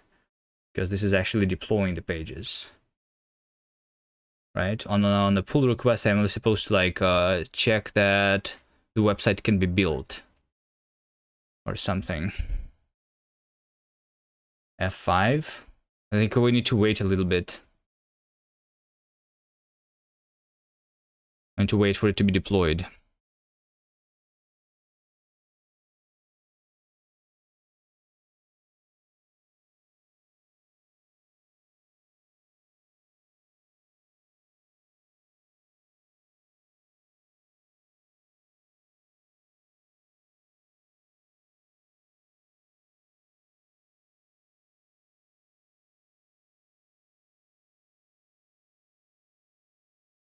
Okay.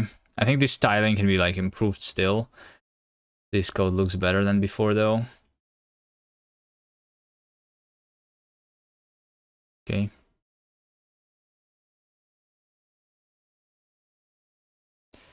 Sure.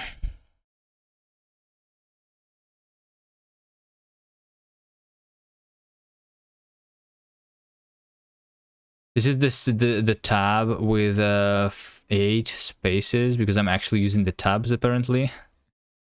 Okay.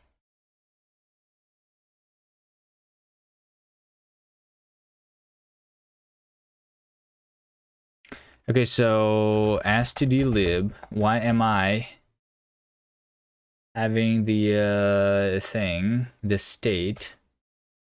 The state is over here being equal. Is not really working, right? So let me see again. I'm supposed to over here do this and then dbg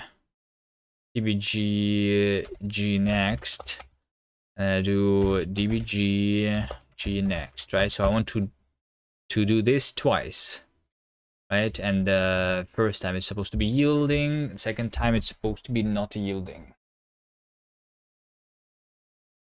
It restarts the generator from scratch every time because the mutation did not work.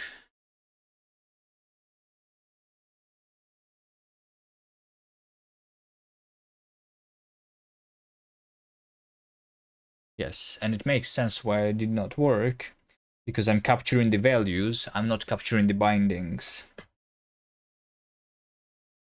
I am basically moving the thing into the function instead of capturing the reference. I commit this stuff anyway. Because we did like a lot here. Did like a lot. Okay.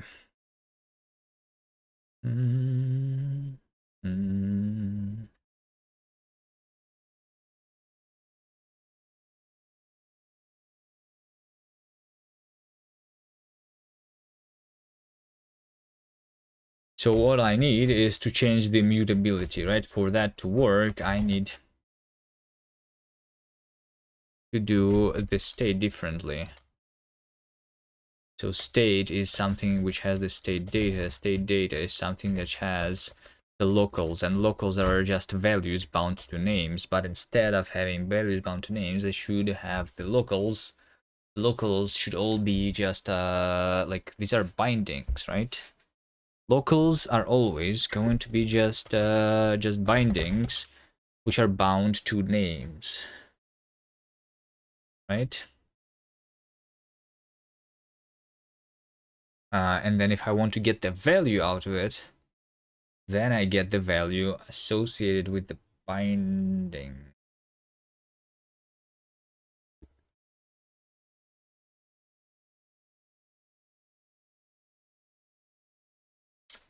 No, binding. Then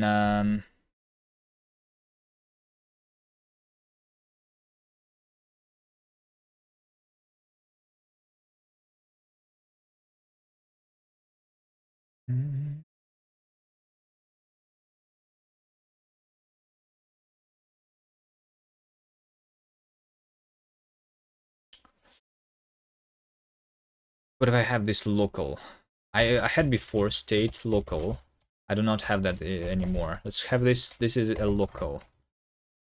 Local is a thing that still is bound to a name, and I still have. I'm going to have.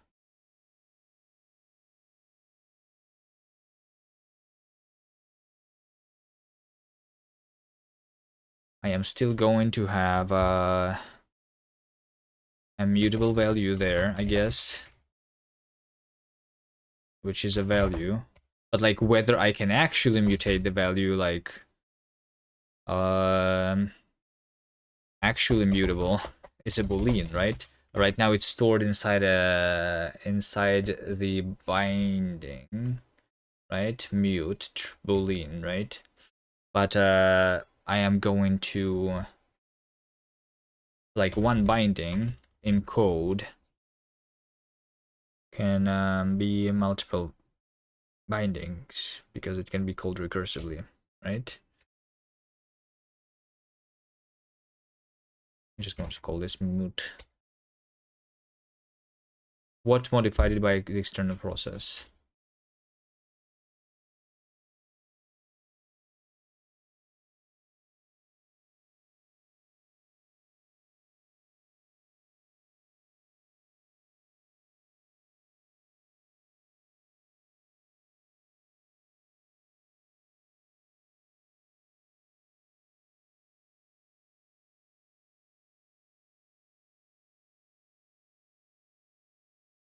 So this is what we want. When I can have a struct here.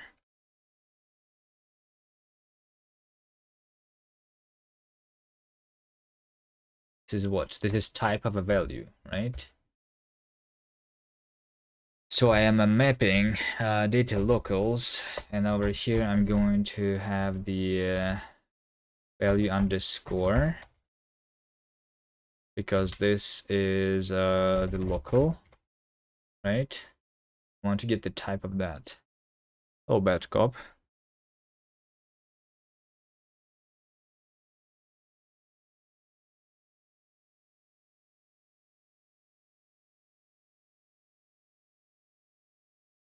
It's a nice emote you have there. How are you doing?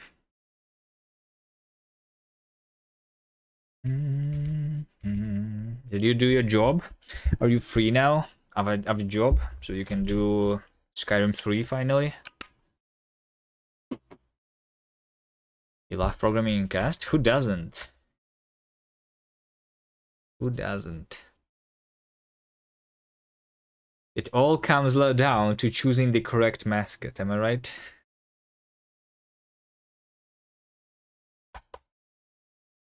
That's the most important property of a language.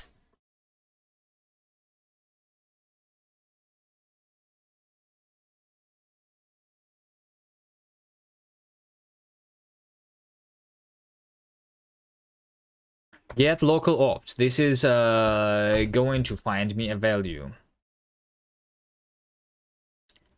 It's going to find me a value. I'm going to say that if I have a local, and then I'm doing like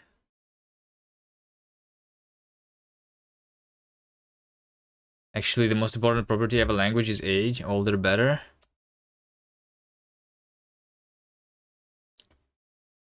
Option map function value underscore into value. Is good enough then? Find in scopes. Find in scopes. Right. Find opt some local value underscore some value. Right? This is what we want. Some value. Maybe I don't want to map here actually. Some value underscore value. Some value in ref value underscore is some value. There you go. Java for the worthy, but isn't C older? Is why you only use Java now? Wait, what? I thought you were writing like JavaScript.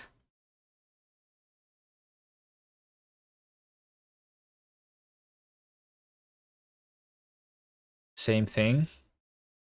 Well, I guess they both power billion devices, right? Or something like that. Run on billion devices.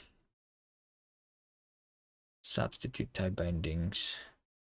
Pattern is this, but the value is not compatible with type local. Substitute type bindings. Value.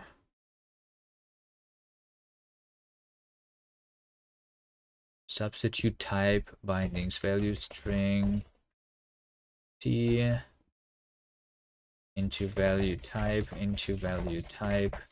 is fun. This. Okay. The only C you know is Java C.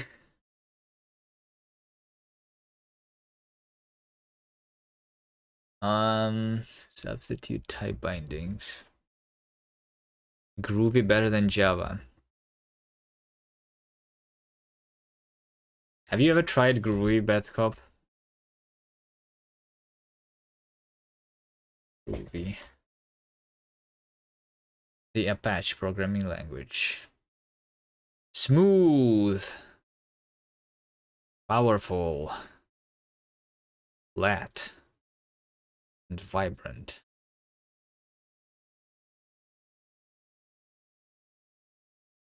Compile-time metaprogramming.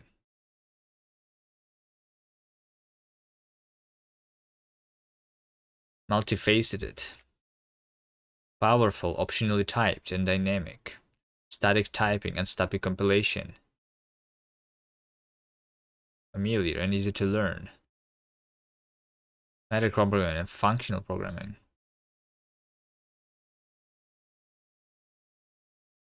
Why does no one use this language then? If it is that good.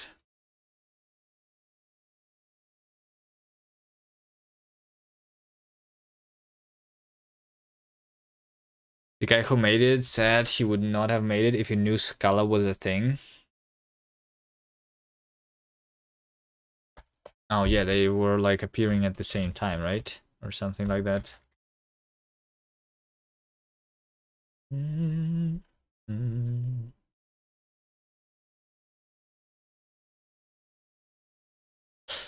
State data locals. I think substitute type bindings should be not a value string map T. This should be the string into value instead.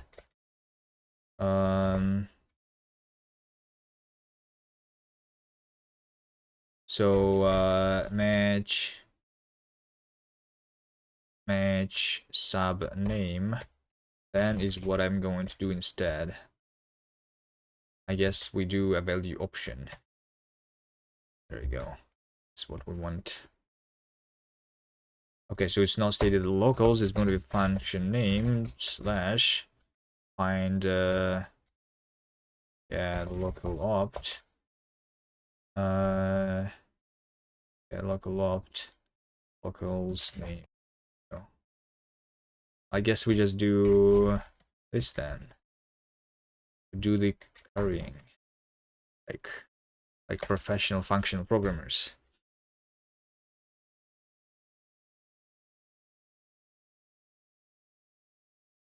Scala has good name and logo. You already want to learn it.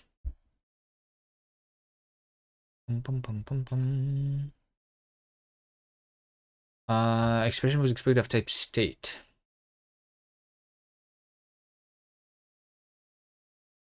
Yeah, so like I literally just do the state here, right? And then with this to do no longer needs to be here. Okay, that's good. Substitute type bindings. Sub. Yeah, this sub is a different sub now. This sub is a string into value option. Okay, so I'm once again I'm just matching sub name then. Self data locals. This is going to be get local opt. Wait, what? String map either. This function name value. Yeah, I'm just going to over here value underscore this. Okay, good. Next. Locals is equal to the new bindings. New bindings. So what is the new bindings? When I'm evaluate something, it should not give me just a name of this new binding, right? I mean, these are new bindings, so I can technically like I can like convert those into the new bindings. So I can do string map.map value into value, and what do I have also in the local? We have the value and I also have the mute, which means that I need to, yeah, okay. So actually not right. The new bindings should be not values, should be locals, because I need to know if the this new binding must be mutable or not, so that I can check it, that we don't do something stupid with it. Locals is eval new bindings. Bindings.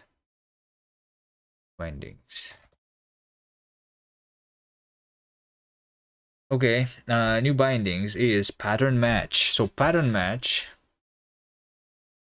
gives me also the new locals, right? Because this is where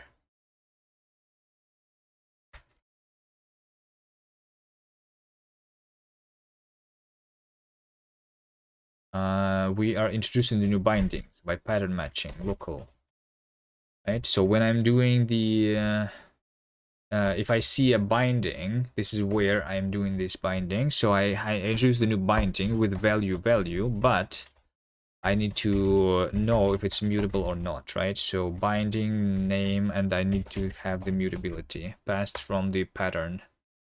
Okay.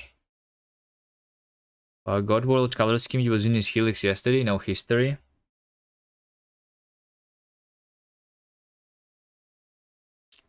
I just use the one dark, which is the default one in Helix, I think, right? Time bindings, get local opt, self data locals, this to do no longer needed to be a to do. And I just do self. Okay. Substitute time bindings, get local opt self.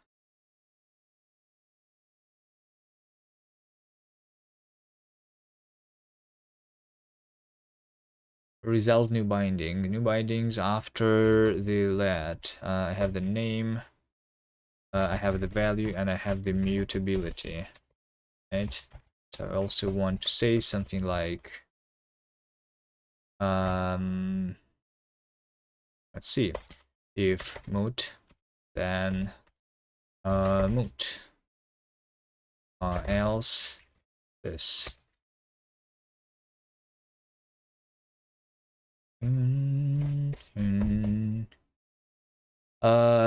String map value to type struct. This is for me getting the types, right? So we do string map value to type. So yeah, so over here I want to convert all the locals into their types, right? So data locals into string map I have the value and underscore. I don't care about the mutability here. But let's just return the value to type value.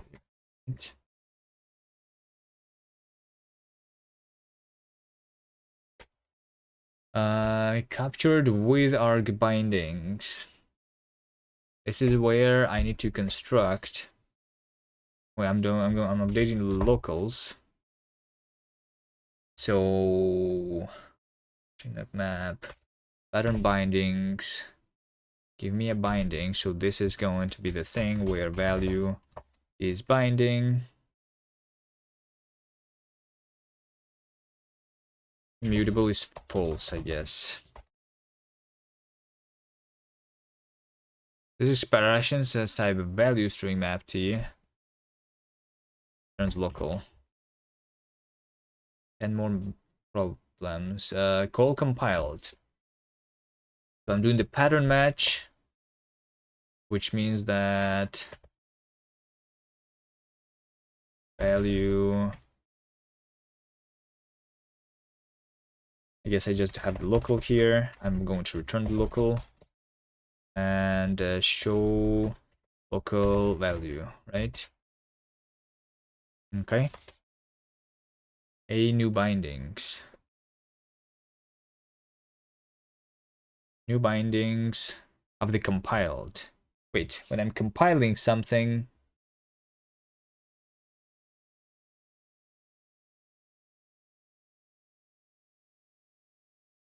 these new bindings should also be local, I guess. I'm updating locals, data locals, pattern bindings, pattern bindings, yes. I have a binding, and then I return a value equal to the binding. View is false. This should return the local.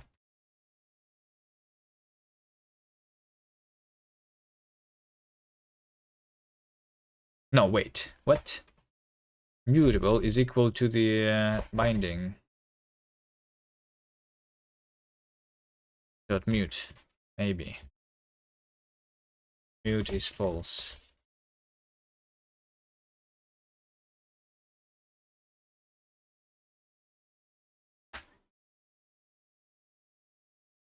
Binding dot mute. Built-in macro let. So I know that the new binding is going to be. Wait, hold on, but okay, whatever. Local value is this. Mute is binding mute. Good enough. State. So I have a state, which gives me this self. Should I even wait? What? Why do I even have this self?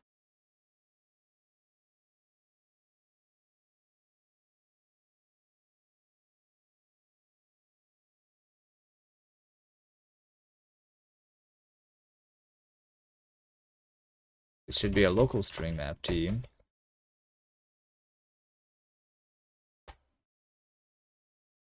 Well, I guess in this case, over here we are doing string map function value into a local, which is giving me the value and mute false. This is for the all the built-ins are not mutable. Okay.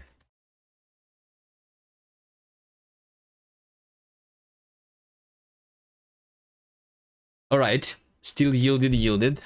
Very good. So now the problem is, let's see.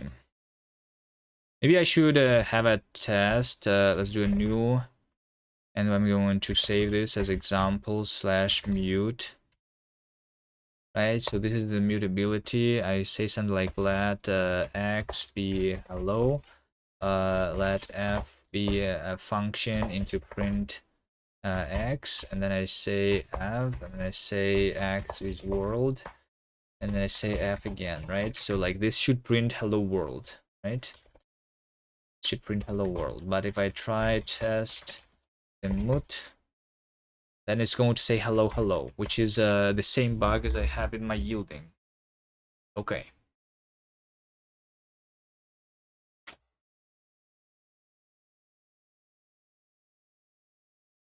Okay. So for that to work,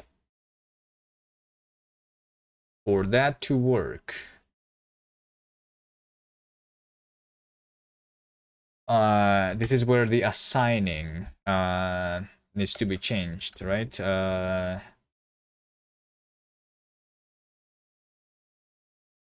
Assign. And I'm implementing the assign. I implemented this in the not the correct way because I said that the new bindings is pattern matching, but that is not true. That is not true. I should get local opt, but I should get it as different, right? Okay, so yes, new bindings. This thing. So I do a pattern match, right? I'm going to do a pattern match. This. These are the matches, right? New bindings are going to be empty. I do not get any new values when doing the assigning, obviously. I'm mutating existing ones. So I need to find the locals with these specifically names, right? This gives me the new locals, but instead of doing those, I'm going to do that, right? So yeah, we do pattern match this value, and then we do into bring map.map, right? And I map all of those function steering map.iter, I guess. We do a function name and value, right? I'm doing a function name value, and then I need to find the local, right? So get local opt. Get local opt should be renamed actually. Name. Get local opt should be renamed. Get local opt should be renamed into get local value something, right? Because that's what it's doing. Get the local value opt, because this is giving me the value specifically. But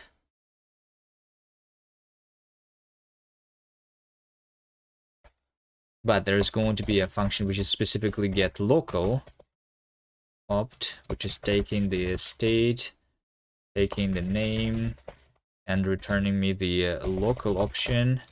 This is technically, I should take the implementation from here, but I should just say over here, match get local opt self name with this none is none, right? And then this is going to be if I find some local, then I just return some local. If I do not find here, then I'm trying to find it in parent scopes.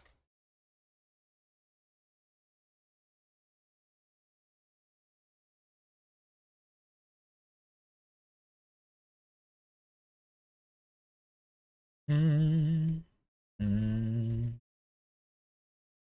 doo-doo-doo.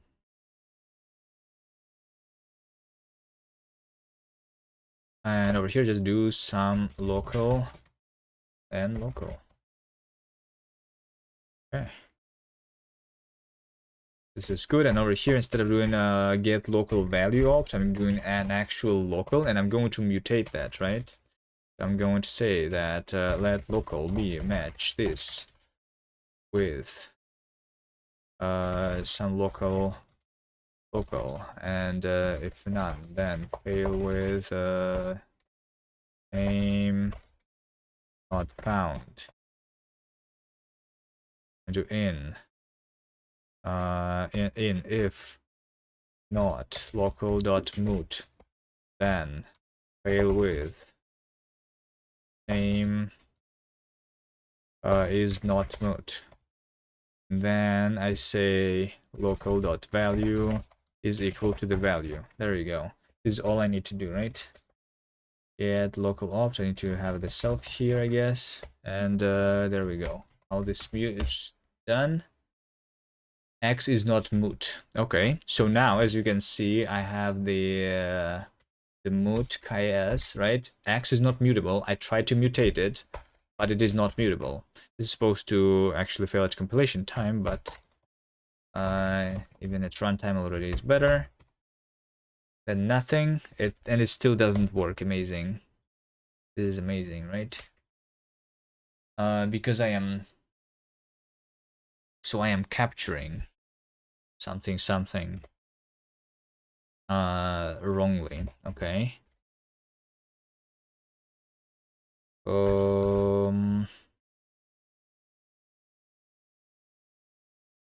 Captured. Captured is just a state though. Hold on.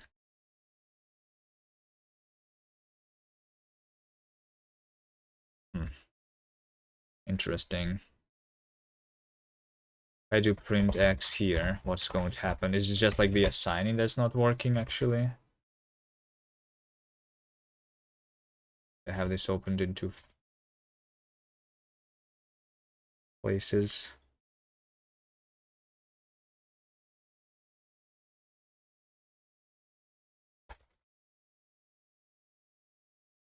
Hello world, hello, right? So it is lost when it hello world, and then we do hello. So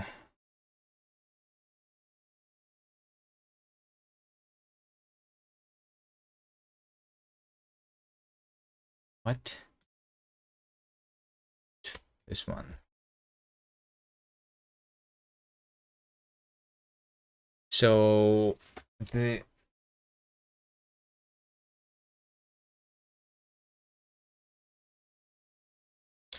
function, this one is capturing the X, right? And it's capturing it.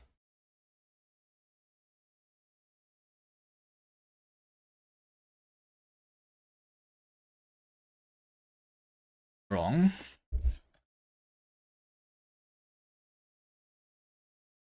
Just mutating the local variable is okay.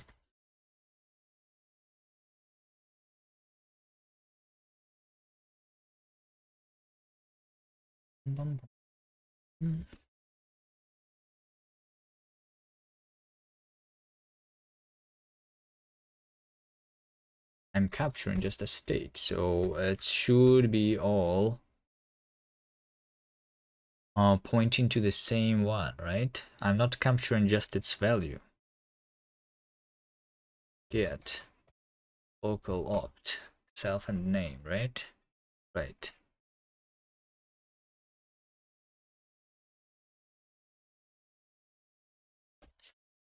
Log info getting local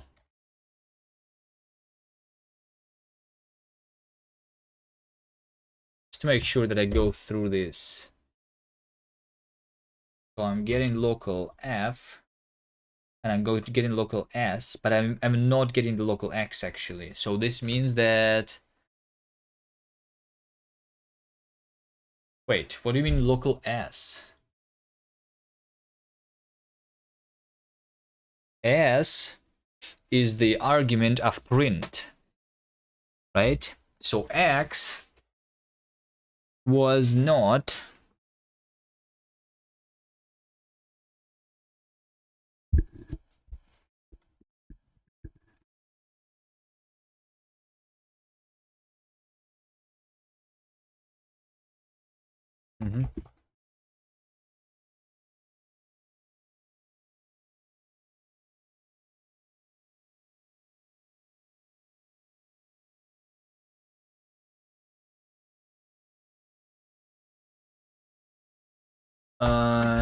I want to have.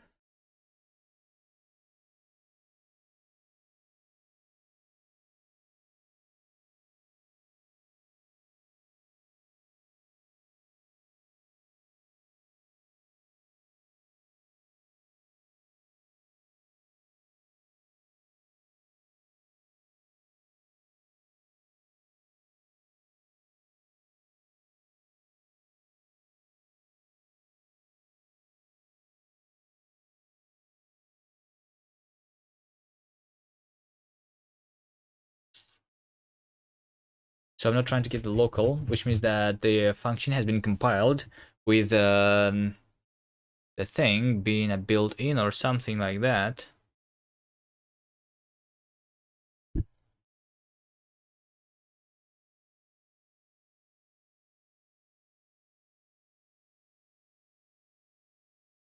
Lets me copy paste this.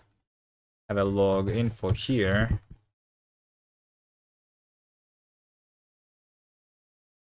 It's a lot of logs, but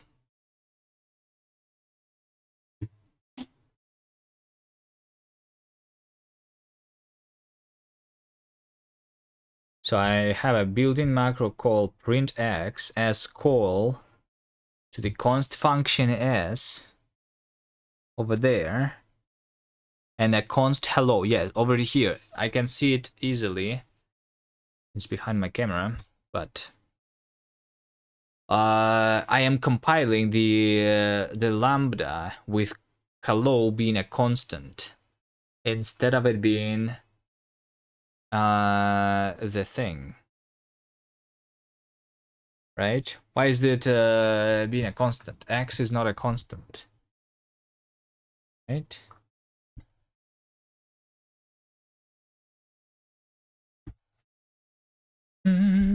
Yeah, so X was compiled as a const hello. There you go. X was compiled as a const hello.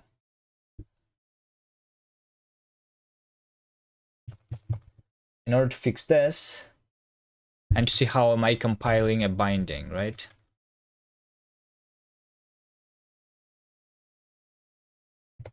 Or what? Or what happens? What happens exactly? I'm trying to get local value opt. I'm trying to do this somewhere, right? Where I should not. Yeah, over here, this is the one. When I'm compiling AST to intermediate representation, if I see a simple token, and if it's identifier, I know that it is, I'm trying to get the local value. This, and this value is actually being a constant, so I'm capturing the entire constant, which I mean it's good enough if I'm always like, yeah, sometimes I want to capture the value and sometimes I want to capture the binding. It's based on like the in Rust it's controlled by the move keyword, right?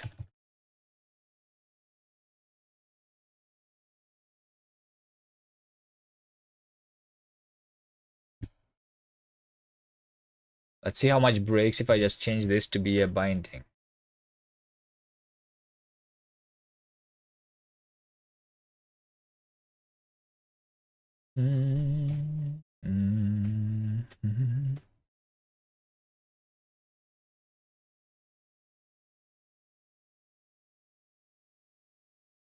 Yeah, if I find a value that is just like being captured as being a constant, and that is kind of wrong.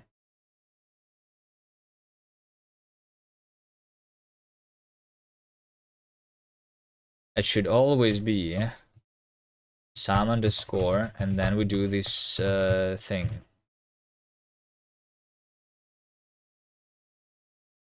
And we just do that. Some binding. Wait, but this means that it needs to be a binding, right? Wait, what?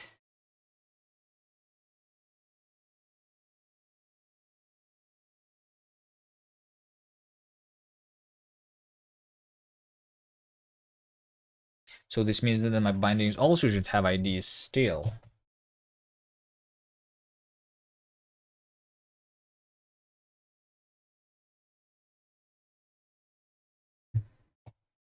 Match get local opt. I'm going to get rid of this completely, right? Kind of. I'm going to find a local. I do not need these two, right? Matching with get local opt. So I need to have a binding, which means that my locals should be like just like bindings, right? Bindings.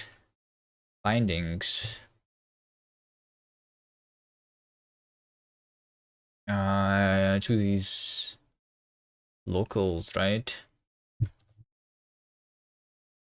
Bindings should have IDs, names, and value types, and mutability.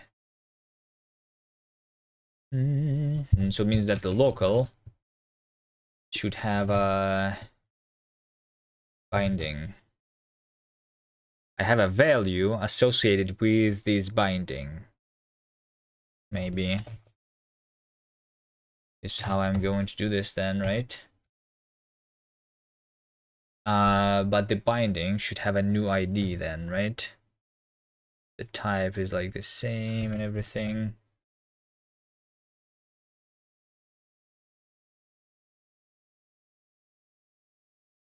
Just have binding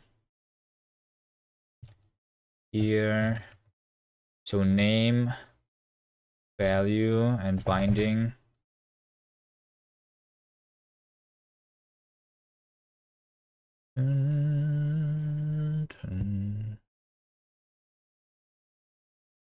I don't know, maybe it's even can be the same.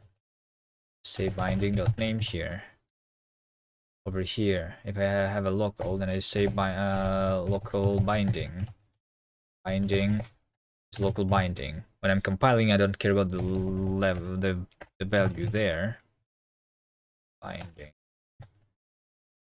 With if not local binding mutable, then I should not be able to mutate it. Over here, value binding, and if binding mute local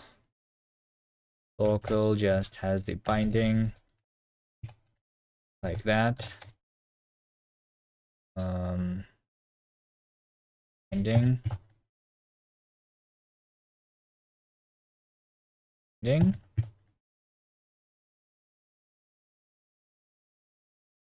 And over here I make the new bindings, right? So I say binding mutable is false.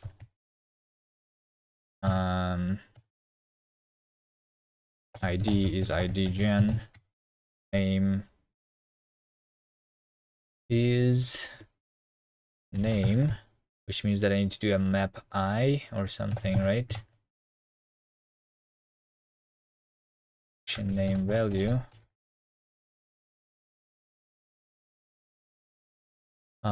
Syntax.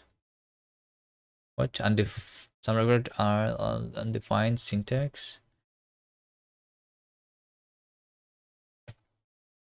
Binding is equal. There we go. This is missing the value type. Value type is inference var. Inference new var. Okay. Just test mode. Okay, nice. It works, guys. We have mutation. Uncontrolled. The borrow checker is not there, but the mutation is here. Okay, so if I just REPL and mutation, and if I do the generator twice, then the match has failed. Okay, a match failed when I was evaluating the match. Let's see, generator. No, stdlib match generator value. Like which match though? I guess this match. not started. Yeah, okay, it actually makes sense. This match, okay, my look at this over here. I'm trying to match the generator state with not started or some, but the generator state is like it doesn't even have this sum as one of these constructors. This is supposed to be a compilation error here. But yeah, we have not started or suspended, right? Suspended is a second state, and then we have a finished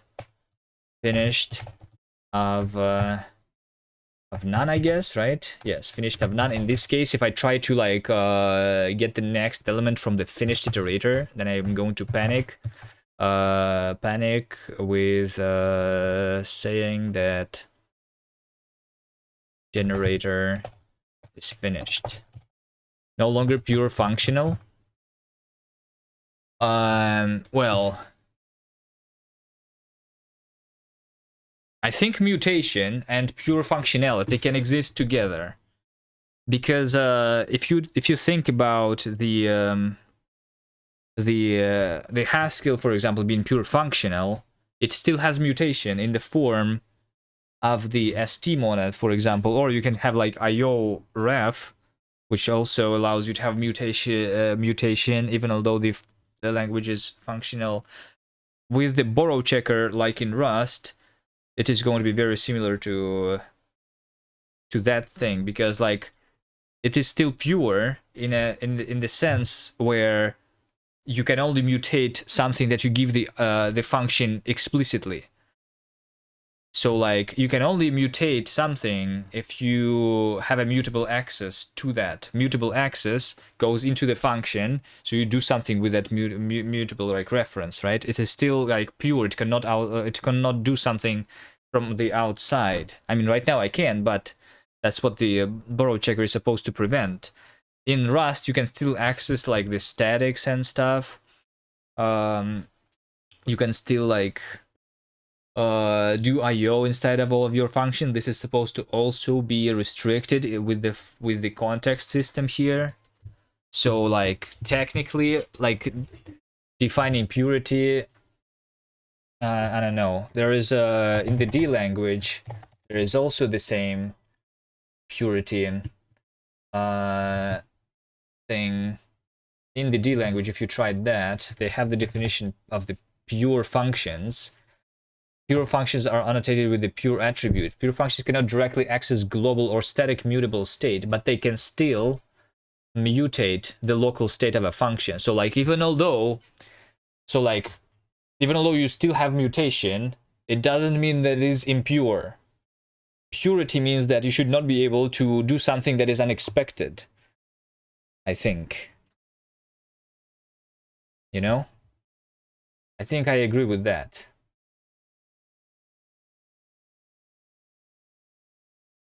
Basically. But yes, I guess it like it's not in the same way. Anyway, does this work? Still does not work. Panic not found in the current scope. Panic. Did I not specify the panic?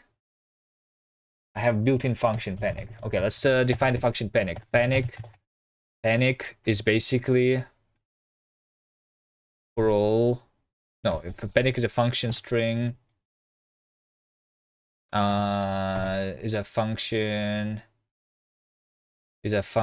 as string returning void, which is a built-in function panic. Right, this is what I do. There we go. Look at this. I have a generator, and I have a generator as a value, right? Let's actually have this as another example. Generator ks, right? This is a generator function. I can do a for, but let's do it the same as I did in my REPL here. So we are doing let g be equal to the make generator.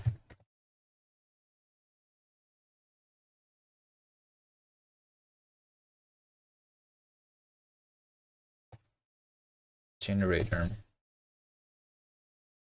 I need to like come up with a better name of this, because this is a yielding function, and this is a yielding function as a value. So like Yeah, it's based on the context, so like it cannot right now be inferred, I guess. Right? But we do basically, let's do print now using generator its value. We do this, and we do print g next, and we do is print just a function, print g next, print g next.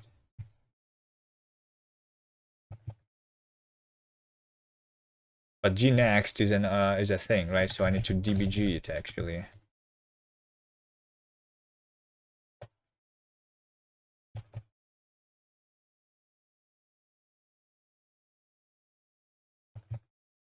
Right? I can only do it 3 times, and then if I do it for the 4th time, then it's going to panic, right?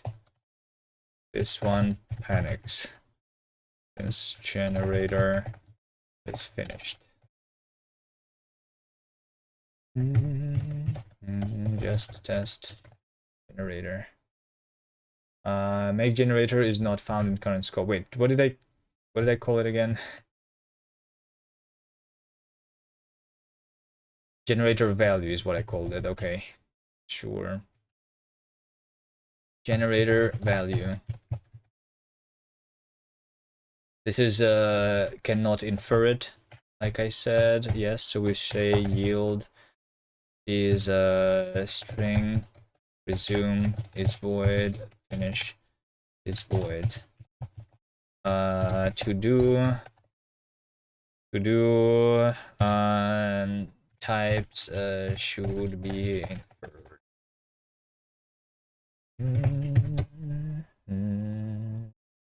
Inference net failure, A is type, yield is type, and then this is void. Wait, what?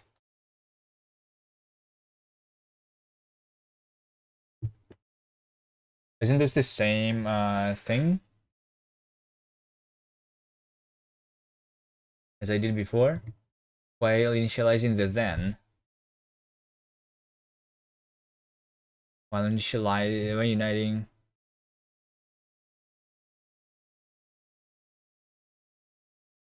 This. If I have this inside, yield 1, 2, 3. That's literally the same as I had before, right?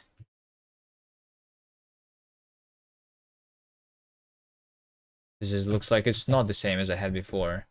Yield is string. Oh, I need a function that takes a void. I give it actually a function. And it constructs the function as this. Yes, I don't call this function here. Okay. So I give it a generator. I give it a generator and it converts the function generator into this. Although I think it should not be that. Because like if I want to give it some actual arguments, like generate 10 integers, for example. Well, I guess I can construct a new function with no arguments that is going to call that other one. Just as generator. Type yield is type and this is void. What? Okay, hold on. Function void yield 1, 2, 3. This is the same thing, right? This is not the same thing. Okay. Let's see, why is it not the same thing? This is still going to work, right? Right. Let me copy paste that and paste this over here. If I comment all of that.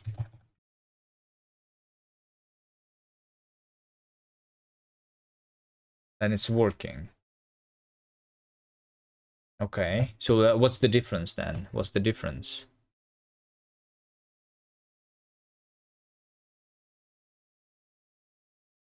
What is the difference? Is the difference the fact that I'm doing the...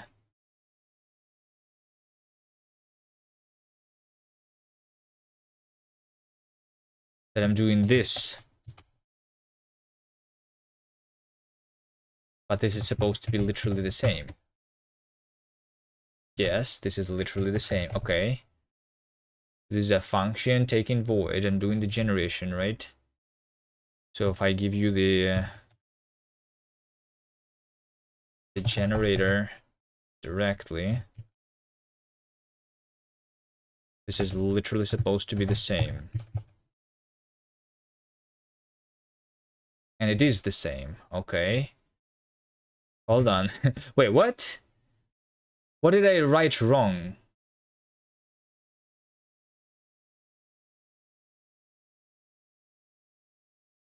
What did I write wrong here? I don't see it. Didn't I just write the exact same thing before? Isn't this exactly the same? Kind of.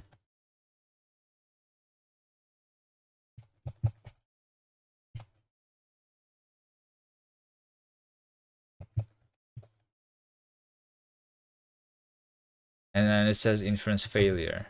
Is it because hold on, is it because I'm calling it 4 times? Wait, hold on. How is it because I'm calling it 4 times then? Because oh wait, hold on. I know why. I know why actually. It literally is the one that I just did. The oh wait, inference yeah, type string as is not inferred. Because I did yield 1 and then I got the finished, right? I got the finished.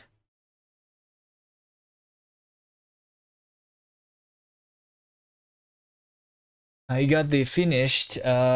then I was trying to call the generator after, and what I did is I did a panic, I think.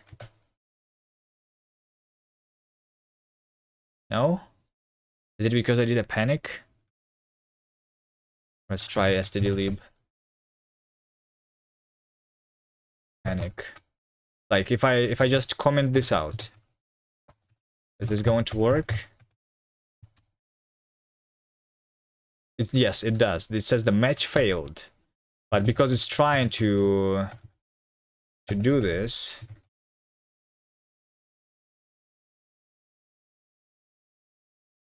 panic and semicolon.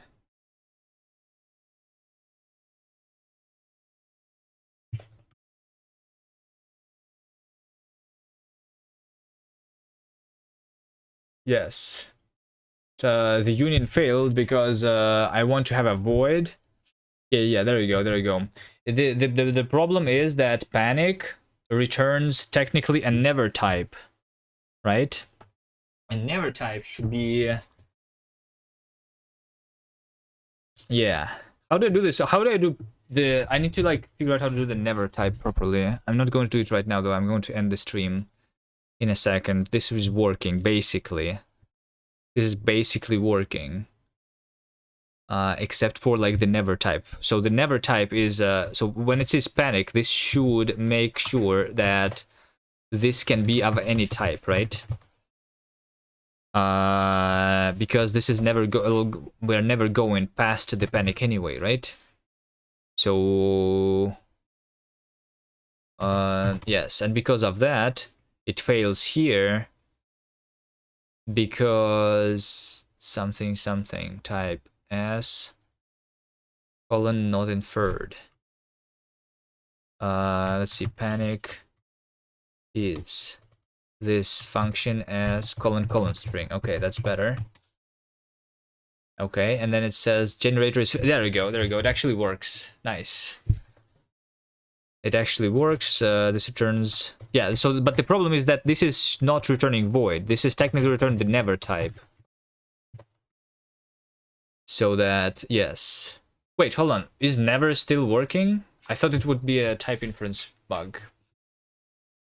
Okay, sure. Sure, there you go. I was yielding 1, yielding 2, 2, and then I was yielding 1, I got yielded 1 as a result of my this thing. Okay, nice. Nice. Why is this working again? No idea, but it works. So I'm going to commit everything, and then I'm going to go mutation and generators as values work.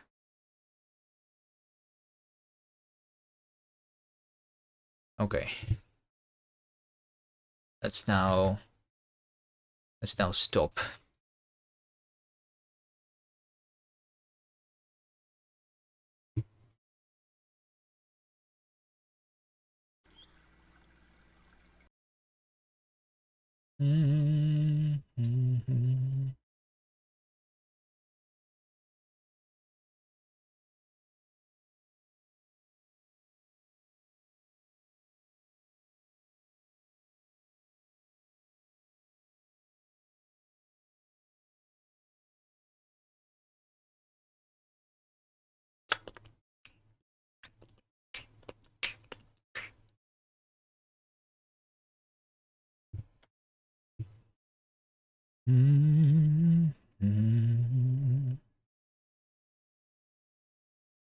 Input coder.